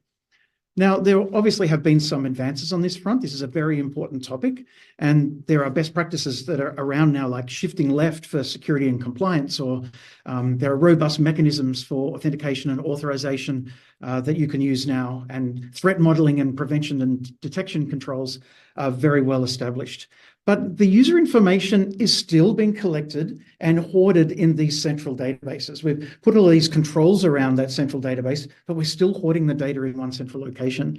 And this really does become a very attractive attack vector for threat actors. It's a massive problem. It's reported almost daily around the world. I'm sure you've heard of some of the stories about financial institutions or medical providers or insurance agencies and e-retailers and even online ticket sellers that are being breached. And what the outcome of that is that the customer data is being lost and their privacy is being breached as well. So we need to do something about this. What are the risks if we don't? If you look at some of these numbers, the average cost of a data breach in 2023 was $4.45 million. And 60% of businesses will close down within 6 months after a data breach if they're a small business. You don't want to be responsible for that if you're a developer. That's not something that you want to take on. So the size of these breaches can be really shocking, of the data breaches, but also so can the fines. You look at the GDPR fine for 20 million euro if followed up after a data breach. That's a significant amount of money. Now, there are some other standards, not just GDPR, but I'm sure everyone on the call here has probably heard of the India DPDA, the Digital Personal Data Protection Act, that's also evolving. And you're likely familiar with it, but it's evolving into talking more about consent management as well. So there's a lot of movement in this area. It's a very important area that we have to address. Now, the obvious thing that we could do is basically lock our data up and not let anybody see the data. But that's just not realistic and it's not useful. We need to be able to share the data from the consumer to a website or an application in such a way that the data is secure, privacy is preserved, and it's shared completely with the consent of the data owner themselves, the consumer themselves. So we need to find new ways of managing this data flow. And that's what here at Affinity, that's what we're working on. We're here to change data ownership for good, to put the consumer back in control of their data and also of their digital identity, and to put privacy and consent at the forefront of everything that we do. Now, Affinity is a startup that's based out of Singapore, but we have offices all over the world, including in Bengaluru, where I was 2 weeks ago, as I mentioned. And we've been using decentralized technologies for the past few years to solve real-world problems, such as during the pandemic, Affinity technology was used to verify the vaccination status of millions of cross-border travelers. And we make use of open standards, such as verifiable credentials, which are cryptographically verifiable claims about an identity. We use those open standards to build decentralized systems that put the control of the customer data back in their hands. So we want to do better. We want to stop storing data centrally and taking these huge risks with the customer data. And we want to give that control back to the consumer. So that sounds really great. But how do we actually do that? How do we use decentralized technologies to protect our customer data? Well, first, let's talk about the state of the art for when you're building systems today. If you think about a traditional website, probably more traditionally, it's been a monolithic database and a monolithic application, but probably more contemporary view of the architecture is microservices. And so you see here, we have a microservices architecture with a single page web application, obviously using React. It's basically all the data is stored on the back end. Now, it's okay for things like the product inventory and sales inventory and things like that, but you'll also notice that the user database is also stored in the back end, which means that it is, again, a centralized data store of potentially personally identifiable information. Now, what we actually want to do, though, is we want to address that, because if you think about it, there's a couple of issues with this design. First of all, as I've already mentioned, it's a massive honeypot, and so threat actors will want to target that. But also, the consumer themselves don't own the data. So the data is being passed on to the website holds that data, the consumer is no longer in control. In fact, I'm sure that you're building systems today, or you as a consumer have used systems where you agree to the terms and conditions when you first sign up an account, and then after that, you have no idea what happens to the data. So the consent that you've given to the website is very coarse-grained. It's not like you're consenting to giving out every piece of information and that you're kept fully informed of exactly what's going on at every step. So it's not a great architecture. What we really want to do is we want to be really bold, and we want to take that user database and move it to the front end, move it to the control of the consumer themselves. So move it at edge. So imagine a personal data store that runs at edge in the control of the consumer, that and it runs at edge, but yes, of course, there are things like backup and cross-device sync and all that sort of stuff to protect the data. But the main point is that the data is no longer stored at the back end in a centralized database. It's moved to the front end. Now, this sounds really, really cool. It also sounds, well, how would we actually make that work? There is good outcomes here, of course, because you've got control. The consumer has the control of the data, and it also improves some of the issues around trust and regulatory concerns about storing personally identifiable information. But how realistic is it for us to build something like this? It sounds like a real ideal. Moving from this idea of where individuals sign into a central server and store the data in that database, and instead moving to a decentralized model where the consumers themselves are basically presenting an API. And instead of them logging onto the website logs onto them. This is a real shift in the way that we would design systems. So we need some way to make this a reality. This is our perfect state. But how do we actually turn this into a real system design? Well, this is where the Affinity IOTA framework comes in. The Affinity IOTA framework is an end-to-end implementation of the OpenID for VP standard. It is actually a standard for managing consent in a data exchange in a seamless way. So the Affinity IOTA framework, you could think of it like this. Instead of in a traditional system where you store the data centrally and then you run a query on that data, instead you store the data remotely at edge and you send the query to where the data is. So we've turned this model on its head. It really is revolutionary. So you can think of the IOTA framework as a very small query that runs in the context of the consumer's personal data store. Now, in the context of the personal data store means for Affinity running inside the Affinity Vault.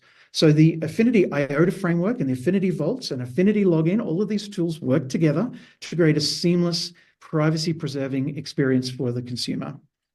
So coming back to this diagram, in order to make this work, we would migrate across to using the Affinity IOTA framework. And what does that mean for you as a developer? Well, there's a couple of small changes that you would need to make. In your website, in your web page, your single page app, you would initialize the Affinity IOTA framework at the start of the application. And then at any time in the life cycle of the application, anywhere in the page that you need data, rather than querying your backend, you simply query the front end using the Affinity IOTA framework. What that will do, as you'll see in a moment, that will trigger a request on the consumer's Affinity Vault. The Affinity Vault is the personal data store and digital wallet together, managing the cryptographic keys. Now, if the user does give consent, then you will receive the data either via a WebSocket on the front end, if you choose, so you can get instant response to the front end, or if you prefer, you'll receive that data via a webhook to the back end. So maybe there's a reason that you actually want to architect your system that way. So you have some choice. Now, what I want to do now is let's put this into reality, because it's as a developer myself, it's always great seeing a presentation, but then you think, well, how does it actually work? Like, what's in it? What do I have to do to make this work? So what I'd like to do is give you a quick demonstration of using some of our developer tooling, the Affinity command line interface, to actually build a sample application that you can get up and running on your desktop or your laptop within a couple of minutes, and actually start setting breakpoints and hacking away to understand how this works and how you can make use of it. So first of all, I'm going to, using the Affinity command line interface, I'm going to issue an Affinity create app. Generate app. Now, what that's going to do is it's going to start a wizard process. And the wizard is going to guide me through step by step. You'll note that I didn't need to read any documentation. That's one of our goals here, is to get developers up and running really, really quickly. We don't, some developers love reading documentation, most don't. If you're like me, you start off hacking and then you go to the documentation when you can't make it work. So we've taken the approach of building this all into the Affinity command line. So it's a wizard-based approach. I'm creating a new application. Now, the first choice that I have is what authentication provider do I want to use? So we support Auth0 or Affinity Login. So in this case, I'm going to use Affinity Login. And once I choose that, I now get to choose the framework that I want to use. Now, there's quite a few of them here. As you can see, you can experiment with .NET, with Flask, with Laravel, and of course, with React.js, which is the one that I'm going to choose today, given that this is the React conf. Now, of course, because I'm using Next.js, I'm going to use the Next Auth package. and give it a path to store on my local file system. So I'm just going to call it create React app. And now the application has been pulled in and it's now situated locally on my file system, but it's not configured. And this is the part where you would normally, let's say you did a Git clone, you pulled in some sample code, and then you would spend the next several hours trying to figure out how to configure the application. So again, we've tried to make this really easy for developers. Built into the tool is automatic configuration. So in this case, it's asking me, do you want me to configure Affinity login automatically for you? And the answer to that, of course, is going to be yes. So the tool will query the Affinity control plane and ask for all of the available Affinity login configurations. In this case, there aren't any, so I get to choose Create New. And now the tool is going to ask me, what do I want to call it? So I'm going to call it React Conf App 1. And off it goes now. It's making API calls into the Affinity control plane to completely configure the Affinity login environment for this particular application. I didn't have to do any other work. Secondly, it's asking me if I want to create a personal access token, which is basically a token that will allow the machine to make API calls on my behalf in my Affinity account. So I'm just going to accept all the defaults and let that happen. Right, I'm done. So as I would normally do, I will CD into that application folder and bring in the dependencies with an npm install. I'm sure that everybody that's watching this has a lot of experience in pulling in dependencies using npm. There it is, it's done. And now I can simply issue npm run dev and I'm ready to go. So that literally was just a couple of seconds and everything is set up in with sensible defaults out of the box in an opinionated way to make this demonstration work. So before we go further and actually look at the sample application, I want to switch across to the Affinity Developer Portal. So this is your single pane of glass view of your Affinity developer account. Now, there's a lot in here. I don't have time to go through everything, but what I'm going to do is just quickly have a look at Affinity login. And you will see here that the Affinity login configuration, the React Conf App 1, has been automatically configured for me with, as I said, sensible defaults ready to go for the sample application. And also, if I switch across to the personal access token, you can see it's created that access token so that my application running on my local machine can make API calls against Affinity. So now I'm going to go to the sample application itself. So I'll go to localhost 3000, and here it is. Now, you can see that it's a very simple application, and it's intentionally simple because we wanted to make it really clear about how everything is working, and we didn't want to confuse things with, with user experience and things like that. So it's a very simple application that will allow you to start setting breakpoints and hacking straight away. It can do a few things. So it can issue credentials, which are verifiable attestations of facts that you can issue from the Affinity control plane. But you can also receive those credentials. So as I mentioned before, with the Affinity IOTA framework, and you've got the option to use WebSockets, which is what I'm going to choose here. Now, before we go too much further, I want to just talk about the scenario that I want to demonstrate here. I want you to imagine that you are the organizer of a conference and you are wanting to sell merchandise, swag, or maybe some training courses and you want to offer discounts, or maybe there's an after party and only people that have attended at least one session, or maybe it's 5 sessions, it's up to you. Only people that have attended those sessions are allowed to purchase a ticket to the after party. Let's say that's the scenario.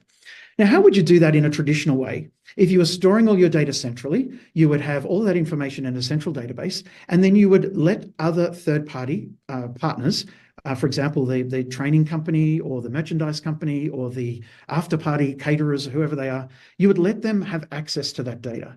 Now, that's not great because you are the custodian of the data that you collected on behalf of your attendees. So giving a third party access, while it's legal, because the terms and conditions probably said that you would do that, the consumers themselves don't really know that's what's going on. And also, again, you have that central repository of consumer data that you need to protect. And what I want to do is think in this in terms of decentralized approach. How could we solve this problem so that we're not giving third parties access to that database? Instead, those third parties can create an application which will ask the user to prove that they attended a session. And if they can prove they attended a session, then they get the discount or they get the ticket to the after party. So that way, my conference website doesn't have to deal with that data exchange. It's all being managed basically by the consumer. Now, in order to make this work, whenever an attendee goes to a session, they really need to be issued a credential that proves that they actually did attend. Now that is outside of this demonstration. Just assume that that has already happened, but it's very easy to get up and running using the issue credentials option here in this app. I want to focus more here on the data exchange side, on the Affinity IOTA framework. So imagine I am a consumer. I already have the proof of attendance credential in my vault, and now I'm visiting the after party website and I want to buy a ticket. So in order for that ticket to be purchased, I need to prove that I did attend a session. So I need to present a credential that's been issued to me to prove that I have attended a session. And as the website, I need to have a way of asking the consumer for that credential out of their Affinity Vault and presenting that to me. And that's exactly what you're going to see here. So first of all, I'm going to select an option out of my pre-configured, oh, now my recording has jumped, apologies for that. My pre-configured Affinity IOTA framework queries that I have created. So I've already pre-configured this, and you can see there it's a conference attendance query, and I'm going to query for that credential. Now, what's going to happen here when I press share is it's going to initiate a data request using the Affinity IOTA framework. And what that means is I don't, as a developer, don't have to do anything. It's going to oh dear, I'm having a lot of trouble with my playback. Apologies for this. Okay, I'll just let that run. So it's going to initiate the data exchange. And what you'll see is the Affinity Vault will appear automatically, and the user will be prompted to unlock the vault. So in this case, I'm using biometrics to secure my data. So my Affinity Vault is now unlocked, and I will choose my conferences profile where I have an attendance verifiable credential. And if I consent to sharing that data, as you'll see, will automatically be shared with the website via WebSockets instantly. And you can see there is the data that's come from that credential. So in this particular use case, in just a couple of lines of code, which I'm going to show you in a second, the after party website or the merchandise website can easily request data from the consumer directly and not go to the conference organizer to ask for that data, which would of course be a concern about storing centralized data. So there's a few things going on there, but you can hopefully see how you could use this same technique for your particular use case. You saw how very quickly I was able to use the Affinity CLI to choose the framework. Of course, I would choose Next.js. It's then automatically fully configured against the Affinity control plane with sensible defaults ready to run and start setting breakpoints. What I did previously, though, was I configured my Affinity IOTA framework request using a command language called the presentation exchange format. There's a lot of information about that in our documentation. Don't worry, it's fairly easy, but it allows you to set up a query that you can run against the consumer's vault, and everything else is completely automatic after that. So the level of effort for you to integrate Affinity IOTA framework with your application is just literally a couple of lines of code. So you see here, we start off with an import, and I'm sure you're very familiar with importing libraries. So in this case, we're importing the Affinity TDK. That's our Trust Developer Kit. Secondly, at the page start, you initialize the library, and it's basically just a couple of lines of code. And then at any point during the lifecycle of your application, anytime you want data from the consumer, and the Affinity Vault, you issue a prepare request with the query ID that's come from the Affinity IOTA framework setup panel, and the data flow will commence. So it's as simple as that. It literally is just a couple of lines of code to get up and running really, really quickly. I know that was a lot. There was a lot of detail in there. Apologies for my video recording jumping around there, but hopefully you were able to see how quickly and easily you can set up an exchange of data with your consumers. And we're building a lot more here at Affinity. Our technology stack and our technology portfolio is very, very rich. We are based on open standards, as you've just seen there, using actually the underlying implementation is OID for VP.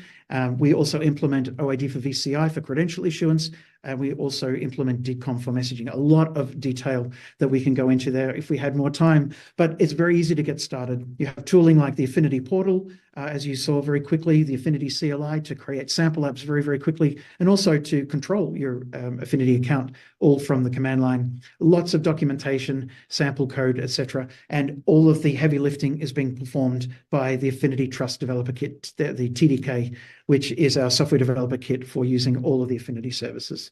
So a lot there to help you build applications that stop centralizing the storage of data and move it to the edge in a much safer way. At Affinity, we want to build a world where everyone can securely and effortlessly control and manage and also extract value from their data. A very important point there as well. And I wish I could go into a lot more detail, but unfortunately we are right out of time. It was really great speaking to you today about this. But the good news is if you want some more information, you can easily find more information about what we're building here at Affinity. If you're attending the conference in person, please do check out our hands-on workshop on the 17th of October and get hands-on with the same tooling that I just showed you here. The solutions architecture team will be there in person to help everyone use those tools. But as you can see, it is very, very simple.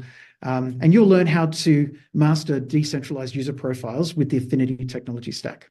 And on October 18, we have a lightning talk on the main stage. And of course, throughout the conference, we have our booth, which is the best place to go and ask really deep technical questions. We have our solutions architecture team there ready to answer your questions and talk to you about the applications that you may want to build on the Affinity technology. Our tech team are always there to help you get started. And of course, if you go to the booth, there will be giveaways because everyone loves some swag. If you want to know more about Affinity and what we are building here to change data ownership for good, you can also visit our website at affinity.com and jump into the developer documentation if you're that way inclined. Otherwise, jump straight onto our Affinity portal and get started in creating your applications just as you saw today. And there's a lot of documentation there. There's a lot of tutorials and tools that you can start using at your own pace. Lots and lots of information there, but do reach out to us. If you get stuck, our support team is ready to help. And with that, I've come to the end of this very brief session. I would love you to stay in touch with us through webinars and in-person meetups that we're running all the time, all around the world, especially in India. And get in touch with us and tell us what you plan building with this awesome technology. We'd really love to hear about it. Thank you for listening and enjoy the conference. And thanks for the opportunity to speak to you. Thank you so much, Adam. It was really great hearing to you again remotely. And as I said at the start, like maybe we see you in person next time here maybe. again. Fingers crossed. Yeah. But being said that, looking forward to the workshop and the talk in the coming days. So I'll be attending it and I'll be really looking forward to the both of them. Thank you so much for your time and thank you so much for sharing your insights. Thank you. Thank you very much. Bye-bye. Good day.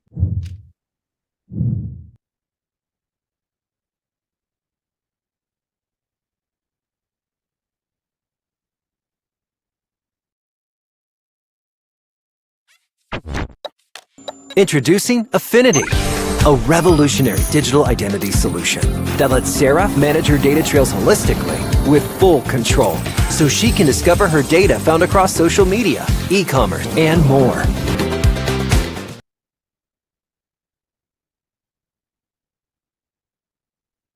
Okay, I think it's now time to move on to the next talk. But before moving, I think as you are witnessing the amazing talks, the amazing insights shared by speakers, and the workshop and the 2 days in-person conference plan. So this wouldn't have been possible without the sponsors. So I would like to thank our platinum sponsors, Content Stack, and Publicis Sapient.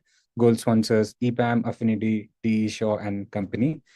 Silver sponsors Brevo, Sentry, Talentship, Remote, ImageKit, and Auth0 by Okta, and many bronze sponsors. So thank you so much for supporting the conference in different ways that you can. Moving on to the next talk, we have Vishal joining us. He'll be talking about data fetching done right. He's a front-end engineer at Tata One NG, a very good known company in India. So in this talk, he'll cover like more about how they achieved parallel data and chunk fetching by moving data fetching logic to the top of the app. So, but I won't steal his talk parts. I'll let him cover his part. But I have an icebreaker question for you, Vishal.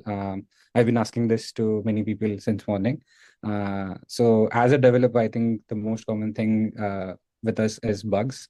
So have you spent like a lot of time on a bug and then you realize it's a very silly bug? Do you recall any one happening in the latest time? Yes, unfortunately, Unfortunately, I have spent quite a bit time on some silly bugs. I cannot recall recently, but yeah, there were incidents where I've spent like 2, 3 hours on a very small bug, and then I was like, oh man, I Okay. Yeah, I mean, I think it's been really, and I think the solution that comes out to that bug is like when you're not coding or when you're not on the screen, when you're doing like something else, like maybe before I going to bed, I realized, oh, this was a solution to that bug. So that happens a yeah, lot. Yeah. right, a lot. It happens a lot. Yes, I think that's something common with everyone. But being said that, I won't take much of your time. I'll hand it over to you so that you can take it from here and start about your talk. All the best for your talk. See you in some time. Yeah, thank you. Okay.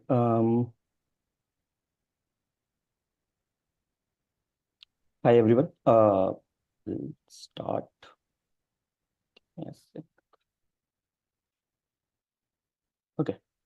Hi everyone. So thanks for joining in. Today I'm going to talk about how we improved data fetching in our 1mg application and improve the performance of our application, specifically the perceived performance of a user. So before proceeding further, let me set a context about this talk. So last year I gave a talk about how we implemented predictive prefetching in our application, and that was implemented for basically improve the overall performance of application where we can basically navigate to next page faster. And in that talk, I give some pointers like what we are planning next. So in that, the third point that I mentioned was start fetching data when we have a likelihood score of more than 90%. Like if we have a probability of a user to basically navigate to next page, it's a more than 90%, we are going to fetch data and assets for that page also.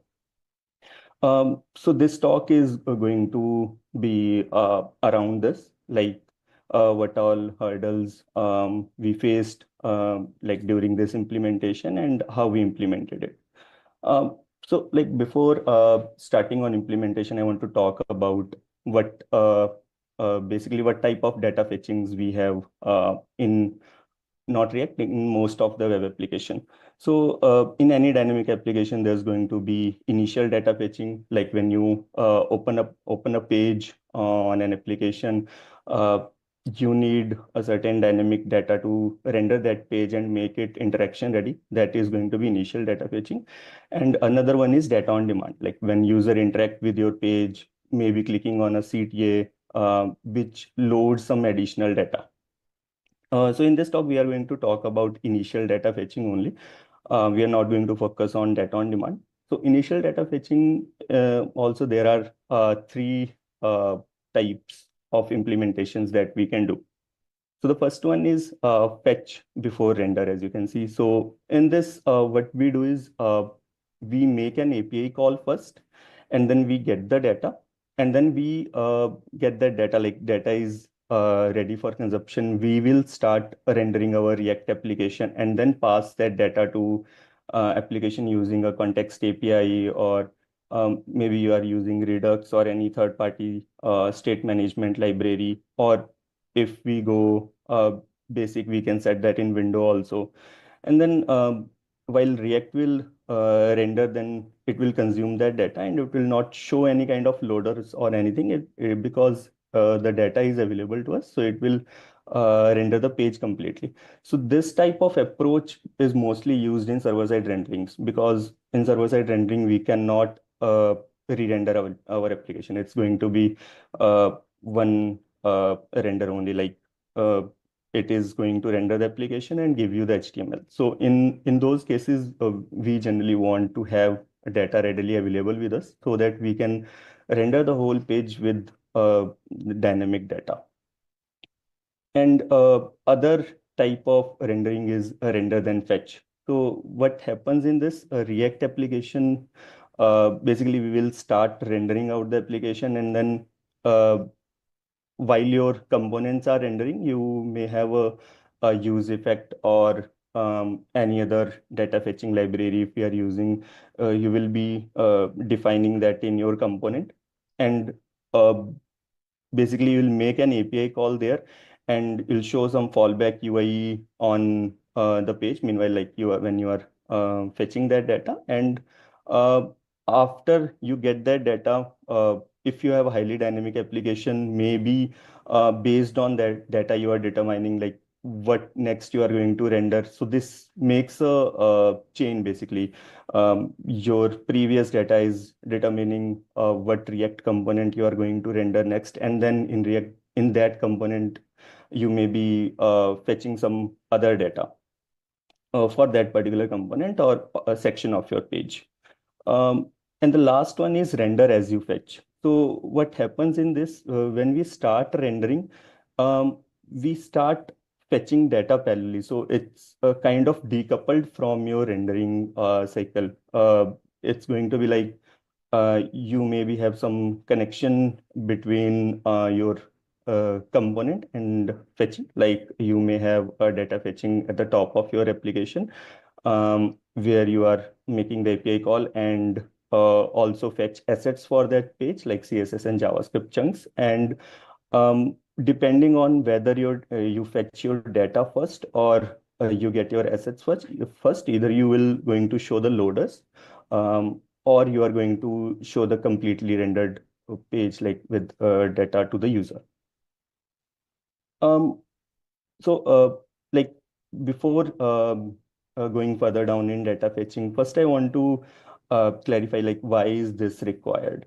So to understand this, first we need to understand like what is a performant application site, like how we can know. So the very basic criteria to measure the performance of any application is we need to just measure the time it takes for that application to become interaction ready. So like how fast user can interact with this. So this does not consider loaders, because if you are showing loader to the user, it's not interaction ready.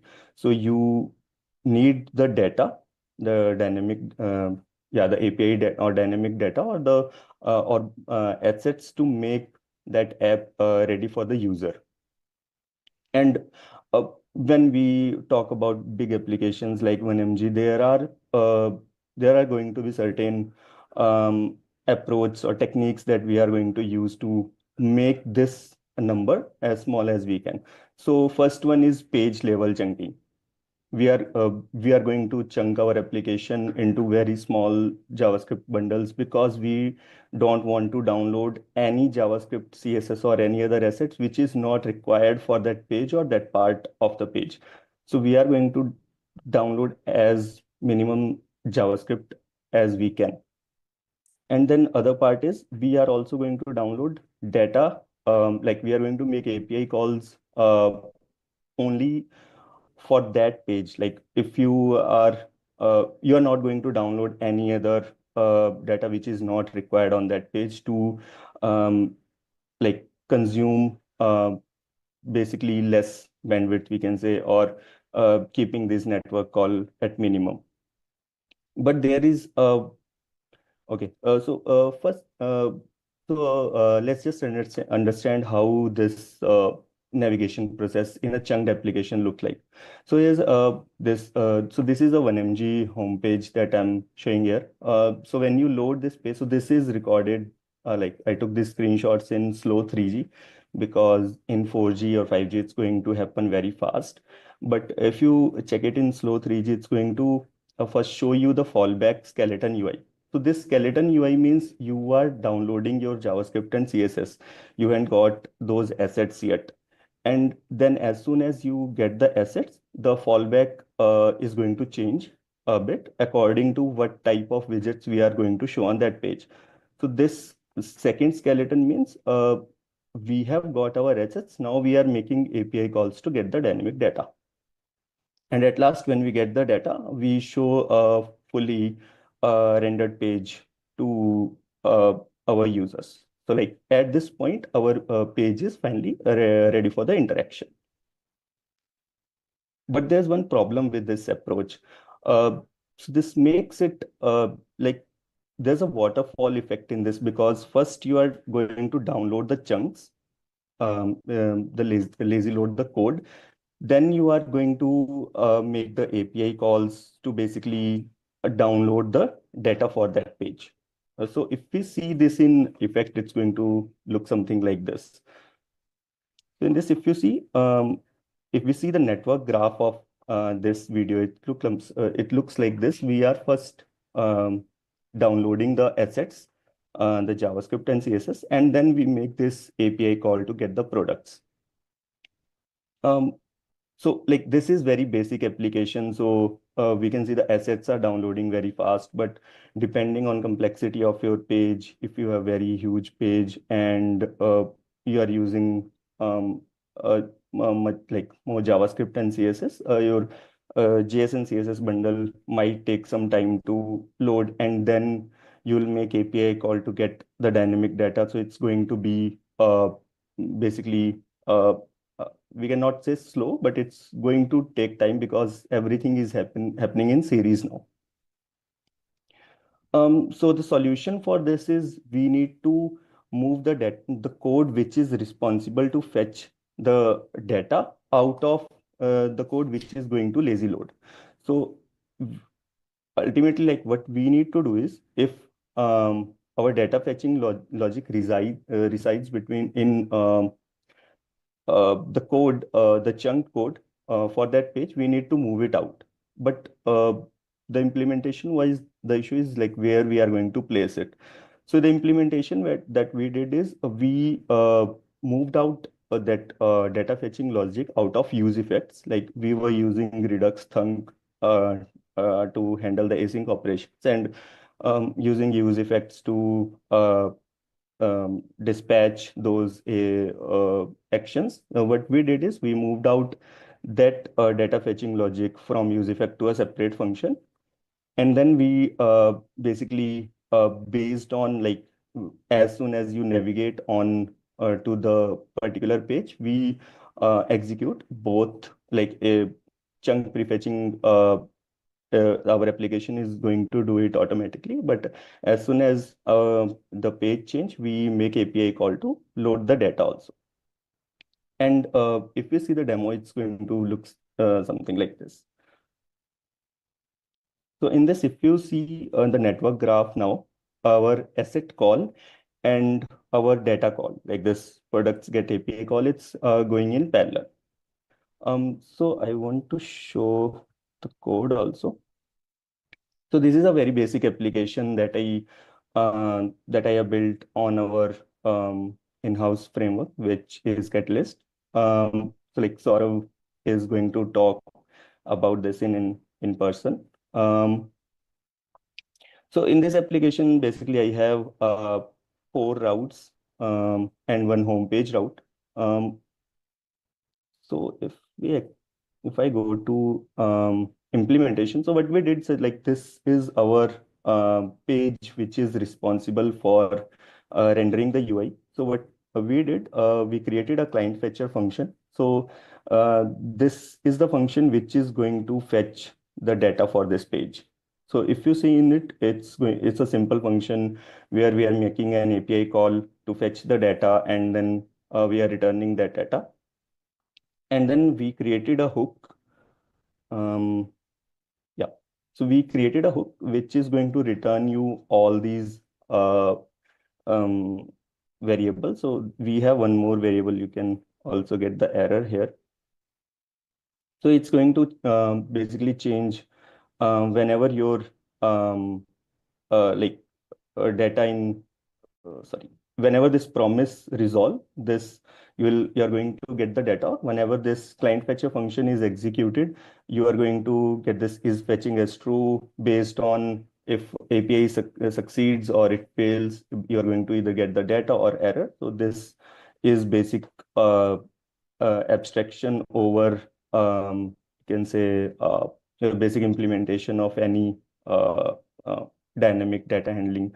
Generally, we do it like this, and you can consume it in your application. So like what I did is, if my is fetching is true, I'm going to show a skeleton, and if I have data, I'm going to render out that data. So how it differs from a current or the existing implementation that we had. So existing was like this. We had a use effect, and this use effect was basically fetching the data. So if I go to my routes.js, so if you see this explore and explore gun, like all the routes are loading lazily. So these are all going to be chunks. But then you can say that still this client fetcher is part of explore function, explore component, which is again going to be lazy load.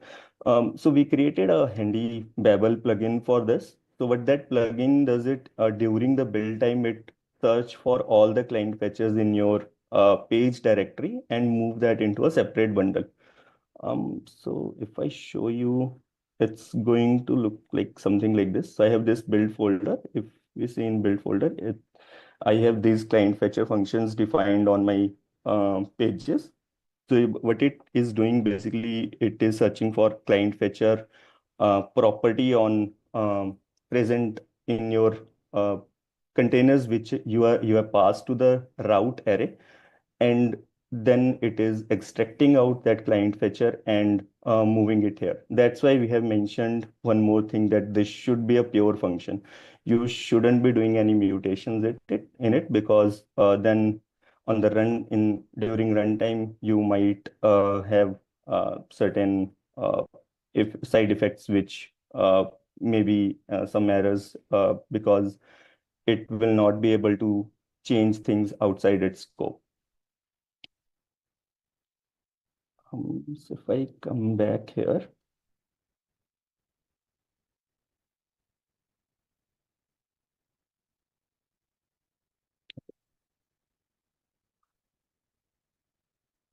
okay, so this is the implementation where we have moved out data fetching basically outside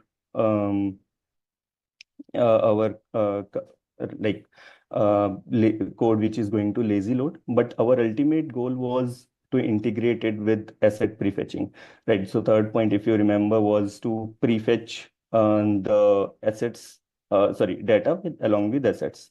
But the issue that we faced was, like, prefetching assets is not that costly, but if you start prefetching data, it's going to take more bandwidth in your server, like, because we will be doing DB operations and all in backend. And if we start making fetch calls, or like data fetch calls, which we are not using, and we make extra fetch call, this might affect our application. So what we did is we implemented data fetching and data prefetching and asset prefetching both, but we gave this control to the user. So what I meant with that is, if I go to there, so if you see here, we have this same component, same client fetcher a function written here also. This is also making an API call and fetching the data. But the difference in this is, if I go to home, then I have two hooks mentioned here. Use prefetch route. So this hook is basically responsible for prefetching assets against this route. And then I have one more hook defined here, use fetch route data. So what this hook is going to do is, it is going to fetch the API. So like this hook is going to execute the client fetcher function defined against this route.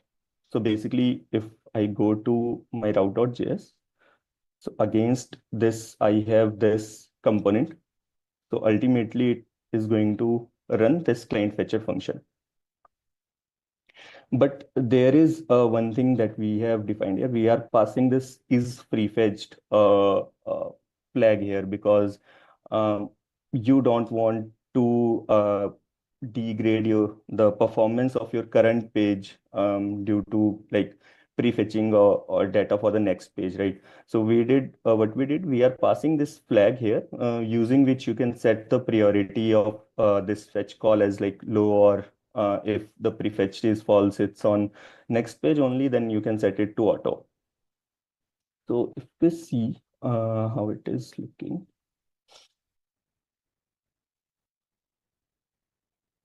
It's going to look like something like this. So if you see, this is like instant because we are fetching both data and asset earlier. So you will be having everything readily available, and like you can see the result in instant on navigation. So I've created this comparison video. I've recorded all three here. So if I play out this, it's going to look like this.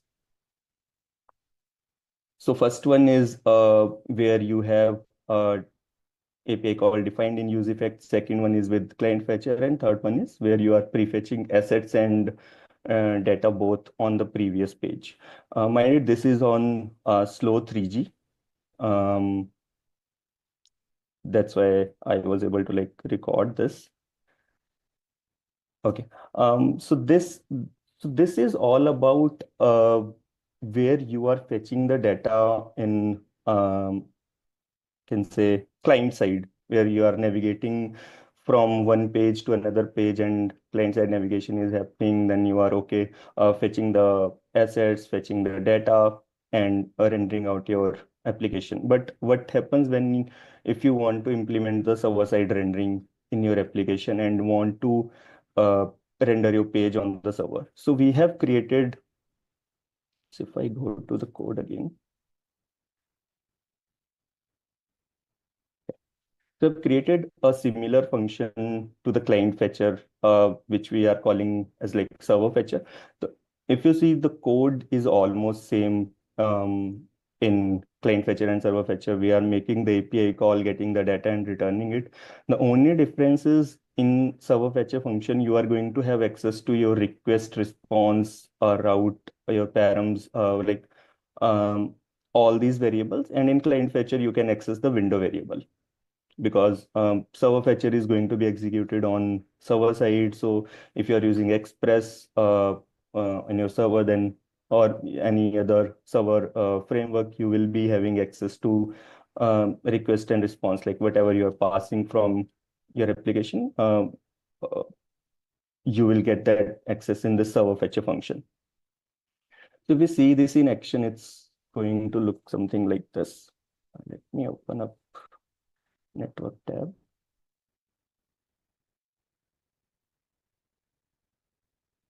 And if I refresh this, you will get the data like whole page completely rendered. So one thing I want to show in this is, if I go to, okay. So the thing is, for server side rendering is you fetch the data on server, but when your client hydration start, you don't want to refetch that data again, right? You don't want to make API call twice on server and on in client both. So we need to find out a way where we can pass down that data from server to client. So in our router, we implemented a simple variable. So what we are doing is we are basically so the data like which we are going to fetch against this route, we'll set that in router initial data, and in this, if you see its structure, it's going to be your route. So this route is here for to maintain the child routes of your application. Like if you have parent-child routes and you are fetching data in multiple routes, then you will get all those keys here in this router initial data object. So the API call that I'm making in server, I'm setting that data in for against this key, and when the rendering or I can say hydration start in client side, I will get this initial data from this window variable and set it in my context, like where all the client fetches which I run, I store data in a context. I'm going to pass this initial data directly to that so that I'm not making the API call twice. And if we have some private APIs which you cannot expose to the client and only run on server, you will be having that flexibility where you fetch the data on server, render out your page, and then pass down the required data and hydrate your page in the client side. Okay. Cool. So one more thing I want to mention is we have published this package on NPM, so you can try it out. It's in beta. We are still figuring out some things, but by the end or the mid of next month, we are hoping to release a stable version. But if you want to try it out, give us some feedback, you can try it out. The package name is @tata1mg/router. It's built over React Router DOM. So we are exporting everything from React Router DOM. Plus, we have some APIs, or you can say wrappers that we have built over React Router DOM. So everything is mentioned in the documentation. You can try it out and let us know your feedback. And that's it. Thank you, everyone. Thanks. All right. Thank you, Vishal, for such an amazing talk. I saw that you showed the NPM package link at the end, so I hope like people do go install that and try it out. But it was interesting. I like the talk. Sure, it was really good. I appreciate like if everyone can try it out, give us some feedback. We are looking for that, and we are hoping to improve if we have any issues in this. So yeah. Yeah, this can be a good platform for that. Sure. All right. Thank you. As I said, I really liked your talk. Thank you so much for giving your time and your insights. It's really great listening to talk, and see you soon, maybe another day. Thank you so much. Bye-bye. Thank you. Thank you so much. Bye-bye.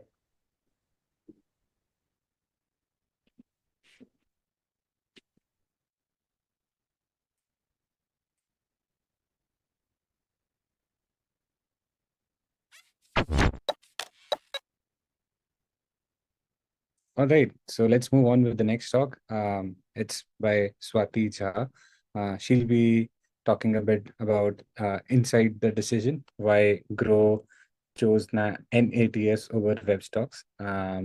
She is a SD2 as a front-end developer at Wayfair. So she has mentioned few things in her bio. So once she's up here, I'll talk to her. But in her talk, she'll be covering the decision-making process behind Grow's choice of NATS over WebSockets for implementing the live price updates. So we'll be, without me, taking more part of her talk, I'll let her do that part. But once she's here, okay, I have a question for her. Hi, Swati, how are you doing? Hi, Faizan, I'm good. How are you? I am doing good too. So I have a question for you, a bit apart from the talk. I read in your bio that you said you love dancing and watching movies in your free time. Yeah. So do you practice dance maybe as a profession, or like any particular theme in the dance? Yeah, I love semi-classical dance, and like I used to make videos on Instagram, but as the career grew, I stopped doing that. But still, in my free time, I just put on my like AirPods and just start dancing. And yeah, so that's my free time hobbies, like watching movies and like just dancing in free time. That's great to know. I mean, you should maybe again start making those videos. Sure, Yeah. sure. Right. So without any further ado, I won't take much of your time. I'll hand it over to you so that you can take it from here and share more about your talk. Sure. Okay. Yeah.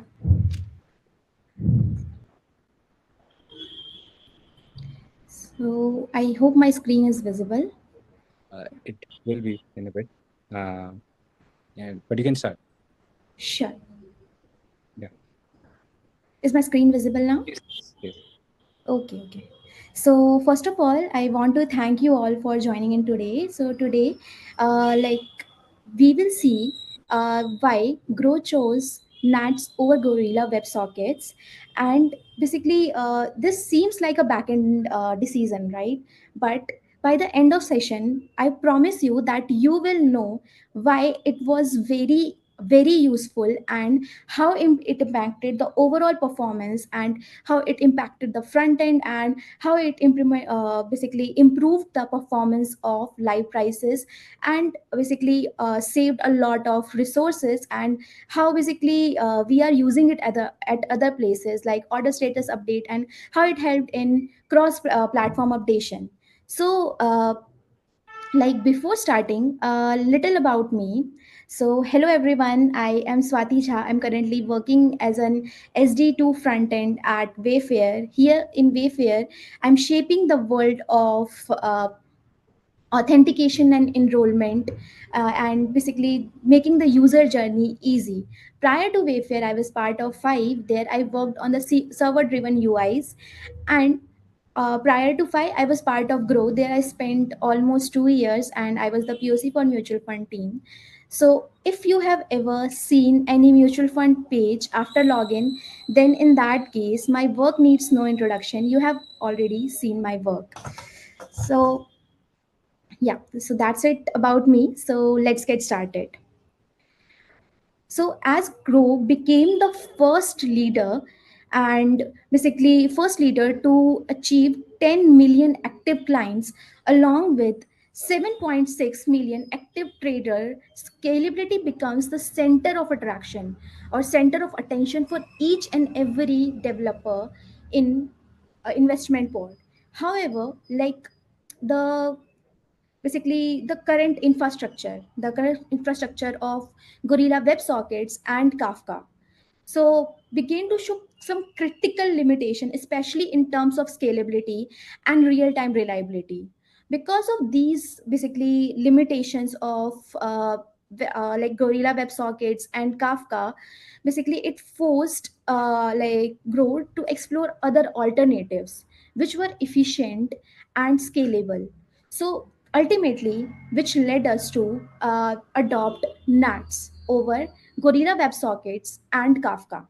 So, let's understand these issues in depth. Like, what were those issues, and why basically those were causing a hindrance in our scalability, or why those were creating an issue for basically being a real-time reliable application. So the first problem was Kafka topic limitation. So in a stock trading platform where like users have like user follow a unique set of stocks. In Grow, we call it watch list. So in watch list, what user do is they basically like subscribe to their favorite stocks, and they monitor those stocks. Okay, so suppose in your watch list you want to add live prices of Zomato. So for that, Kafka will create a topic for this. Now you add more stocks in your watch list. For example, you want add the stocks of let's say Paytm, IOCL, and ONGC. Now Kafka will have to create separate topic for Paytm, IOCL, and ONGC. And as the number of user base in Grow grew, right? The Kafka have the limitation of Kafka to have limited topics became a concern, because like we are not using like the topics only in case of watch list. We are basically using topics to show it on the like explore page, or for the dashboard page of the user, where user can see all his investment. So this become a very big issue for the scalability. Second issue was like Gorilla WebSocket connection bottleneck.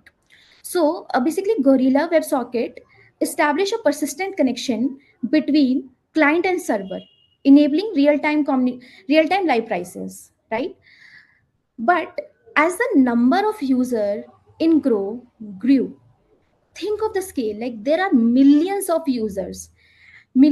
active users maintaining the persistent connection between client and server. And as the Gorilla WebSocket have a very simplistic layer, maintaining the persistent connection became extremely resource intensive. The CPU usage and memory usage because of the Gorilla WebSocket simplistic layer was very high. So this was the problem with the with basically our like with scalability. Now the second problem was real time data delays. Okay, so Kafka have a retention policy, okay, which can lead to delay in processing real time events, and where data is changing in each and every fraction of second. This retention can cause a lot of issues.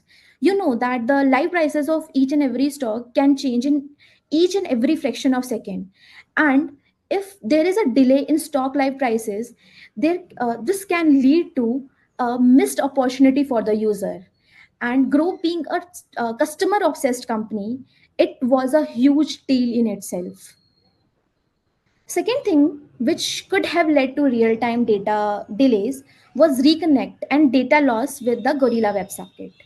So suppose if a trader lost connection in between, or like his connection was dropped momentarily, the system had no built-in mechanism to reconnect smoothly and recover the most recent data.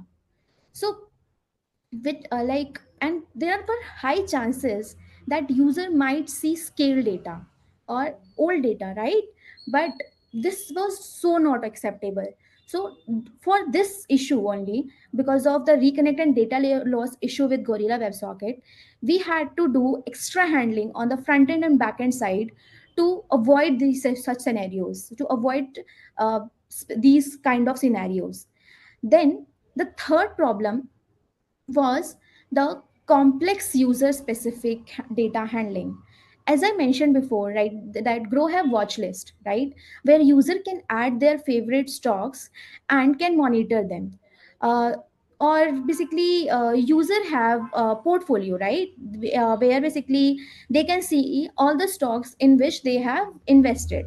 There as well, basically there is live prices, okay, so that they can see how live prices are fluctuating in the stocks where in which they have invested. So this is kind of a user specific feed, right, because each user want to see the updates that are relevant only to their own portfolio. So now for Kafka, for this kind of behavior, Kafka require complex mechanism before and is very hard to manage. So basically, to deliver personalized stock updates, Kafka required complex mechanism to handle user specified topic. Other reason for complex user handling was Gorilla WebSocket simplistic layer. As I mentioned earlier as well, in the scalability issue, that user specific handling with Gorilla's WebSocket was basically very hard, because Gorilla WebSocket did not natively support the kind of fine-grained user-specific communication required by a stock trading platform. It did not had any advanced feature needed to efficiently route stock updates to individual users without adding any additional layer of logic. So these kind of combined limitation of basically Gorilla WebSockets and Kafka led to significant problem in scaling and in case of real-time reliability. And basically as the number of user base started growing back in 2021, scalability was one of the main concern of Grow. And also in by the end of 2023, Grow touched 10 million active users. So scalability and real-time reliability was the main thing which if each and every engineer in Grow was focusing. So to avoid all the issues with Kafka and Gorilla WebSockets, basically we explored more reliable option and basically more scalable option, which was NATS WebSocket. It's not like with these limitation user was being impacted, but there was issue with scale, because there was a lot of extra handling which we needed to do to overcome all these issues. For example, the issue of user specific user specific handling needed an extra handling from the in the Kafka and WebSockets. So to avoid these issues, we adopted NATS in the mid of 2023, and NATS had a lot of things which, like a lot of features which helped us to overcome all our issues. So remember, like the scalability issue which we talked in the starting, the first issue, remember? So about like in that we discussed, right, that Kafka have limited number of topics, and in case of Gorilla WebSocket, persistent connection issue for handling millions of different stream because of the web is very difficult, and basically because WebSocket layer is dumb, right? So this problem, this basically scalability issue, which was the major concern of Grow, this was solved by NATS because NATS introduced subjects. Subjects are basically lightweight and are dynamic in nature.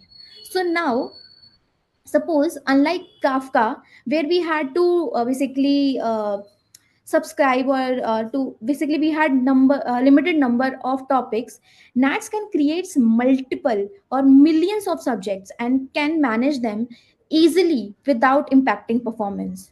So now traders can subscribe to personalized subject such as such like personalized subjects such as stocks.zomato, stocks.wipro, stocks.tata steel, like for stocks.zomato we are subscribing to Zomato stock. For stock with stocks.wipro we are subscribing to Wipro stock. With stocks.data steel we are subscribing to Tata Steel stocks.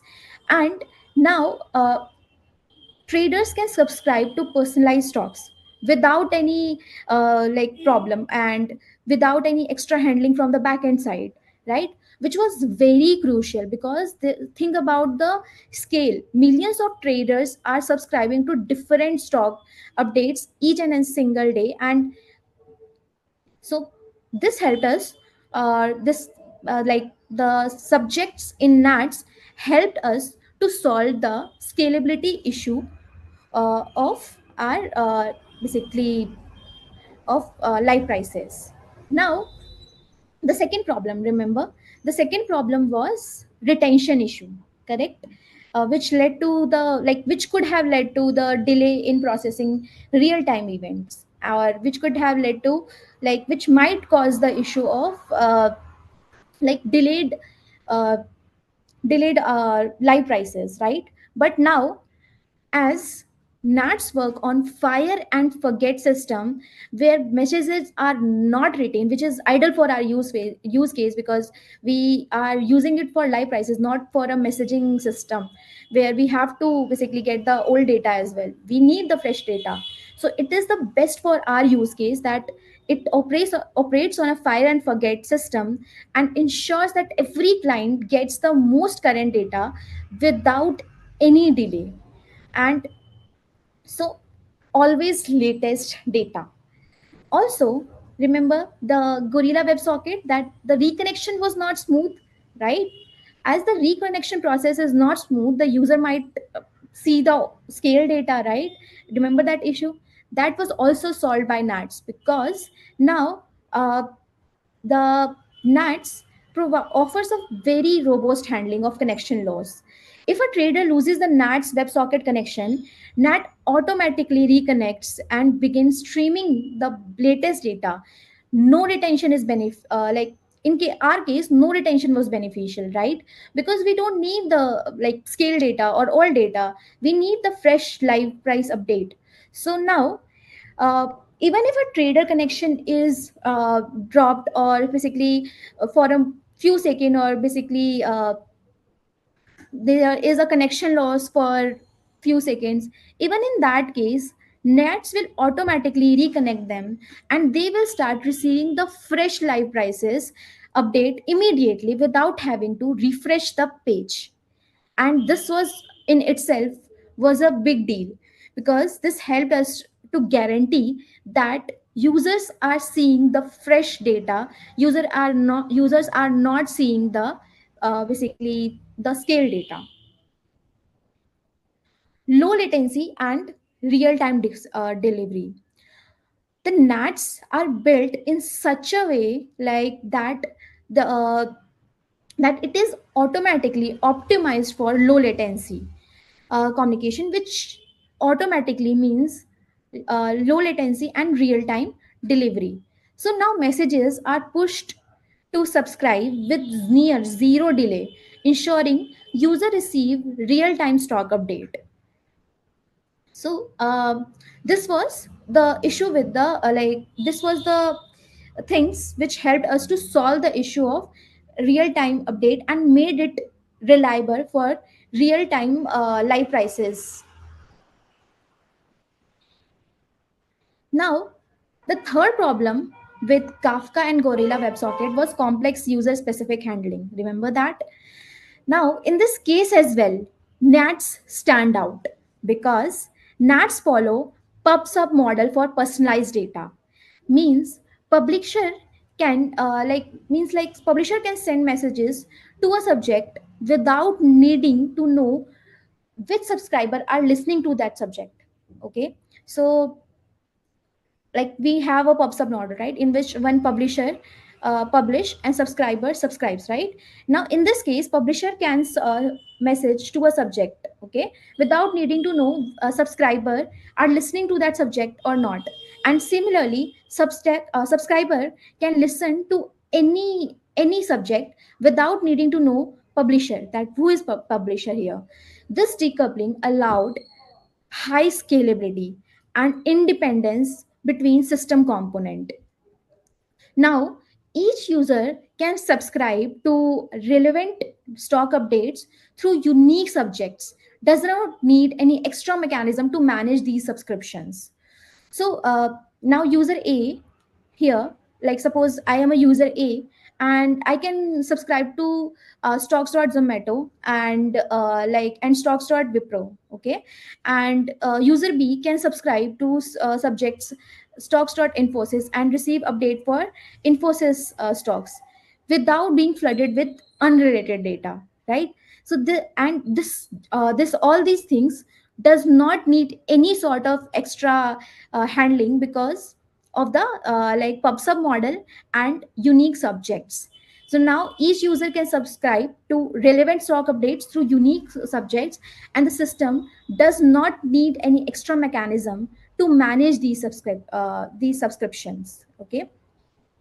So by unique subjects, I mean that like for Zomato stocks, I will basically use create a subject which is unique in itself, and for user specific personalized note, I can create a subject which is basically unique for the user.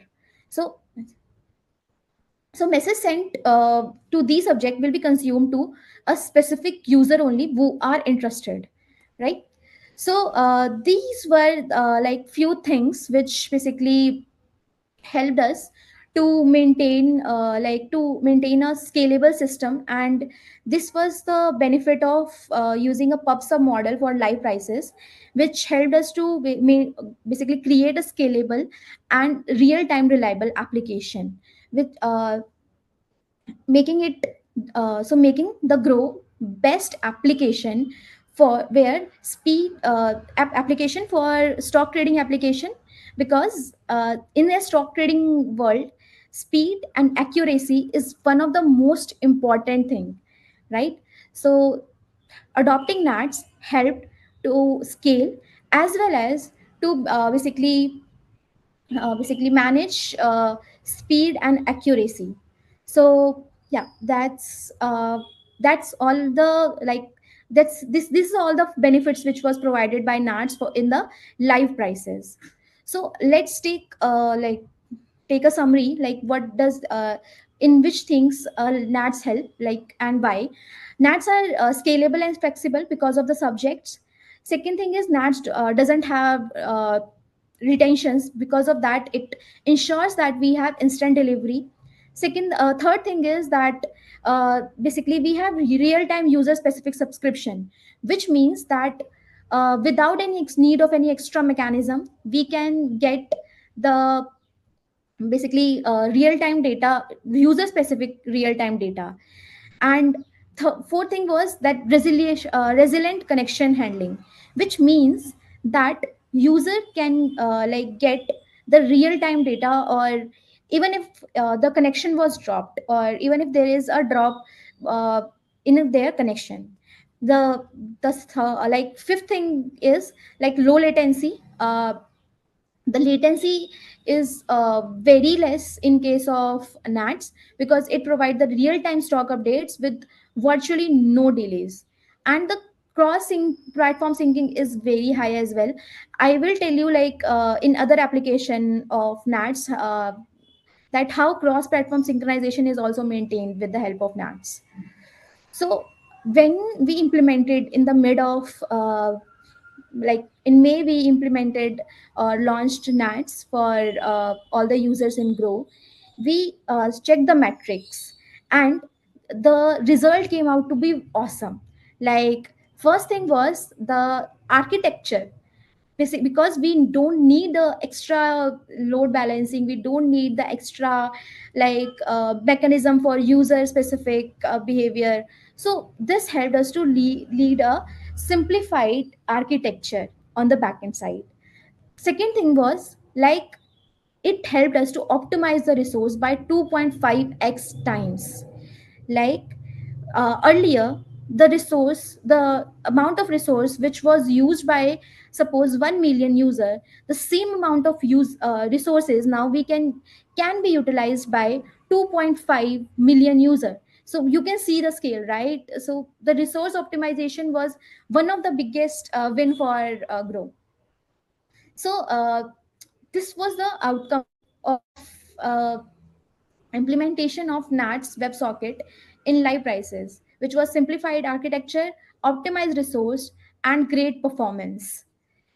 Now, uh, this is the part in which we have implemented live prices. We have implemented NATs and live prices. There were few other places as well in which we had implemented NATs. So the few other examples where we have implemented NATs was its HNS system. Okay, so HNS system, like unlike live prices, right? In live prices, we use pub/sub pattern. In case of HNS, we built request and reply pattern. Okay, and created a real-time messaging system. Before the NAT using NATs, like Crow was using a third-party library. So the request reply pattern helped. The request reply pattern of NATs helped Grow to build a robust HNS platform, which can be highly responsive and scalable application. Other use case was its order status use case. Before NATs, what we were doing in front end was we were polling. We were doing the polling to get the order status. Suppose the user have placed the order. Now we are waiting for the order status, that it is in pending state, or the order status was successful, or it is in the it failed. So for that we were doing polling, okay, which increase the load on the server, right? So this was solved as well do when we did the when we implemented NATs in case of order status as well.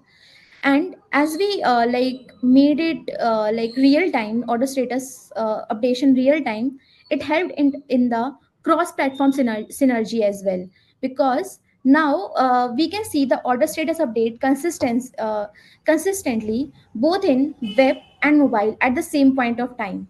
So yeah, so this is all the places where we have implemented NATs, and this was where basically why now I think you know why we have implemented NATs over Kafka and Gorilla WebSockets. So that's it about my time. So if you have any questions, you can reach out to me on Twitter or on LinkedIn. So that's it about me. Thank you so much, guys.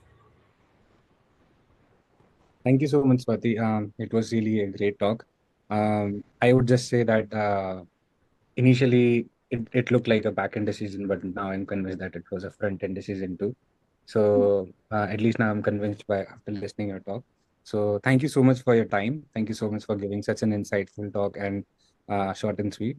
It was good. So thank you so much for your time and see you maybe sometime soon. Bye. Sure. Yeah. Thank you so much.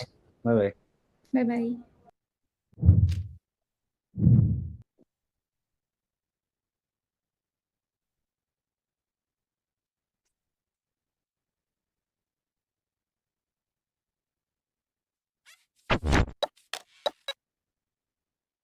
All right, time to move on to the next talk.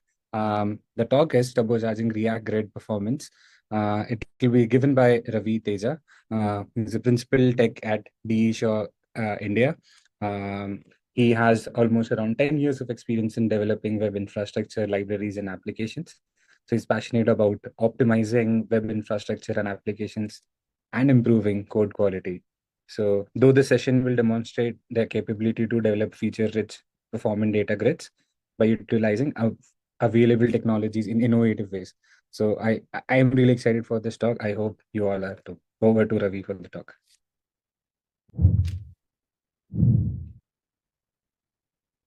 Hi everyone, I am Ravi. I work as Principal Tech in DE India Private Limited for Web Infrastructure team. Today, on behalf of Web Infrastructure team, I am going to present on how we have leveraged the combination of web workers and WebAssembly to significantly scale the performance of our in-house built React Grid for the use case of where the data displayed on UI keeps updating for very frequently, as low as for every 100 milliseconds. This is a glimpse of our in-house built React Grid with filtering and column grouping features enabled. It comes up with good defaults for better user experience and is designed to be customizable to address wide variety of use cases within the phone. That looks perfect. Why did we even explore the combination of web workers and WebAssembly? Let's take a look. In our firm, we have use case of building real-time web applications where the data that is displayed on the UI keeps updating very frequently, as low as for every 100 milliseconds. With traditional design, the real-time data updates, the user interactions, state generation, displaying state on UI, everything happens in the main thread, which doesn't provide smooth user experience as state generation has to happen for every 100 milliseconds, and it contends with user interactions for CPU cycles. Additionally, if state generation is not able to keep up with the data update rate, then things become worse over time as more data updates keeps accumulating for subsequent state generations, which can lead to memory increase and eventual browser crash. Let's visualize the issue associated with traditional design with a demo. This demo uses traditional design where we are getting data updates over WebSocket for every 100 milliseconds and updated data is displayed on the UI. On the top left, we are seeing a clock progression animation to depict how busy the main thread is. If the clock progression animation is smooth, it means main thread is relatively less busy as it is getting enough CPU cycles. If the clock progression animation is not smooth, it means main thread is relatively more busy as it is not getting enough CPU cycles. In this demo, state generation logic is simple as all it has to do is update the state with received data changes. And we can see it takes around 20 milliseconds for state generation. When state generation logic is simple, we can see that main thread is relatively less busy as the clock progression animation is smooth. Main thread less busy means user interactions are going to be smooth. Let's make state generation little complex by applying sort on number 1 column and see how it goes. We can see that data is sorted on number 1 column. For every data update, sorting has to be done for new state generation, which in this case is not able to keep up with data update rate. And we can see that time taken to generate state keeps increasing as more data updates keeps accumulating for subsequent state generations, which can lead to memory increase and eventual browser crash. We can see that main thread is busy in this case as clock progression animation is not smooth, which means user interactions are not going to be smooth. We can also see that data is not getting updated frequently when sort is applied as a result of main thread being busy. We have clearly witnessed the issues associated with traditional design when state generation logic is not able to keep up with data update rate.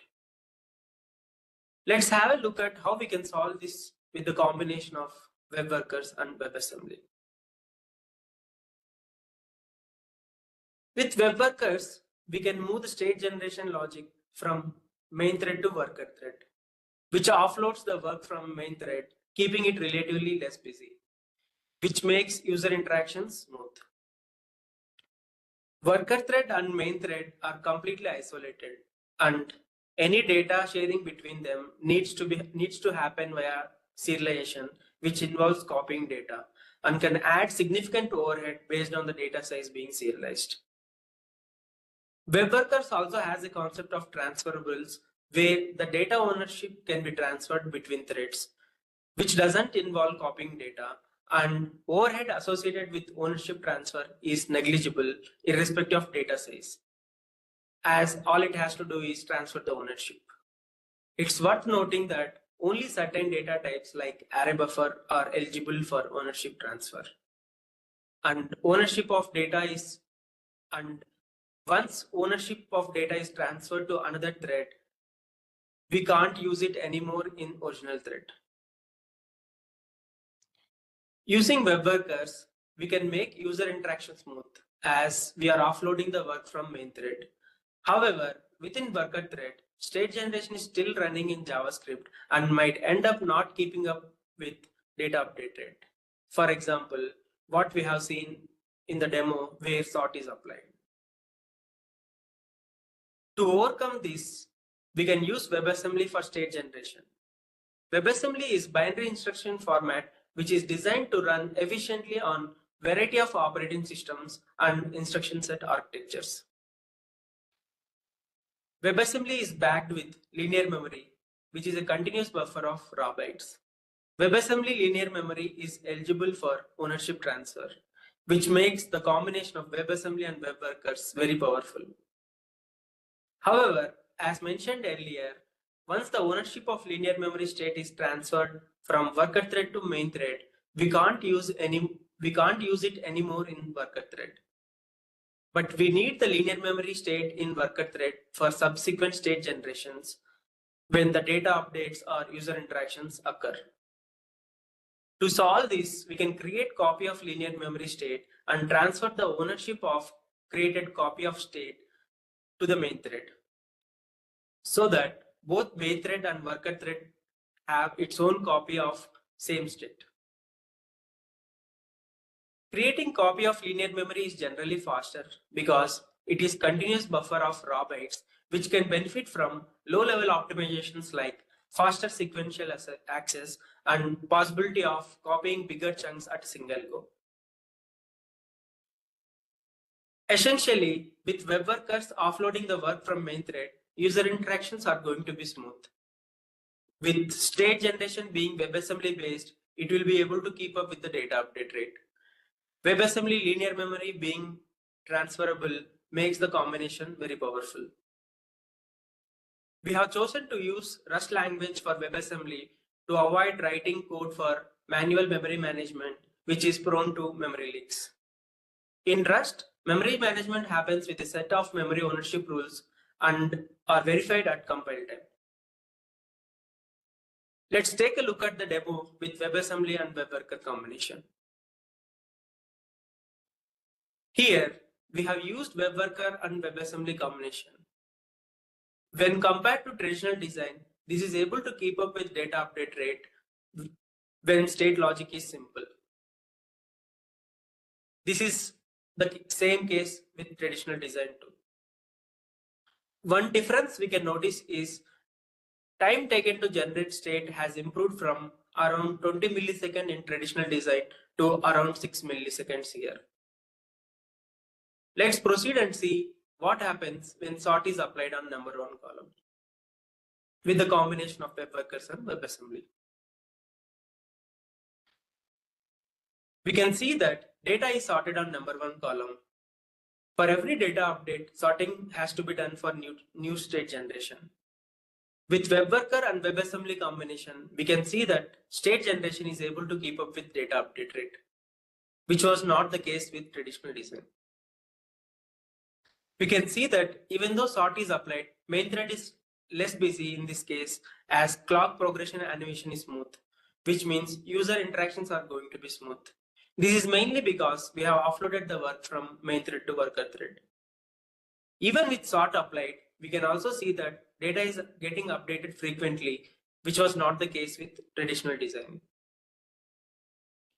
We can clearly see that issues associated with traditional design are no more there when we use the combination of web workers and WebAssembly.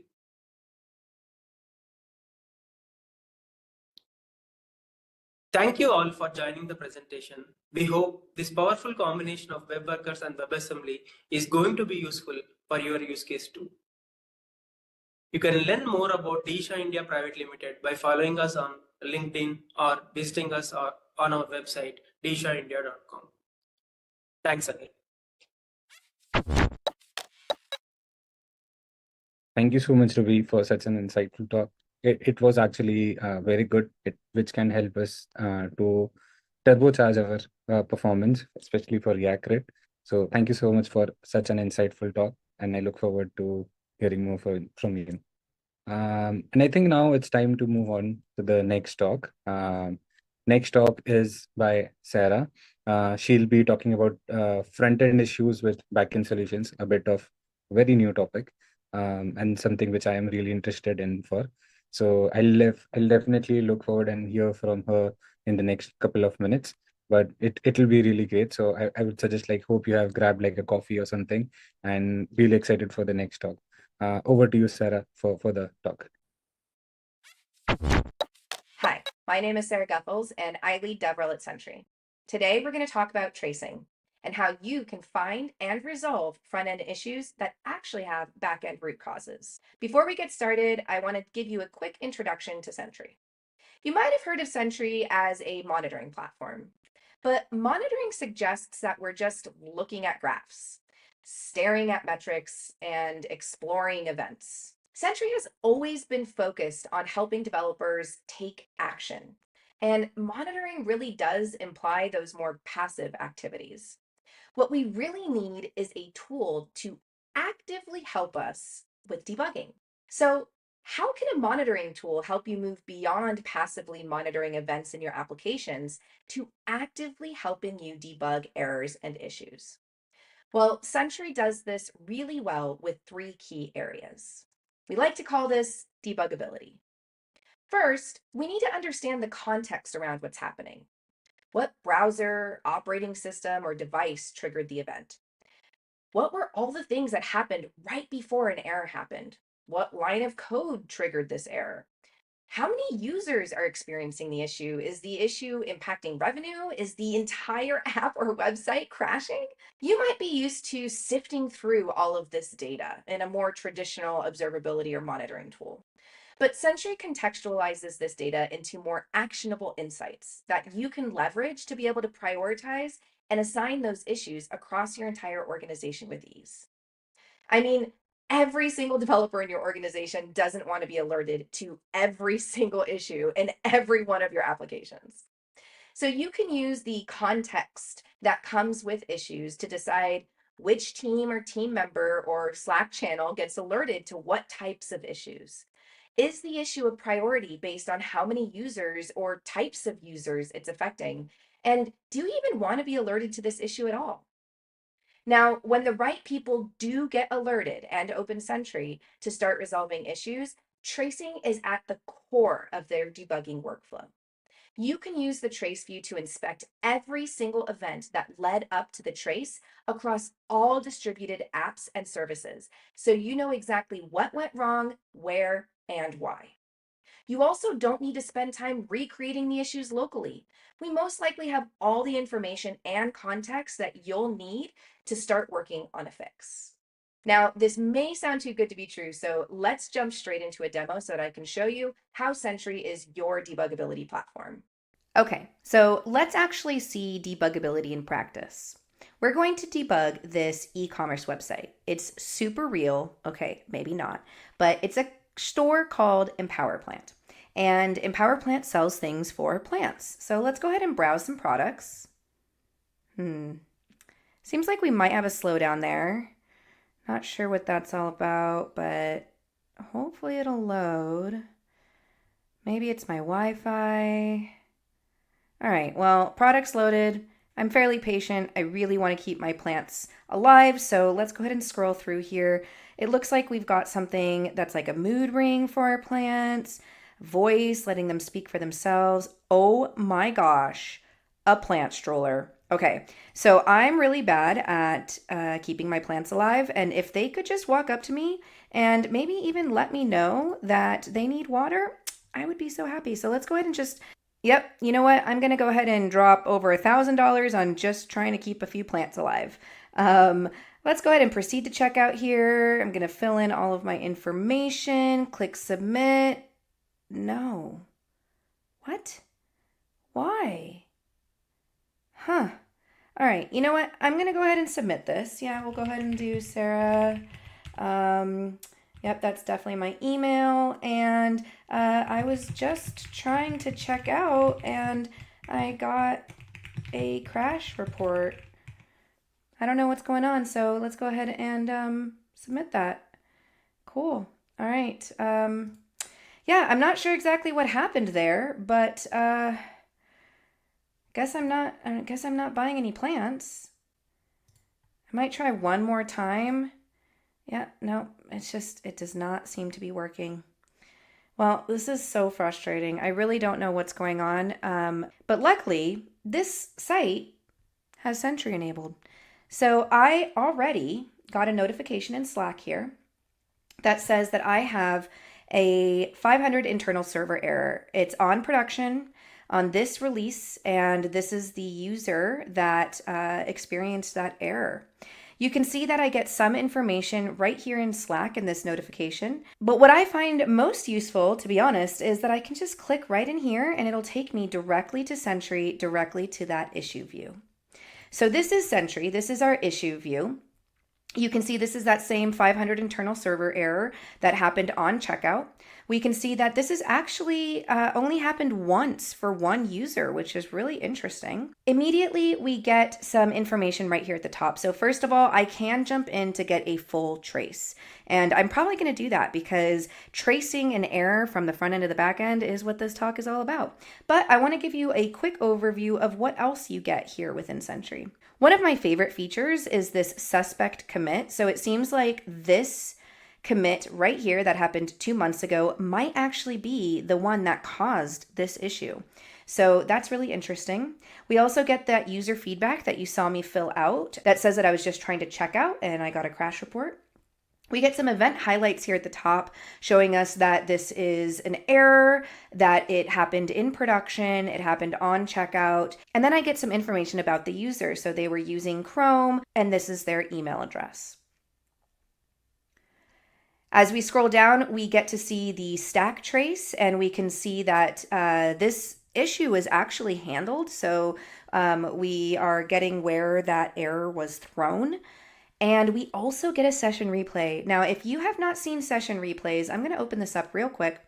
So this is a video-like reproduction of what was happening on your user's device when the error occurred. So we can see that I went to go check out, I filled out all my information. Now, one thing I want you to note here is all of the asterisks, which are covering the PII, or personally identifiable information.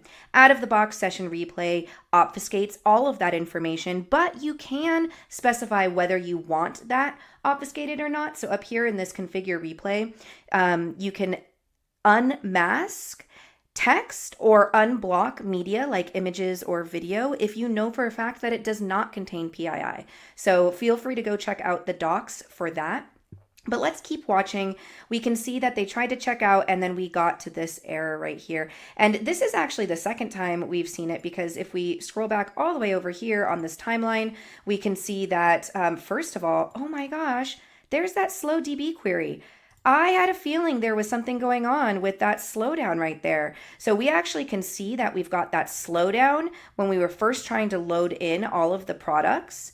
And then over here, we went to go check out, and that's when we got that first error showing, which brought up that user feedback. So this is giving us exactly what just happened in my browser, but we can see it not only without having to recreate it locally, but also with all of the errors that are showing up across our entire stack along this specific timeline. We also get a very detailed list of all of the breadcrumbs. So when the page loaded, we get some web vital information directly in our replay. So we can see that we had a CLS or a cumulative layout shift happen. We can see that this was the largest contentful paint, and we can actually get that element right in here. Then there was a full page load, then another CLS. We can see there was a user click happening right when I went to go click just in the middle of this browser. And then we can see that when I went to navigate to those products, that's where we got that slow DB query and an N+1 query issue. So we can dig into those issues which are happening on the back end, or we can scroll all the way down to where we actually were trying to check out and dig into that issue further. We also get what was happening in the console, what was happening across the network. So there's that 500 response right there inside of our replay, the list of errors as we already saw, and then the trace. Now, I really want to dig into this trace some more. So we're going to go back to that issue view, and I want to see this full trace here. So this is our full trace view. And don't worry, this isn't everything. We actually have a lot more information about this trace that goes all the way down to the back end. So we can see that we navigated on the front end to checkout and that we clicked that submit checkout form button. That then made a call to the server where we first tried to make sure that we got that inventory. We can actually go all the way down to that specific query for the 2 items that we were trying to purchase and get all of the information about that right here. Now, over here in the trace tab, we can see that 2 errors actually occurred. There was that internal server error, but also there was this not enough inventory for product exception. So it seems like that's the issue that's happening right here, that we were trying to purchase product, but we didn't have enough for it. And yes, it technically was handled. We technically threw the error. It technically caught it with that user feedback, but this is not something that I want my users to experience because they're just going to leave and not complete their purchase. So this, while it was handled, is an exception that I definitely want to dig into. I want to assign it to someone, and I really want to make sure that we resolve that quickly.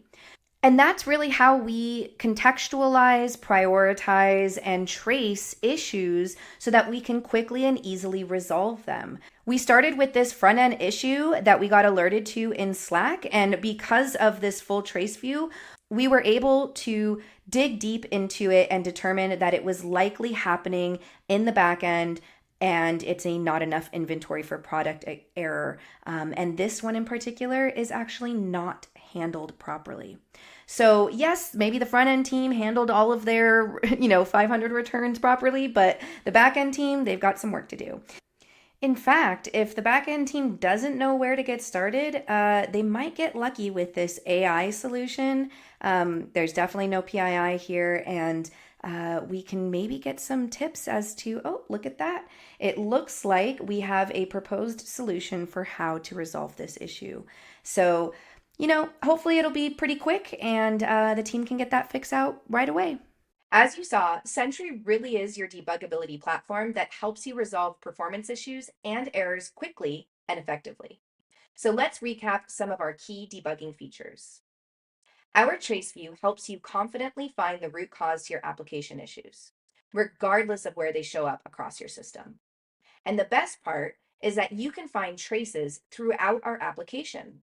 So whether you're starting your debugging journey with a session replay or diving straight into the specific issue, you will be able to trace down to the root cause quickly.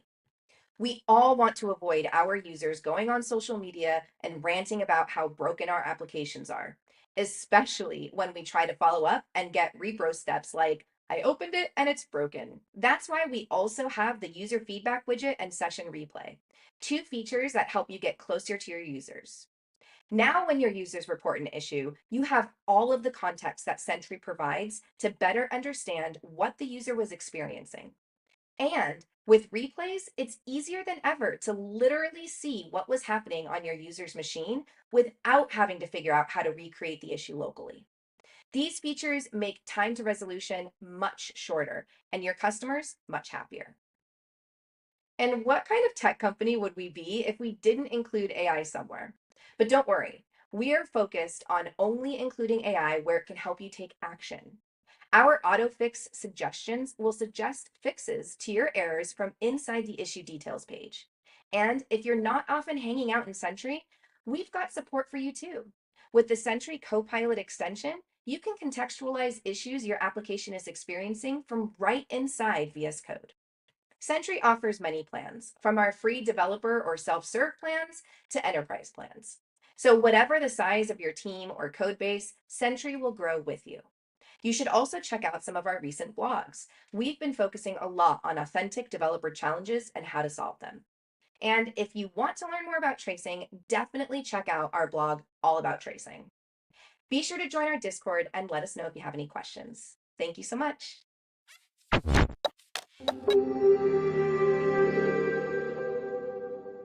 What many brands are facing right now, it's more than a struggle. It's reached a critical point. They're battling a brand relevancy crisis. And it comes as no real surprise.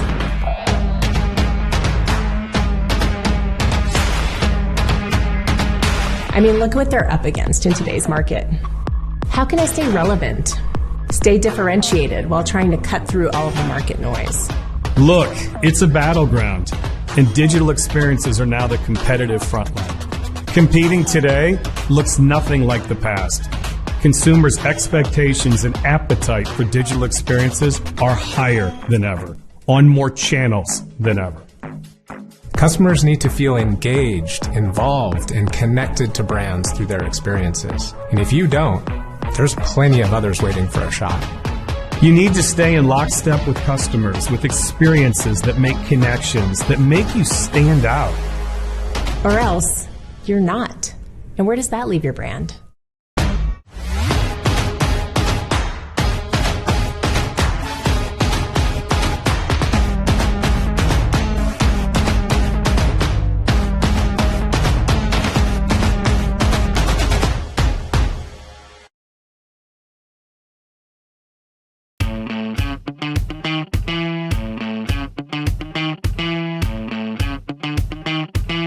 I'm here at Publicis Sapient. I'm here at Publicis Sapient. I'm here at PS. I'm here at PS. I'm here at Publicis Sapient. For it is a place to succeed, With strong allies. where I can truly be myself, To lead with AI, with pioneers. Where we are unabashedly human.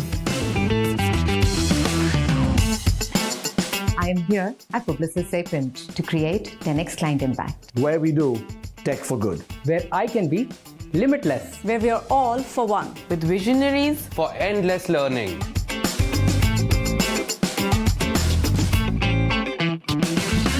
With Core AI as our superpower. To imagine new futures. Where we deliver impact beyond outcomes. We're now blessed to the next. With 10x engineers. With our people.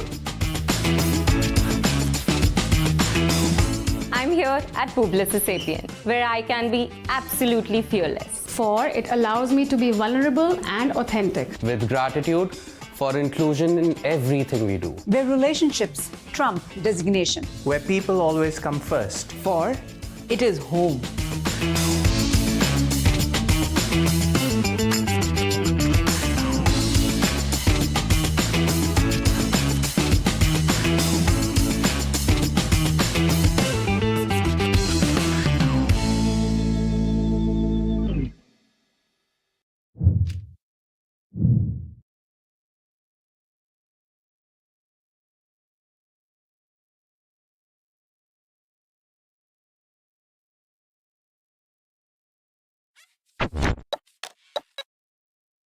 Okay, I hope you all are enjoying amazing sessions since morning, and you're still excited for the remaining sessions, which are really great. But as I said, like this wouldn't have been possible without our sponsors, platinum sponsors, Content Stack, and Publicis Sapient. Gold sponsors, EPAM, Affinity, D. Shaw and Company. Silver sponsors, Brevo, Sentry, Talentship, Remote, ImageKit, and Auth0 by Okta, and many bronze sponsors. So this wouldn't have been possible. So thank you for amazing support to the React India community. With that being said, let's move on to the next talk. Next talk is Decoding StyleX, Meta's cutting-edge styling system. It is by Supriya, who is a computer science graduate specializing in full stack development. She's currently working at as a software engineer with Cisco. In the meantime, she joins. I have a question for her. She mentioned in her bio that she has been sharing her learnings via many different blogs and speaking at various meetups and conferences. The question that I have for you, Supriya, is that do you remember any favorite blog of yours that that maybe you want to share with all of the people here? Oh, definitely. I wrote a very extensive blog on PWA when I got a chance to work with PWAs at my workplace previously. So that is when I realized the power of writing, and because I was able to reach out to a lot of folks and discuss the exact issue that I was facing during working with the PWAs. And that helped me connect with a lot of new people and have good tech discussions. So from then on, I decided to make myself much more better at writing, and then coming forward and speaking about what I know and learn more from the rest. Yeah, it's really great to see, speakers like you sharing their journey so that others who are stepping onto that path, it becomes easier for them. So thank you so much for doing that. And I won't take much of your time. I'd like to pass on to you so that you can start and share screen and give your talk on the. Definitely. Thank you. All the best. Thank you. I hope everyone's having a great time here at React India. I am based out of in Bangalore, and it's been gloomy the whole day today. I was just keeping my fingers crossed to have a good session here. And yeah, okay, let's get started then. I would be speaking about Decoding StyleX, which is Meta's cutting-edge styling systems. I would like to get started with a short introduction about myself. My name is Supriya Minasandram. I work at Cisco as a software engineer. And yeah, as mentioned, I like to share my learnings in the form of technical blogs. It kind of gives me a way to also keep in touch with the latest changes in the tech. It keeps me accountable for it. And currently I'm working with Momentum Design, which is the design system here at Cisco. We're building a unified platform for all our collaboration product suite to have a consistent look. It is open source, so I would encourage all of you to have a look at that. And yes, I'm one of the speakers today for React India. I would like to take this moment and thank the organizers team for providing me an opportunity to share my learnings today across with you guys here. Okay, let's, I do have a constant handle across my social media, so you can reach out to me in any place. @Supman is my handle. And now let's get started with the introduction to StyleX. It is Meta's latest scaling style library that they're majorly using in all across their platforms now. That includes Facebook, Instagram, WhatsApp, and even the latest Thread application. It's simple to use, easy, and modern CSS and JS solution that is designed to enhance performance and streamline all the stylings across React applications. It does have cross-platform support with auto-type generation for both Flow and TypeScript. And while building StyleX, previous to building StyleX, the team dealt with a few challenges while looking at the already available solutions. And the major challenges that they faced were, as the project grew, the CSS often accumulated a lot of unused rules, and this bloated their style sheet to a bigger extent. And as the bundle size increased, there were unnecessary performance bottlenecks also. So they kept all this in mind and they built Stylix in such a way that it optimizes the styles by minimizing the runtime cost, and it leads to faster renders. And of course, Stylix is framework agnostic. Although having said that, it is best suited for React today, but they also support all the frameworks that has JavaScript authoring with markup. So I mentioned a few libraries here with which Stylix is a good fit. And lastly, it is very easy to use and maintainable. We shall see this further during our discussion. Moving along, I would want to give you a little bit of a backstory about how and why Stylix was started. It was created in 2019 when they did a revamp for the Facebook's new UI. So if you guys were a part of Facebook then, suddenly you saw a very, very different and nice look of Facebook in 2019. That is when they included Stylix within. And it was open sourced in December 2023. Prior to using Stylix, a single page of Facebook used to load almost approximately around 15 to 45 MB of styles. And that drastically reduced after including Stylix to around 200 to 300 KB in itself. And this was a single CSS bundle. Stylix was created to solve a problem at scale. What I mean by it is when a lot of developers are working with a large application, some of them tend to break the rules by maybe adding complex selectors or global styles. And this results in specificity wars. For example, the styles were getting resolved in such a way based on how the user was navigating, and whatever styles was loaded last, that was taking the highest specificity. To resolve this issue and have a consistent way of behavior, the team of Stylix decided to have atomic styles from day one. They knew the overheads of what they're taking by creating many classes per component rather than the other way around. So now let's jump into the key benefits of within the Stylix library. Top one being the atomic styles. Stylix breaks down the styles in such a way that only the necessary styles are applied and the rest are ignored. So this leads to a faster rendering and less runtime.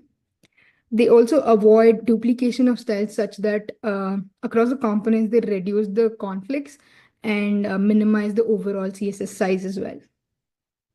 With respect to the resolving specificity war, there's a simple yet powerful line provided by the meta team, which is the last style applied wins. No matter what happens, whatever you applied the last, that is the one which gets reflected.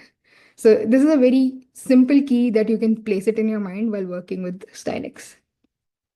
And yes, it is optimized for React. What I mean by it is Stylix is integrated directly into the React's rendering pipeline, which helps us with improved speed and efficiency during the development and production of the application.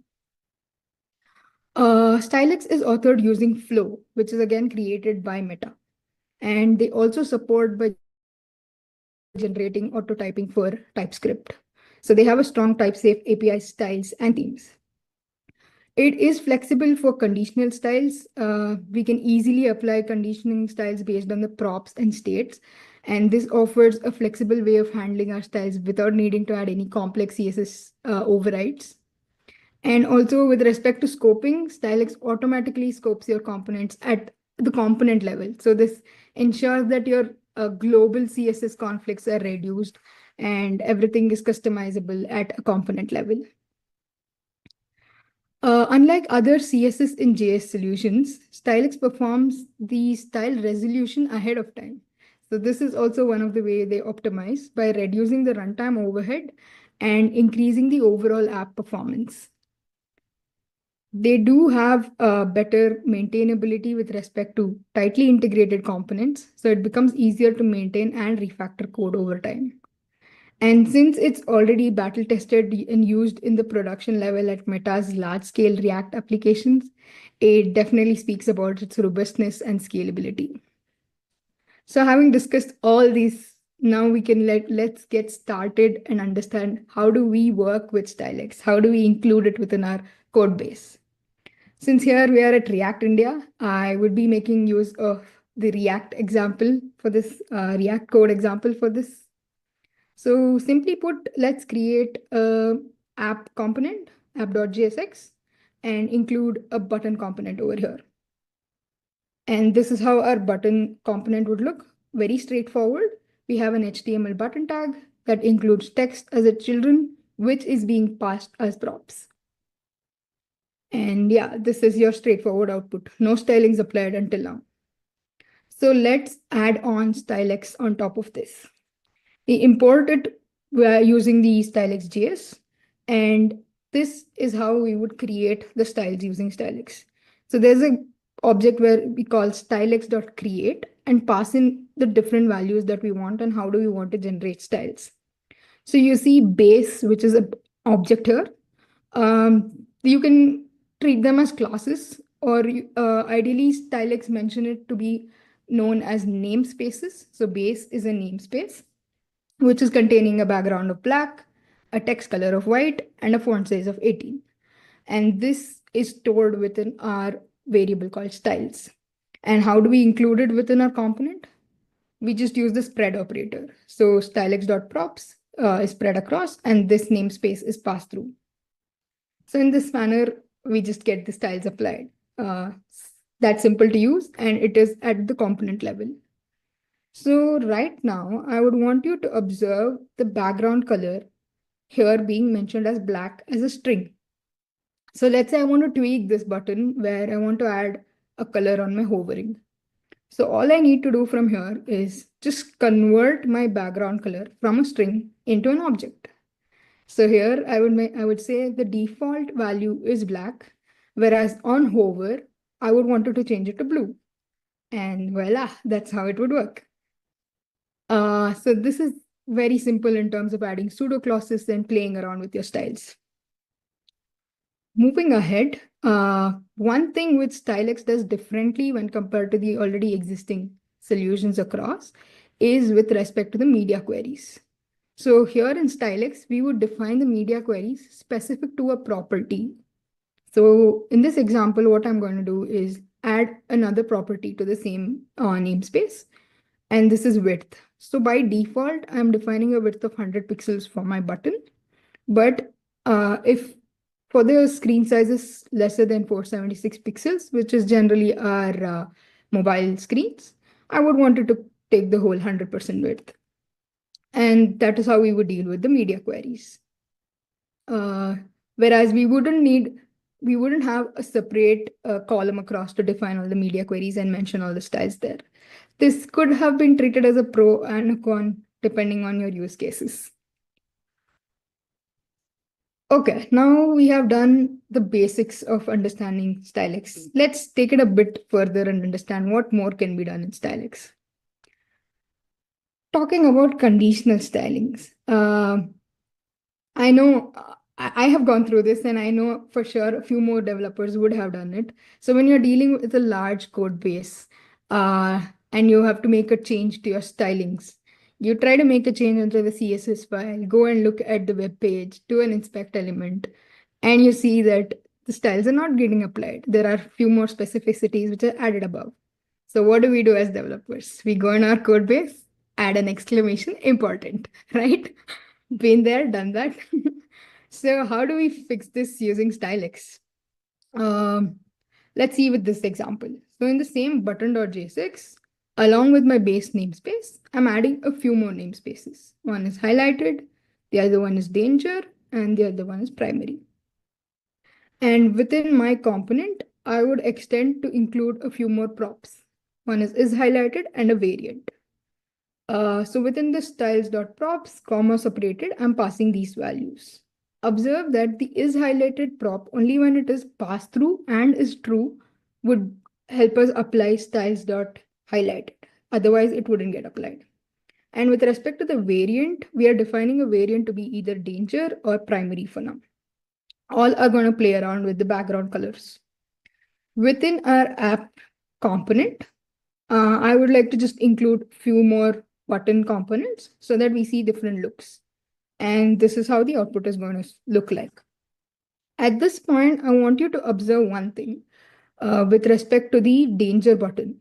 So you see that the is highlighted is provided there, but then it also has the variant of danger. And from the output, we understand that the color is red. So how does this happen? As we discussed previously, the last style applied wins. So in that way, the style.variant is taking priority or precedence. Okay. Now that we've understood how do we add conditional stylings within the button component itself, furthermore, adding along to the same example would be with respect to overriding the styles from a parent to the child. So simply put, in the similar fashion, on my button component, I include another prop called style, and this style would be passed through to the stylex.props. And within my app component, I would be creating the new styles that I want to override. So I've added another background color here and called the namespace override. So at this point, I would include a new button called overridden button. Again, I'm just trying to pass all the props possible. And here I'm adding this style, which is styles.override. And you see that that button is also created. Right now, I'm showing you an example in terms of JavaScript. So JSX is being included. But if you're using TypeScript, there is also something called as stylex styles by Meta. Using this, you can restrict on what properties of the style could be overridden from the app.js. So at this point, I can just define that only the background color can be overridden and not maybe the text color or so. So all those restrictions could be added there. So now that we've understood a lot in terms of the look and feel, the styling, etc., at this point, I would also want to show you how does it work in the background. So we've talked about atomic styles, right? So extending the same example, let me add a margin of 1 rem to my main container. The main container holds all the buttons here. And I shall add that 1 rem of margin maybe to the highlighted as well as the primary namespaces. So we have added this margin to 2 different files and which are applying to 2 different components altogether. But when we go into the dev tools and inspect the element, we see that there is a class generated, which is for margin 1 rem, and it is being applied for my overall main container. And now we observe that for the highlighted button as well, the same class is being applied. And similarly for the primary button too, the same class is applied. So with this, we understand that creating atomic style CSS within Meta's stylex helps us reduce the bundle size drastically. So after a given point, there's not a requirement to create new style classes. All it has to do is to reuse these class names across various components.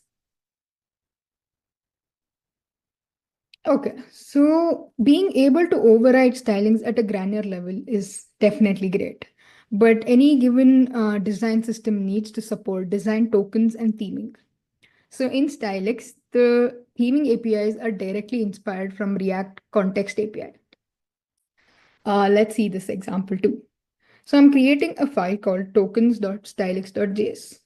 I'm emphasizing on the file name because you can feel free to name it whatever you want, but make sure to add a suffix of stylex.stylex.js. That's when it identifies that this class is used to define variables. What does the stylex define var do? It helps us create global CSS values. So yeah, so we're trying to create a global variable here for the color palette. And the constant of dark here talks about, we're just creating a media query based on the user's system preference. It would figure out whether they're dealing with the dark mode or the light mode. And accordingly, these properties of CSS are set to the color variant. Using these values, I'm creating, the function is also processed at compile time and CSS variable names are automatically generated. This is also a functionality of how Stylix works. So let's utilize these values within our theme class. I'm creating a theme file and creating a custom theme using this color palette. So all I have to do is call stylix.createTheme, pass in this color palette, which becomes as our base color variant. And on top of this, we apply our custom theme, which is the my custom theme named here.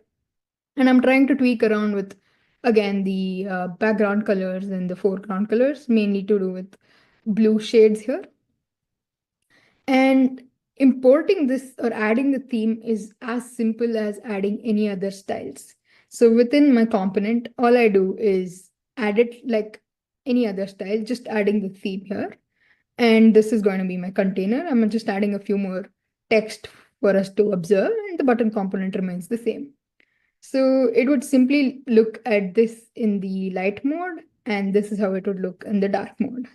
So our way of theming and then playing around with color tokens becomes a click of a button, very easy in terms of dealing with Stylix. So now that we have dealt a lot of understanding with respect to Stylix, at this point, I would also talk about a little around their comparison with Tailwind. Why have I chosen Tailwind? Because it has been a very easy way to use across in all the other projects. So Tailwind has been popularized by their utility-driven classes. And this is a very good comparison with respect to Stylix, who's trying to provide a similar approach of adding multiple classes to your particular component.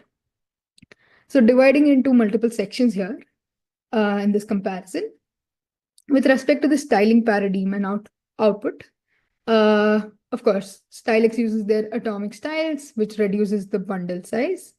And with respect to Tailwind, it starts with the utility-driven approach by generating utility classes. This, in general, is also a good practice, but sometimes it could lead to larger bundles until they're purged in size. With respect to the flexibility, in Stylix, we saw that the last style applied wins. So it's clear cut there and there's no confusion with respect to that.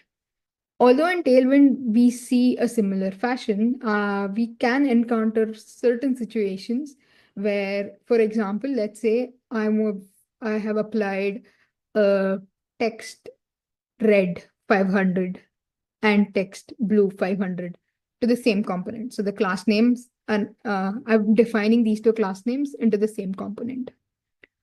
It is up to Tailwind to encapsulate and generate the CSS file in the background, and we as a developer do not have access to this styling sheet. So what happens is, at the moment, because blue is defined later, the text is colored in blue. But at this point, if I just swap these two strings, these two class names, and put the blue first and then the red, there is no effect that gets changed within the component. It still remains blue because the generated file has it in that order. So in that case, I think Stylix takes an edge over here. With respect to type safety, we discussed that Stylix is built using Flow. Flow is again created by the Meta team in itself. And they also generate TypeScript types with the same. It is said that Flow is better at type correctiveness and type safety when compared to TypeScript. And with respect to Tailwind, they don't have a native support as such. And yeah, that is being that. In terms of performance, Stylix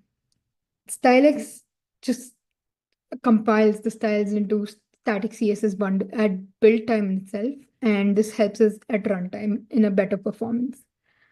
Tailwind also does a similar way, but it just uses a different compiler. It uses the just-in-time engine to help us get the styles output in an efficient manner.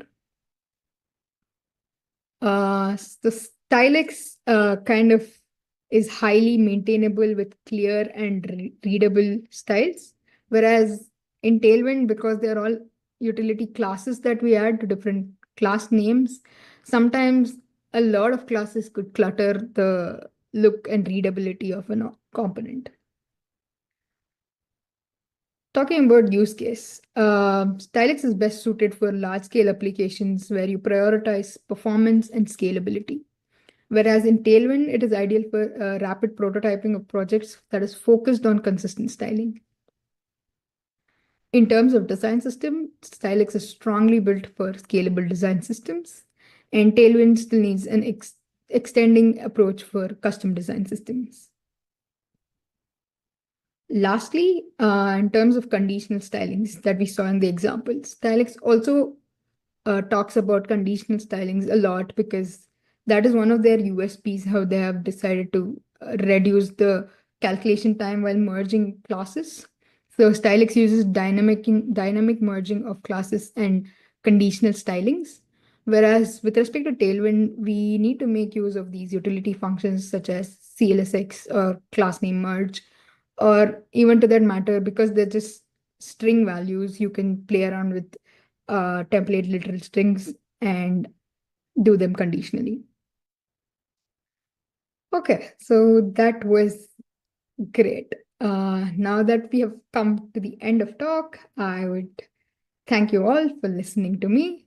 And I would like to take a moment, and I would highly appreciate if you could scan this QR code and fill up a simple form. At the end of it, you would get the access to the code base, the repository that we've dealt with. And yeah, doing this would be helpful to me. So I would highly encourage people to fill up this form. Yeah, thank you so much. All right. Thank you so much, Supriya, for your insightful talk. I think it was after a while that I saw a talk which was diving deep into a bit of CSS. Yep. And I saw like few of my concepts getting revised. So thank you so much for this talk. And it was really great to hear you speaking on the side of the CSS at a React conference. So that's it. I hope like all of the participants, even they liked your talk and they would like to hear more, maybe by connecting you via socials or reading your blogs. So thank you so much for that. Thank you. Definitely. I'm happy to connect. Yeah, do definitely connect with them. So do definitely connect with Supriya. Thank you so much for your time, and thank you so much for sharing your valuable insights. I hope to read more of your blog soon. Thank you so much. Yeah, thank you. See you. Good day. Yeah.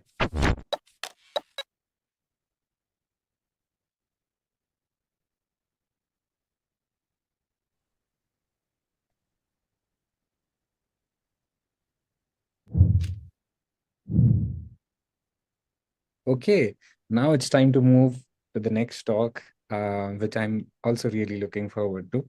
The talk is turbocharging the UIs at Zomato or Zomato. So Rohan Gupta will be joining us, who will be giving a talk on the topic. He's a software engineer at Zomato, and he's also a Microsoft Learn ambassador, and he has an expertise in OTT and video streaming technologies.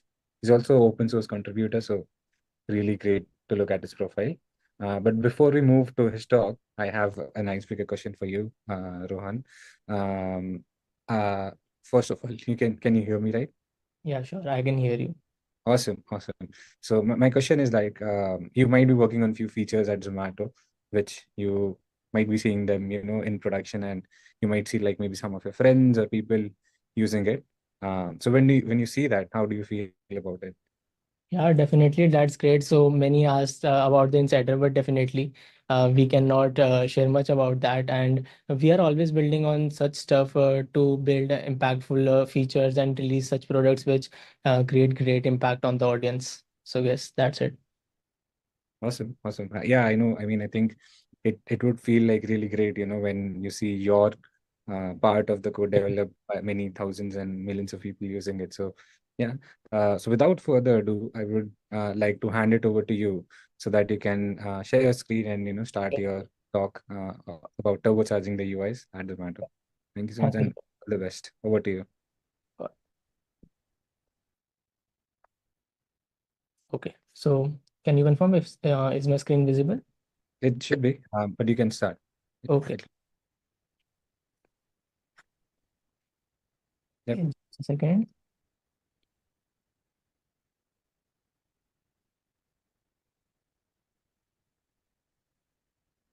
All right. So great. Hello, everyone. Welcome to React India. I am Rohan Gupta, currently working as an SG at Zomato. Hope you all are pumped up for today's session. So let's get started. A little about me. I work in the domains of web development, primarily focusing on building bulletproof and scalable products. I love to sail in the boat of web security and reverse engineering. And my passion extends to OTT platforms, video streaming, web players, and many more such things. Apart from that, I am a maintainer of LimePlay, a UI library designed for video players. Okay, so the moment you try to build at scale, everything gets a little more spicy. So at Zomato, we have been navigating that spice level, and recently we adopted two strategies to help us out. And that's what I'm here to share with you all today. Let's dive into what we have learned and how you can scale your apps definitely without losing your mind. Okay. So to build a standard web application, you really just need two main things, the UI, what people actually see, and the data, what people actually care about. And everything else, it revolves around these two pillars. So you can consider third pillar as well, that is runtime, where you would be doing your UI plus data equation, but that's obvious. So ruling that out. Okay, so just having a nice UI and decent data isn't enough, right? And we are all about delivering that the best user experience. That means reducing the load times, building super performant applications, and apps that run at smooth 60 FPS. Right. So if you are anything like us, you might have a little obsession with that perfect lighthouse score, that 100 out of 101, right? It's like the developer's equivalent of a six pack that we all want, but it takes a lot of work to get there. So, and for that, you need to focus on every single lighthouse metric without any shortcuts.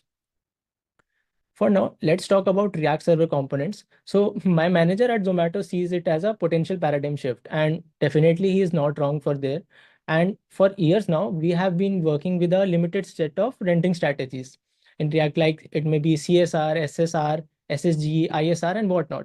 So if you have been in the game for a while, you would probably know these on the first name basis by now. But here's the thing, no matter how fancy verb you are using, there is always one common piece, that is data. And when it comes to data, especially in the world of restaurants, we are usually talking about server side. Before I dive headfirst into React Server components, let's take a quick bit stop and glimpse of each of these rendering strategies to discuss them. So the first one is CSR, that is client-side rendering. A standard rendering strategy, which came with a Create React app, allowing you to bundle everything and upload it to a static server, which serves the assets and no additional overhead cost. Of course, we are excluding the storage and serving assets because that's obvious and common among the all. A heavy application which relies completely on the client-side JavaScript comes with no or minimal initial HTML, right? Until you define it. So at Zomato, we commonly use this strategy for our internal administration dashboards and toolings. The second one is SSG, that is static site generation. It is a successor to CSR, which relies on both client and server to generate builds once during a release lifecycle and then uploading all the assets to a static storage. This is a subtype of SSR where parts of the page which are known or significantly known to remain static are fetched once during the build time and their respective HTML is output. So this is more feasible as it significantly reduces the client-side JavaScript and waterfalls, thus increasing the TTI metric, that is time to interactivity, and not requiring the client to fetch initial data again from the server, like in CSR, what we saw earlier. This is much popular at Zomato and heavily used and even encouraged strategy for React applications today. Here, commonly used to generate web views, which we show in our app. And recently, our Weather Union app was built on the same strategy to render more than 700 static pages. Third one is ISR, that is incremental static regeneration, a subtype of SSR strategy where pages do render at the server but have a life cycle or say they are asynchronously updated when the data changes. For low velocity data that changes less frequently and shall remain same for everyone, we can possibly cache that page without requiring the server to render it every time on demand, thus saving the server cost. This does require you to have a constant running server, but at a low scale, as caching would be present, it will help you decrease the throughput. So it comes the best at its part and increasing the efficiency. Our blog, that is blog.zomato.com, leverages this strategy. The fourth one strategy is SSR, server-side rendering, which is true server-side generation where data fetching and rendering happens all on the server for most of its part. And hydration then occurs on the client, providing the users with the best real-time experience, but at a high runtime cost. We have been using SSR on Zomato Live, that is zomato.com/live. You can check that website and you would see a highly performant site optimized for most of the devices and network. So as React team mentions in their official RSC announcement blog post, that RSC has been provided as a specification and respective frameworks are supposed to follow and implement it on their own end. So Next.js was the first to bring the native support of RSCs, and I highly recommend you to go through the above blog from React team for their official RSC announcements to get more insights. Though we were not a big fan of Next.js until Next 13 came, we found it much of an ecosystem with limitations and less scalable for our custom needs, and of course the issues related to data fetching, which we will be discussing moving ahead. With the support of RSCs, we found it a game changer as it brought most of what we needed to move to this framework with its new app router. Since we already had hands-on with it in past, we found it a cakewalk to jump straight onto it. So we have already covered how we will deliver our UI. And once you have logged in our rendering strategy, it's time to talk about the next big thing, that is data. Because without data, we have just got a pretty shell to stare at, right? Now, if you want the best user experience, fetching as much as data possible on the server is the trick. Why? Because data source is closest to the server, which means faster response time, and everyone loves a fast app, right? As React enters Next 13, where things got really interesting, alongside the React team, they introduced this app router, which was a huge step forward from the old Pages router. And here's the thing, the new app router doesn't, it comes with a built-in support for React server components, and it doesn't just stop at it. It's packed with several new features and improvements, specifically when it comes to data fetching on the server side. So we will now see the difference between old Pages router and the new app router fetching technique to understand how React server components solve the real world problem that have been plaguing the Zomato's front-end ecosystem for far too long. In Next.js Pages router, data fetching was single entry point, which means for all the data that you need on the page, you can ask via the get server side props function, which can only be defined at the top level of your project. That is index file of that respective page or folder wherever you are initializing the page. This essentially also means that you can either fetch on the client or on the server. And for the server, you can only ask once. That is before when the page is rendered, which logically sounds fine and definitely doesn't have any issues. But with this approach working fine for many, at scale, there were some bottlenecks, which we realized as the framework grew and introduced the need for RSCs. Let's discuss those. First is choking single entry point. Say you have an application which has header, sidebar, and the main content having some blog posts. And data of each of the section is independent. So to achieve the best, you would ideally fetch the data for all the three sections in parallel on the server. Consider the case where header and sidebar are resolved first, let's say 200 milliseconds and 400 milliseconds respectively.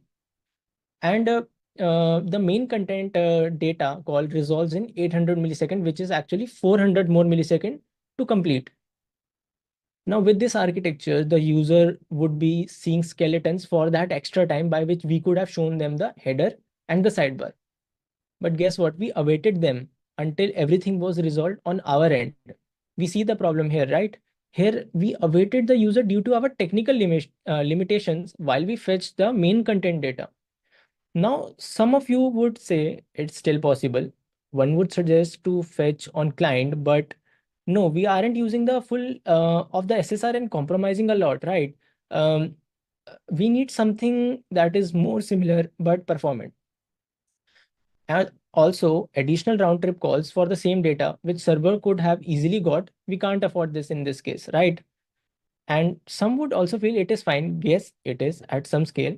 But as 10x developers, we must never leave room for that unused optimization, right? We need something which is best of the both worlds, that is CSR and SSR, to solve the problem. That's when we got to know what was the data fetching problem in React frameworks. And let's now move ahead and discuss the next problem. That is poor developer experience. Since you could only fetch the data from one function, that is get server side props, which could get as complex as it could be. This also means that the data, managing that data or consuming that data would be that much difficult as well. So developers often found it frustrating, as prop drilling was the only possible solution on the server with the pages router, and managing such a large data, nested data, could become really complex at that scale. So with both above problems being considered, doing everything on the server became a limitation for complex use cases, specifically because of the React framework that we are not using, and not just because of the server can't do. This had to be fixed, and let's see how things worked in App Router ahead, which would give us a clear picture how RSCs fit under the hood. Let's start with an example. This is a minimal example of rendering a UI with data. As you would noticed, you can fetch anywhere, and that's the paradigm shift. No defined functions like get server side props, and you now have the full control to fetch the data in any way you want, be it a page or a component. And fetching data is not just limited to fetching by the fetch API. You can even make a database call inside a component, as shown in the example above. This clearly solves what we discussed in the second problem about the poor developer experience in the pages router being solved here. Developers now have the freedom to write more generic code with the flow of the UI. But what about that choking single entry point problem we discussed earlier? You will get to know more about this as we move ahead. So these modular components aim to do fully on the server, as the name suggests. A key point to note here is that server components cannot use any client-side feature like React states, references, interaction, or browser APIs. They run solely on the server and render once on the client, bringing the zero bundle size feature, which means that server component doesn't come with any additional JavaScript, and it solely has the final UI in the form of a descriptor, which is called RSC payload, which the client consumes. For more on the architecture and design, you can refer the RFC introduced by the React team linked in the slide to understand how they internally work. For the problem we discussed earlier, RSCs fit really well here as a solution. They defined client and the server boundaries by a directive on the top of a file like use client, which marks a component as a client component, and by default it is marked as a server component if you don't specify it. So if you are trying to access a client-side feature like React state without specifying use client directive at the top, it will give you an error. So to solve this delayed data fetching problem, just like the blog example which we discussed earlier, React adopted HTTP streaming. Streaming enables you to progressively render the UI from the server. Here the work is split into chunks and streamed to the client as it becomes readily available. This allows the user to see parts of the pages immediately even before the entire page has finished its rendering. In a single HTTP request, the connection is kept alive, and as the response is generated, it is sent to the client, and browser lazily keeps on rendering it. This is the best of both worlds, CSR and SSR, what we actually needed. Here you would provide a fallback value to the client, so it will show that value by the time server has generated the value for that asynchronous operation which was being performed on the server. You would now start to realize how efficiently the problem was solved here. In general, the frameworks router manages this logic of joining the blocks of the client and server components. You can visualize RSC as an isolated component which would actually just smoothly fit like a piece in a puzzle. So there is a rule set of RSC, which you can again refer from the same RFC from the React teams. You can check that as well for the better understanding and the usage of these RSC concept. So to summarize the points mentioned here, first is code splitting. RSC can help you do that automatic code splitting where it will know the boundaries based on the natural code flow, and it will automatically treat all imports of client components as potential code split points. The net effective is that server components let developers focus more on their app and write natural code. We have full access to backend, full access to runtime or say backend without any limitations. Your server components can access database, APIs, files, or anything in real time without exposing them to the client. Any of this code will automatically be removed from the final output, which is sent to the client as a response. Third one is zero bundle size. Heavy lifting on the server is now much more easier as server components don't ship any additional JavaScript with them. Using markdown parsing libraries on the server is now more efficient as they would never be fetched on the client, but the output of those. So the operations of that library will be performed on the server, and the output from that library or say function, which whatever you are using, will just be sent to the client, and client will no longer be need to make use of these libraries. For this, no client-server waterfalls. With the support of RSC combined with suspense and streaming, no additional round-trip calls are now required, which hence reduces the latency and improves the performance on the client device. Within any client component, data can be fetched and lazily sent to the client in the same request response lifecycle, hence reducing the client-server waterfalls. At Zomato, our Weather Union platform is a fully static SSD site. It was the first to embrace this new approach, and the end results were honestly mind-blowing.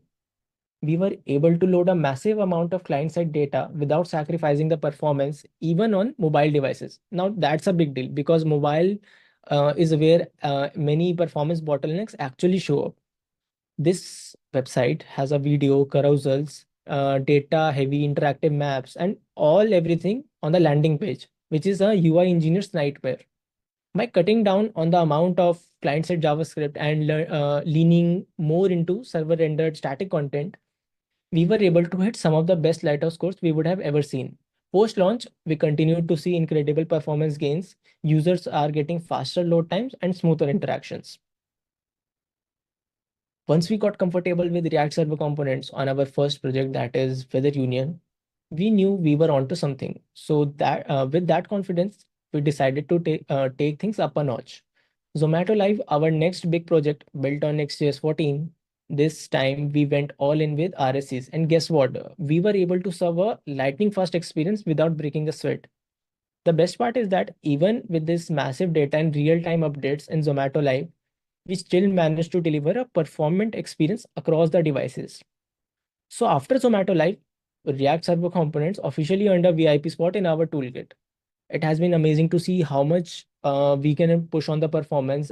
As you know, as we are engineers, we are always on the lookout for the next big cool thing or the framework or the library, whatever comes in the market. So that's all about RSCs. In case you find it mind-boggling initially, don't worry, that's expected. Just skim through the docs and you should be fine for the most of the part. With this being done, it brings me to the next challenge that we tackled, that is remote UIs. If you would have ever thought like managing one UI is fun, but wouldn't it be even more fun to manage multiple UIs across different applications within a single entry point? So the story of how we got into model federation actually starts pretty randomly. As someone from our team just happened to play around with its capabilities on a weekend while browsing the Webpack docs last year. So as Zomans, what we are called in Zomato, if there is a problem we can solve and improve user experience, we jump straight onto it. And at that time, we were already cooking up plans to solve the problem of large monolithic front-end applications of Zomato. We were brainstorming what ways to break them down into smaller manageable pieces when Module Federation came along like a superhero. It was exactly what we were looking for, way more promising, and we dove headfirst and started building. To give you a bit of a context on the problem we were facing, let's focus on the restaurant partner side of Zomato. They primarily use a web app to manage pretty much everything about their outlets on the platform. Daily business operations like ordering, analytics, managing ads, promotions, and a whole lot more. And all of that is a single, very large and complex entry point, what we call the restaurant partners dashboard. It's like a giant admin control center powering everything behind the scenes. Now, here's the fun part. What users see on the front end, that is the Zomato app, is just the tip of the iceberg, where everything looks nice and smooth. But beneath the surface is the bottom of that iceberg, where all the heavy lifting happens actually. Think of it again like a giant admin control center powering everything behind the scenes. And just like icebergs, it's massive, intricate, and way more complicated than what anyone ever sees in the first glance. So this application was a monolith web app initially, where several teams are working on their respective sections and eventually converging. This started increasing the friction as the operations grew, more features came in, and features were added. Different teams became interdependent, like collaborating in other segments of code, planning releases, monitoring deployments, and build times and many more. We knew that it's time to move towards micro frontend. But migrating a massive monolith, which is at this scale, to a micro frontend architecture, that too with direct impact on our revenues, not an easy job, right? It wasn't just impractical, but widely unfeasible at this stage of the game. So we needed a modern scalable solution to handle this very shady problem without flipping the entire system upside down. And as I mentioned earlier, it's when we turned to Module Federation. So what exactly is Module Federation? In simpler terms, it's a bundling concept introduced by Webpack that allows you to split an application into isolated segments or micro frontends. Basically, you are taking your existing app and breaking it down into smaller independent managed pieces that can live harmoniously in a single application. This unlocks some seriously cool capabilities, especially when it comes to providing a unified user experience. Behind the scenes, each of these module or micro app uh, is its own UI application, completely independent, but stitched together seamlessly on the front end part.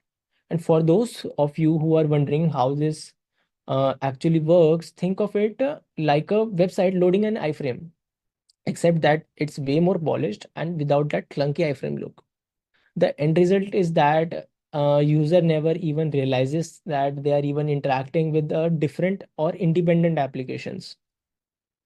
Here you can see different modules or micro apps getting loaded on demand. Our partners app was natively built in React, and here the ad center you can see in the image is built on a completely different stack. Whole flow is seamlessly stitched together with data being exchanged among these micro apps without any separate bridge. As we are building and scaling, we are migrating to Module Federation because of the ultimate benefits that it brings along with it. Now, straight from the official docs, Module Federation is an architectural pattern for decentralization of JavaScript applications, similar to microservices on the server side. It basically allows you to share code and resources among multiple JavaScript applications or micro frontend. The fun part is at Zomato for restaurant partners web app, this became an absolute game changer. After months of engineering and testing, we were able to successfully implement Module Federation, and results were like flipping a switch. Suddenly, teams could work independently without even getting tangled up in those conversations about release schedules, tech stack updates, management, or dependency closure. Developers' experience went through the roof, and shipping speed just got a major boost too. That's what's the power of Module Federation. Case with the ads tech team, they were able to build and launch their first ads management center for restaurants partner without even needing to mess with the older web apps tech stack. it was like they had their own sandbox to play in when when it was done, it seamlessly plugged into the existing merchant app.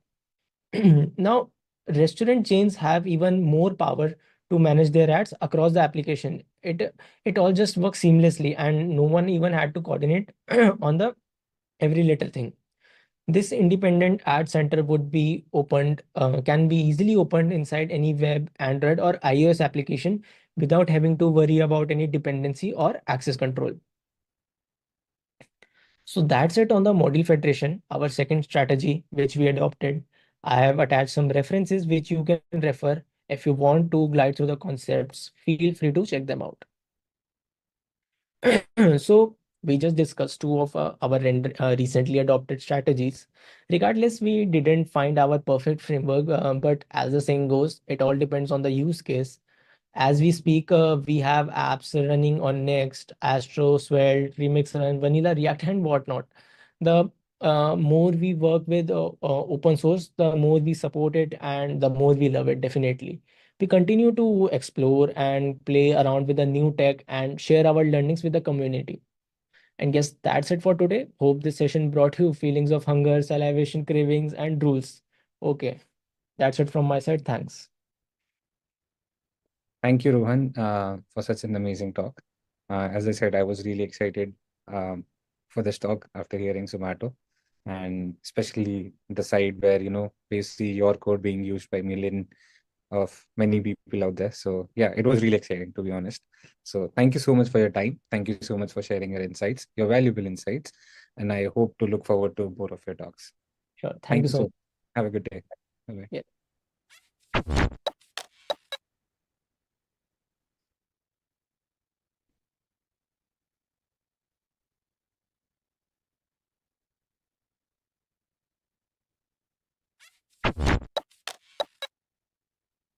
Okay, so let's move on to the last talk for the day.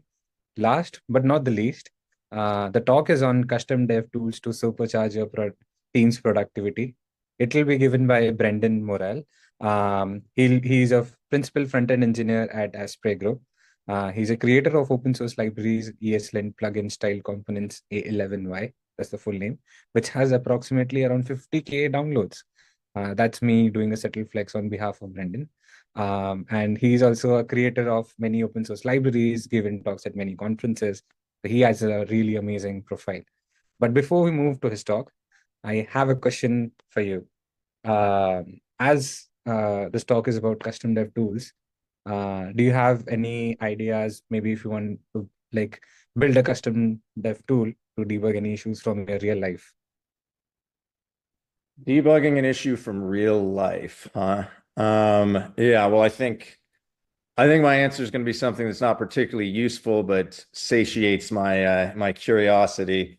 I think that I would build a dev tool to debug my dryer to figure out what happens to all of the pairs of socks I have and how they just turn into one sock. I'm just curious what happens to all of the other socks out there. So if I could get in there and see from the inside where they're all going, that would be very worthwhile to me. That's a really good idea. I think now that you really get good ideas to build out great tools out there.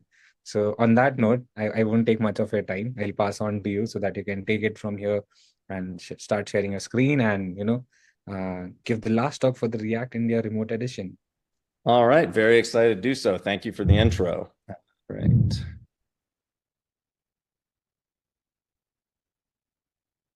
Okay, we all good? Yep, you can start. It'll get sorted out. Okay, great. Yeah, so as was mentioned, my talk is custom dev tools to supercharge your productivity. And I wanted to start out just by having everybody think a little bit about any kind of simple, non-creative mechanical tasks that they might spend time on regularly, or anything that maybe it's an error you make once in a while and you're constantly having to remind yourself not to do it, or any other piece of your daily routine that is unoptimized, that could save you time if there were some tweak added to it, because I have noticed that like as a developer, I run into these things all the time. And all of the teams I have ever worked on also have, these problems pop up day after day after day. And I think the most common thing that people do to solve these, which is very useful, is to look toward public tooling. So that could be anything. It could be, linters, VS Code extensions, or any libraries or frameworks. And those are going to increase, like help you do some of the tasks that you do day to day. But there is one big problem with them. I mean, the main problem is that they are lacking in specificity. So they're great. They do what they do very well, but they are built for the broader community. They're very general. So there are certain things that they will just never be able to address for you. So in order to address some of these like more granular, fine-grained things that you may encounter, well, what is the solution? I think based on the title of my talk, you know my answer, which is custom dev tools. So these, I think, are really underutilized in the community. It's pretty common to try to build stuff for other people or to download stuff that other people have done, but I don't think enough people are actually building tools that they use internally every day. So throughout this talk, I just want to basically go through and define exactly what I mean by this. What are custom dev tools? I'm going to go through some requirements that I have come up with for how to use them optimally and how to avoid risks while creating these and using them. And then I want to give more of a broad overview of like a system you can put in place that's pretty simple, that allows you to put these in safely, and show just an example of how you could do this, and then a couple of just kind of random ones that I have used in the past that I think illustrate the different varying degrees of complexity and different use cases that will hopefully inspire people, give you a couple ideas about things you could do yourself. And then finally, I am going to go over my all-time favorite dev tool that I have put in at a number of different companies that I have worked at, which is super useful in fixing bugs. It helps in testing. It makes for a really robust development environment while you're just generally deving. And I call this user masquerading. And I'll go over exactly what that is when we get to that point. But diving right in, what are custom dev tools? I would define them as software utilities that are designed to help developers build, debug, and optimize applications. And as I said before, like the main differentiator between custom and non-custom would be that these are specific and that they are built for you and your application. You're not building them for anyone else. And really, they only work within the environment of your application and your team. Along with that, they generally, although not always, are actually built into the application. You can have some, and I'll actually show one of these that's part of your repo, but isn't really built into the front end or back end code of the app. But in general, they are mostly going to be actually something that you see within your web app. Unlike something like the browser console, they are tailored to the specific needs of the application in which they are housed and to the developers working on that application. With that in mind, what are the goals that we have with these? What defines a custom dev tool that is successful? The first rule that I have is borrowed from our friends at Google here, and it's kind of, you could call it like the Hippocratic oath of custom dev tools, which is do no evil. And what I mean by that is that at the end of the day, your web application is designed to benefit your users. Okay, the dev tools do not do anything for your users. They are for you. So at the very least, a bare minimum for a successful dev tool is you need to make sure that your dev tool is not hurting your end users and their experience of using your app. So that's rule number one. Rule number two is just be useful. They should be useful to you and your team. So I think that one is pretty self-explanatory, but the prevention of harm is a little bit harder. So I'm going to go into some conditions that I think set you up for success in that regard, and kind of guarantee that you don't do something that causes an issue down the line with your application. So I have 3 conditions for these, which I think define a successfully unharmful dev tool. And the first one is that it should be invisible. The end user should never see this. They should never have there should be no way that they know that this thing exists, since it is not for them. And in this sense, I mostly just mean like actually invisible. You shouldn't have any remnant of it that shows up in your code. But kind of tying this into the second one, which is basically that it should not have any effect on the way the application works in terms of performance. So like in the context of web apps, this is generally going to mean bundle size. But again, like moving one more level more abstract, it's basically just that it should have no effect on the production application. There should be no way that a detective going through would ever know that you had built this tool. And the non-visible portion of that is generally going to be performance. So those are 1 and 2. And then number 3 is that it should be secure. And that's, I think, kind of a two-way street, actually, between like the company and the users. So in terms of the company, what that means is the company secrets should be safe from the user. So you want to make sure that anything that is not public facing at your company, maybe something like new products you're working on, new feature sets, anything like that, you need to make sure that that is safe and not exposed to your users. And then the inverse of that is that your user info needs to be safe from your company. So you shouldn't have your dev tool exposing some sort of information to people at the company who are not authorized to see that. So how exactly do you do that? I have a couple of ways that I would say that they are both methods of doing this as well as triggers for how you can differentiate between where a dev tool can and cannot be placed. And I think the overarching one of these is going to be lazy loading and code splitting. So basically, if the code does not exist for your end user, it's lazy loaded, it's not showing up for them. Obviously, it meets all of those requirements because it is clearly invisible. It has no size because it doesn't exist. So that's not going to affect your performance. And then it's obviously secure in that it is non-existent. So that's, I think, the most frequently used tool I have to make this meet those conditions. Another thing that you can pay attention to is environment specificity.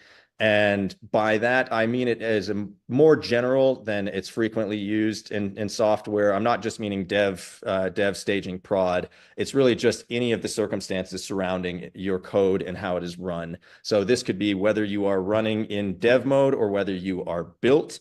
Similarly, whether you are running locally, dev or built, doesn't matter, just running it locally versus whether the code is running deployed somewhere. And then the last one is the more common one that we talked about, which is just what are your APIs pointing to, basically? What environment are you in? Are you in dev, staging, prod, whatever? And those are different triggers you can use to determine which dev tools show up where and how people see them and what users will see them. Generally, it's going to be you. But yeah, so those are 1 and 2. The third thing that can be super useful in this is role-based permissioning. So you just basically, depending on the role of different users of your application, like you, maybe product managers, end users, anything like that, set up different permissioning and have that determine which dev tools are going to be shown at different times. My fourth one is certainly just like the catch-all, which is basically you can be creative. You can do whatever you want with these. Figure out what the needs are of your application and your team, and depending on that, you can do whatever you want to make these meet those criteria and be useful for your team. Like as an example, I had one situation where I needed to build some tools that were going to be available to non-technical employees who were not on our local network and were on prod.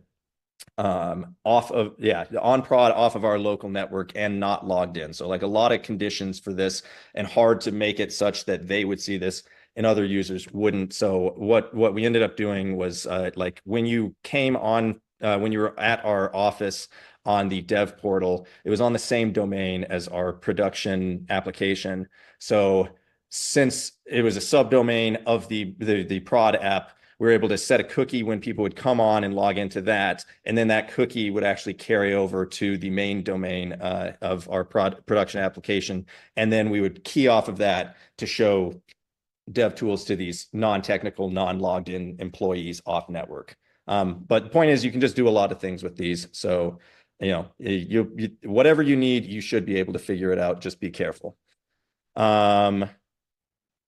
So let's kind of move on from there, and I'll just show you an example of this. I'm going to ask you to bear with me a bit because I'm about to commit the cardinal sin of presenting, and I'm going to attempt to show you a live demo of some kind of hodgepodge code that I put together for this presentation. But it should work out, and you know, if it doesn't, just bear with me, and I'll explain it even if something goes wrong. But in order to do that, I'm going to stop sharing for a second and share my entire screen as opposed to just this window.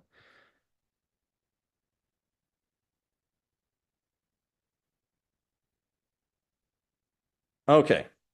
So the first thing I'm going to show is like super simple, and it's I think probably a lot of people have this in place, but I've definitely been at some companies that don't, and it causes a lot of bugs. So just like a very baseline simple tool that I use on the command line is just something that basically grabs all of your environment variables and syncs them down to your local, so that you don't have to do something where you're copying and pasting different files and things get out of sync, and maybe someone adds a variable and you don't have it, or you mix things up and it causes you like an hour of debugging issues while you're trying to figure something out, and it turns out you just flipped something.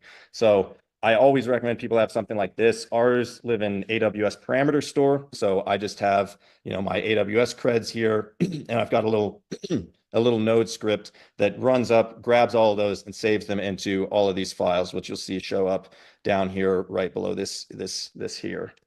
So now I've got all of those. And I am currently running actually this application pointing to like prod of this. And that's going to illustrate this second tool, which again is super simple, but has saved me a lot of time, which is that when I am pointing to prod, I want this to happen. Basically, I want to have like a little indicator that pops up and tells me that I'm pointing to prod. On this one, if I get rid of it, that sets a cookie and it just like doesn't show up for another day. But it keeps this banner right here forever that will just remind me that I'm pointing to prod. Because I've had a lot of like times, as stupid as it sounds and as simple as this sounds, but you point to prod, I like go fix a bug or something, and then maybe I'm done for the day. I close my computer and I hop back on the next day, and I completely forget that I am in a place where I need to be a little bit careful and don't want to be, modifying any data. And it looks like I am logged out. And again, I'm going to pause for 1 second to make sure that something sensitive doesn't show here, but I will hop back on a second after I log in. Okay, there we go. I'm logged in, sharing again. Okay,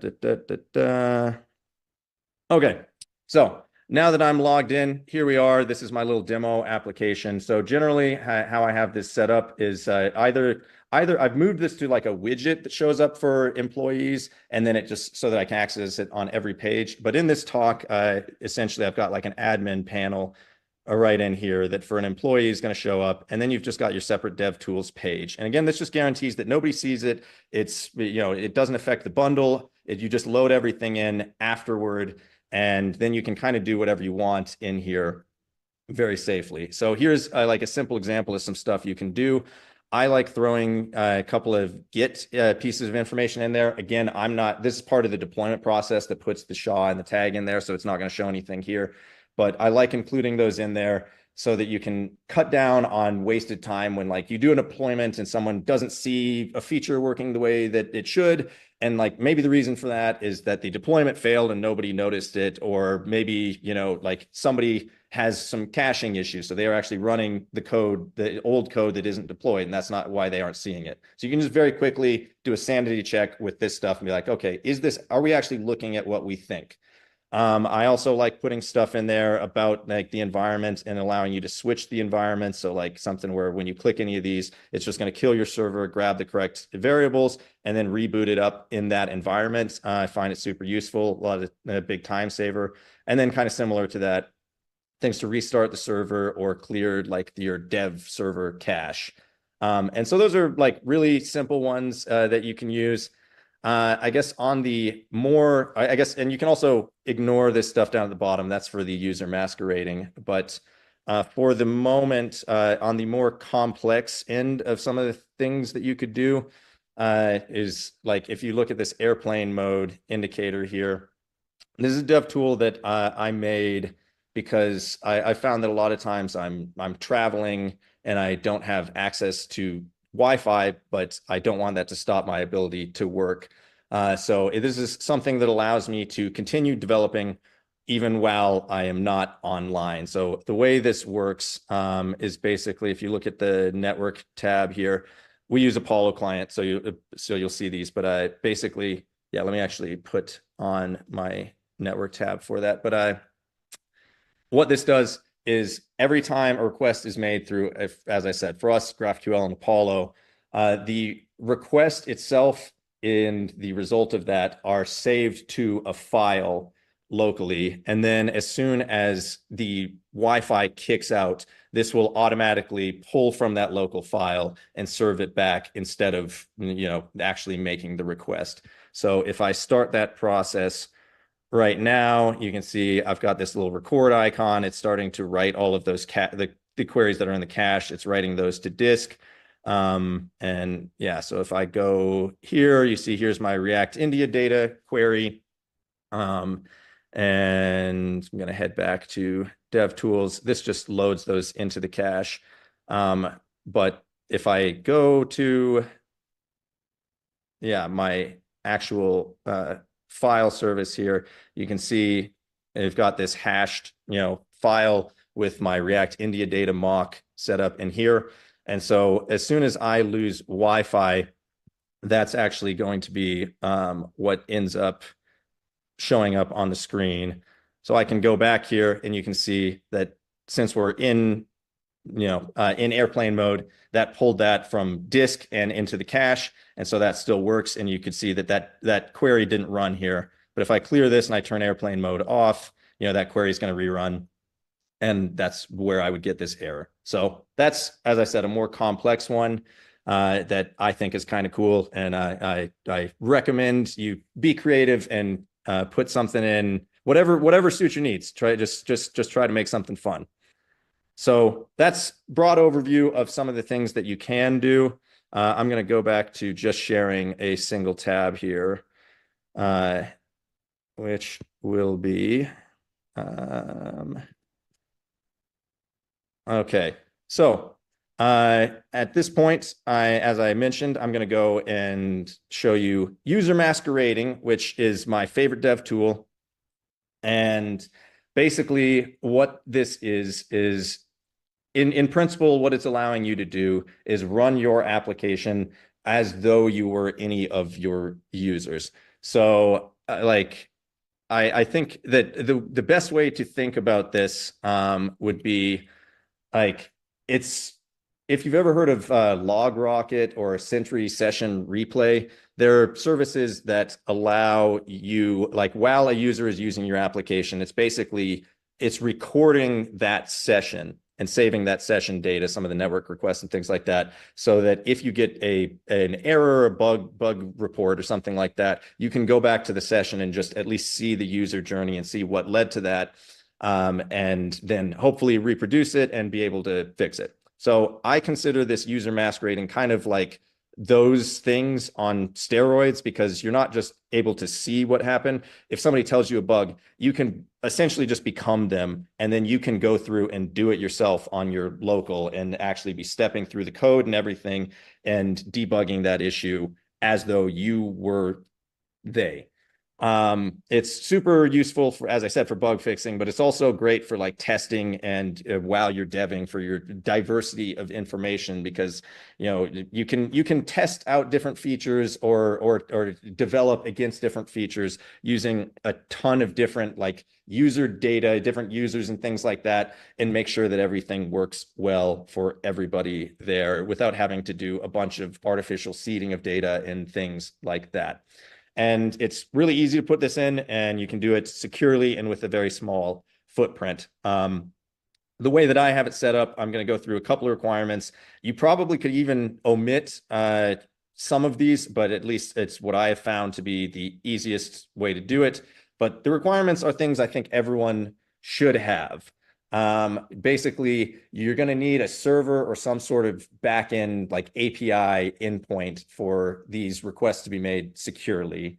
You want to have as close to a single point of data transfer as possible, just because there's logic that is a branch from a normal request to one of these masquerading requests, and you do not want to have to duplicate that all over your app.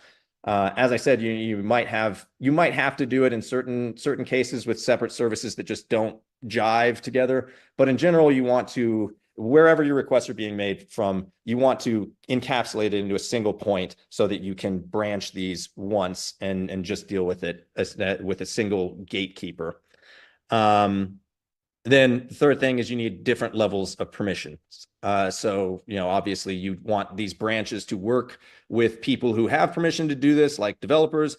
No longer take their normal trajectory, and you pass this user ID override onto some sort of, internal backend gateway, where on that gateway, the request is verified to have been something that is originating from your actual user.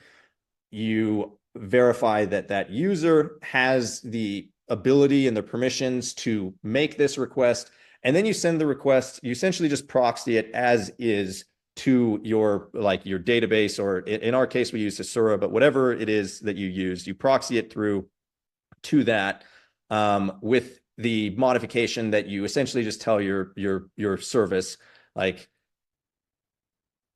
instead of giving me the data for my user, I want you to give me the data for user X based on this ID. And then it will check whether, you have permission to do that. And if you do, it will send back that data instead of your user's data.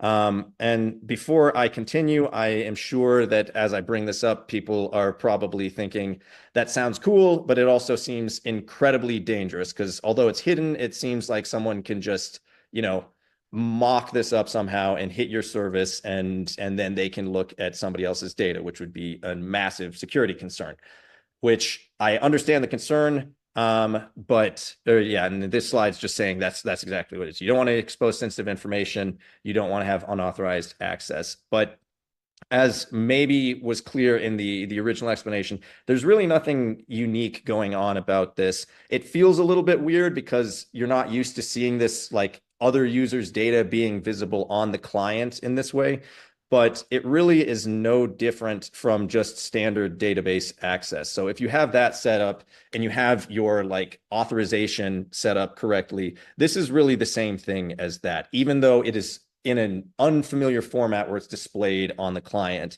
It really should follow the same rules as any of those. So if you're using if you're verifying their JOT on the back end, you know that it is that user, because you're the only one who can unencrypt that JOT and see, the user data in there. So you can verify that this is the actual user they claim to be. And then similarly, if your database is set up correctly, this is kind of the same thing as the fact that when I go into a database as a developer, in my user, I am able to query certain things, and some things it's not going to allow me to query, and some things it will. But if you have those permissions set up correctly, this is just doing the exact same thing and just carrying that data out of the database and then back into your client-side application when you're running it, locally or whatever. So if you do not like, if you're not allowed to do something in the database, you're also not allowed to do it as a masquerader. And this goes even beyond this. Like if there's some stuff that nobody should be able to look at, it's the same rules that apply for that with the database. If you have data masking or anything, that will happen in the same way here as it does at the database level. So if you set it up correctly, you should run into no security concerns that are any different from those that you would have just with your existing database. So moving beyond that, I guess, let me show you. This is going to be really brief because there's not too much to show since this is all stubbed data anyway, but I will go back to go back here. Let's get rid of this stuff and I will show you and go back online. And I'll show you exactly how this works. So here I am. You can see I'm Brendan Morell. I'm going to pop over into our dev tools, and then down below, since I based on my permissions, I'm able to query other users and get their user IDs and stuff. And I have not started masquerading yet, but that's just built into our system. So I'm now able to see this demo at Realize Me. So I'm going to click into that, and I have this pop open into a new tab. And the reason for that is I like being able to keep this tab kind of uncluttered as my normal user in case I need to do other things. And then it also allows me to open up multiple tabs, and they can all have independent users, and I can just do multiple things at once. But basically this gets passed over with a query param having that user ID. And then my state management pulls it in, says from now on, any of the outgoing requests, send it to this, as I said, the gateway that verifies it, and then asks for this user's data and sends that back instead. So when we go over here, in fact, you can see it already just worked because I am in Denver. The demo user is in LA. So it's already operating as that demo user. And that's why it's asking me, I'm in a new time zone or whatever.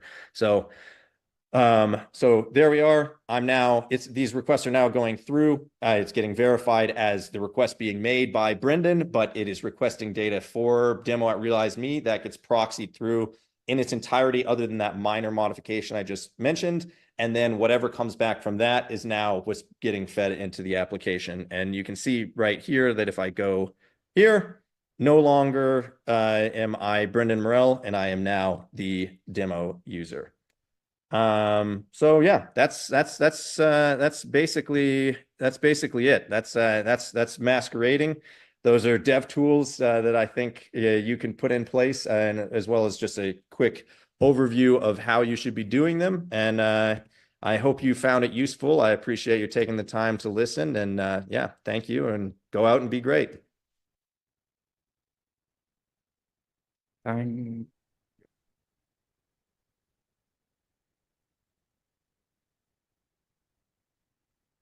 All right. Thank you so much, Brendan, for sharing such a great talk. And I'm sure after listening to talk, because custom dev tools was something really new for me.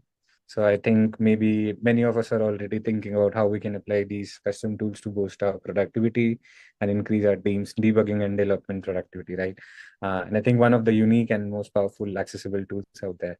So thank you so much for giving us your time, sharing us with your insights and experience. Really appreciate that. So thank you so much, and see you soon again.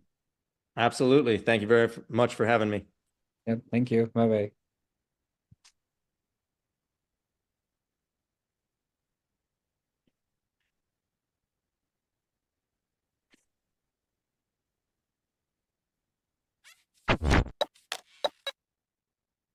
Okay. So that's it.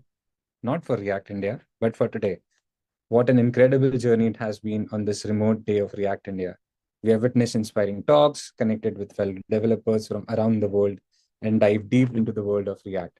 Thank you to our sponsors. And speaking of our sponsors, we have Content Stack and Publicis Sapient joining us as platinum sponsors, EPAM, Affinity, D. Shaw and Company joining us as gold sponsors, Prevo, Sentry, Talentship, Remote, ImageKit, and Auth0 by Okta joining us as silver sponsors, Remotion, Cometa, Expedia, Dream11, Rippling, Certa, DataStax, and Tata 1MG joining us as bronze sponsors.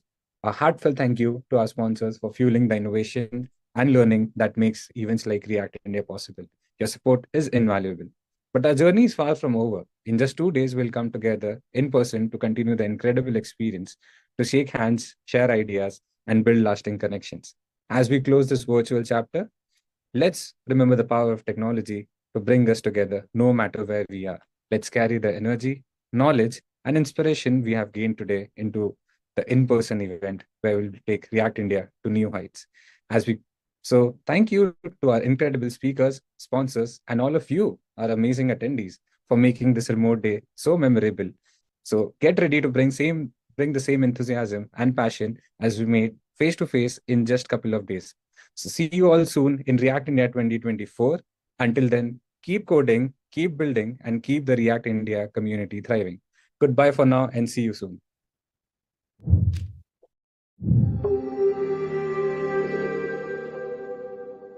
What many brands are facing right now, it's more than a struggle. It's reached a critical point. They're battling a brand relevancy crisis. And it comes as no real surprise.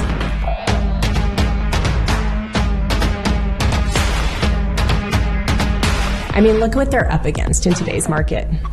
How can I stay relevant, stay differentiated while trying to cut through all of the market noise? Look, it's a battleground, and digital experiences are now the competitive frontline. Competing today looks nothing like the past. Consumers' expectations and appetite for digital experiences are higher than ever, on more channels than ever. Customers need to feel engaged, involved, and connected to brands through their experiences. And if you don't, there's plenty of others waiting for a shot. You need to stay in lockstep with customers, with experiences that make connections, that make you stand out. Or else, you're not. And where does that leave your brand?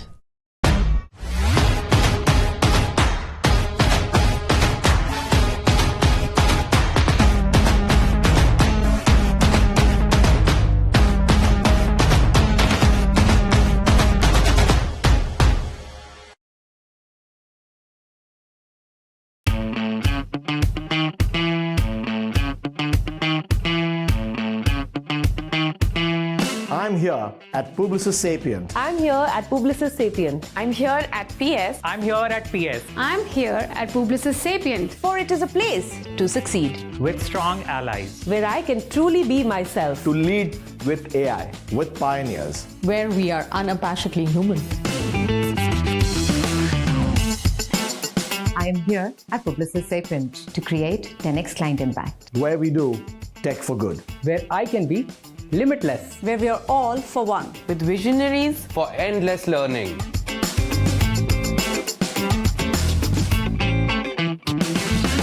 With Core AI as our superpower. To imagine new futures. Where we deliver impact beyond outcomes. We're now blessed to the next. With 10x engineers. With our people.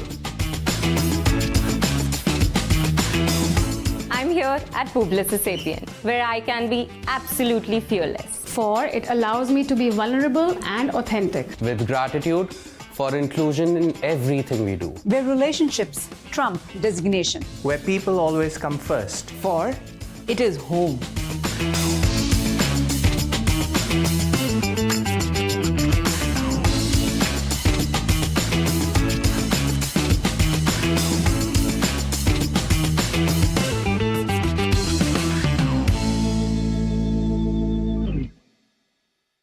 Introducing Affinity, a revolutionary digital identity solution that lets Sarah manage her data trails holistically with full control, so she can discover her data found across social media, e-commerce, and more.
Good code is good, we don't touch that. But for everything else, there's Sentry. Whether you're a mobile, back-end, front-end, or any end developer, we'll show you the environment, device, OS, even the commit that introduced an error, down to the broken line of code.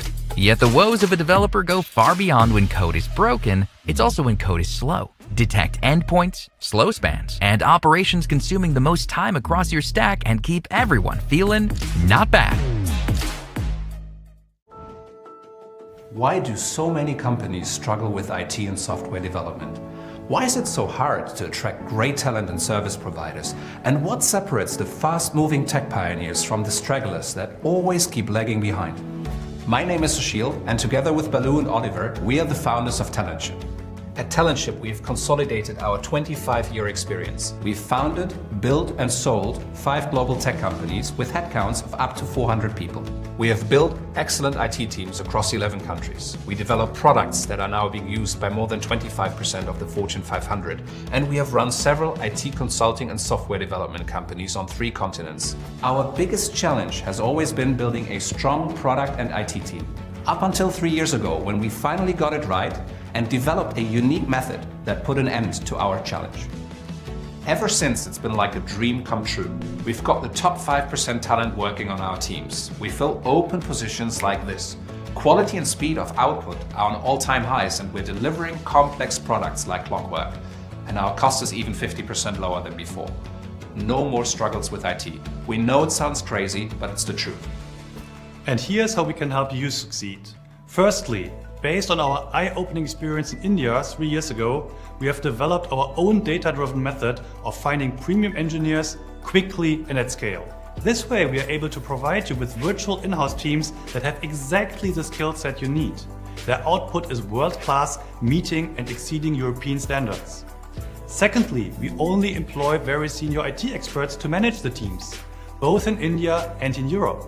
Our managers have been in your shoes. They bring your virtual in-house team to high performance, and this is where the magic happens. Thirdly, we follow our proven playbook to create a strong in-house team culture and tear down language, intercultural, and communication barriers. We know how to make our teams, yours, fully embedded in your culture and processes. State-of-the-art product development, artificial intelligence, machine learning, sophisticated data engineering, cloud migrations, or 24/7 DevOps. Whatever your challenge, with Talentship you will have top talent working for you quickly. Over the last 3 years, we have successfully demonstrated the power of our Talentship method in more than 100 projects. We have surpassed the results of traditional in-house, freelance, and outsourcing models by far. We are so confident we even back it up with a guarantee for you. So, if you would really like to address your IT challenges, and if you like the idea of working with an experienced partner who's been in your situation many times over, please book an assessment call with us now.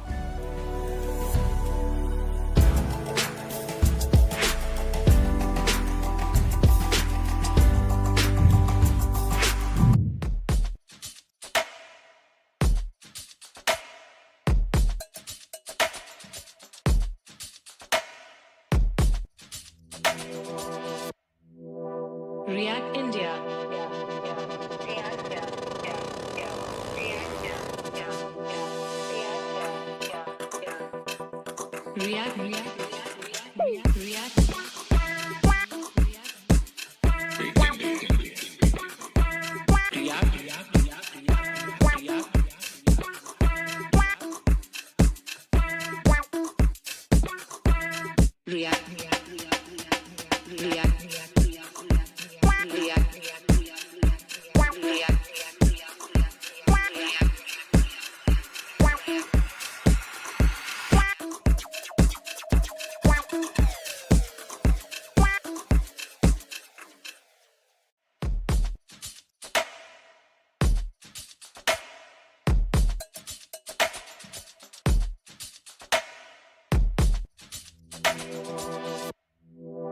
React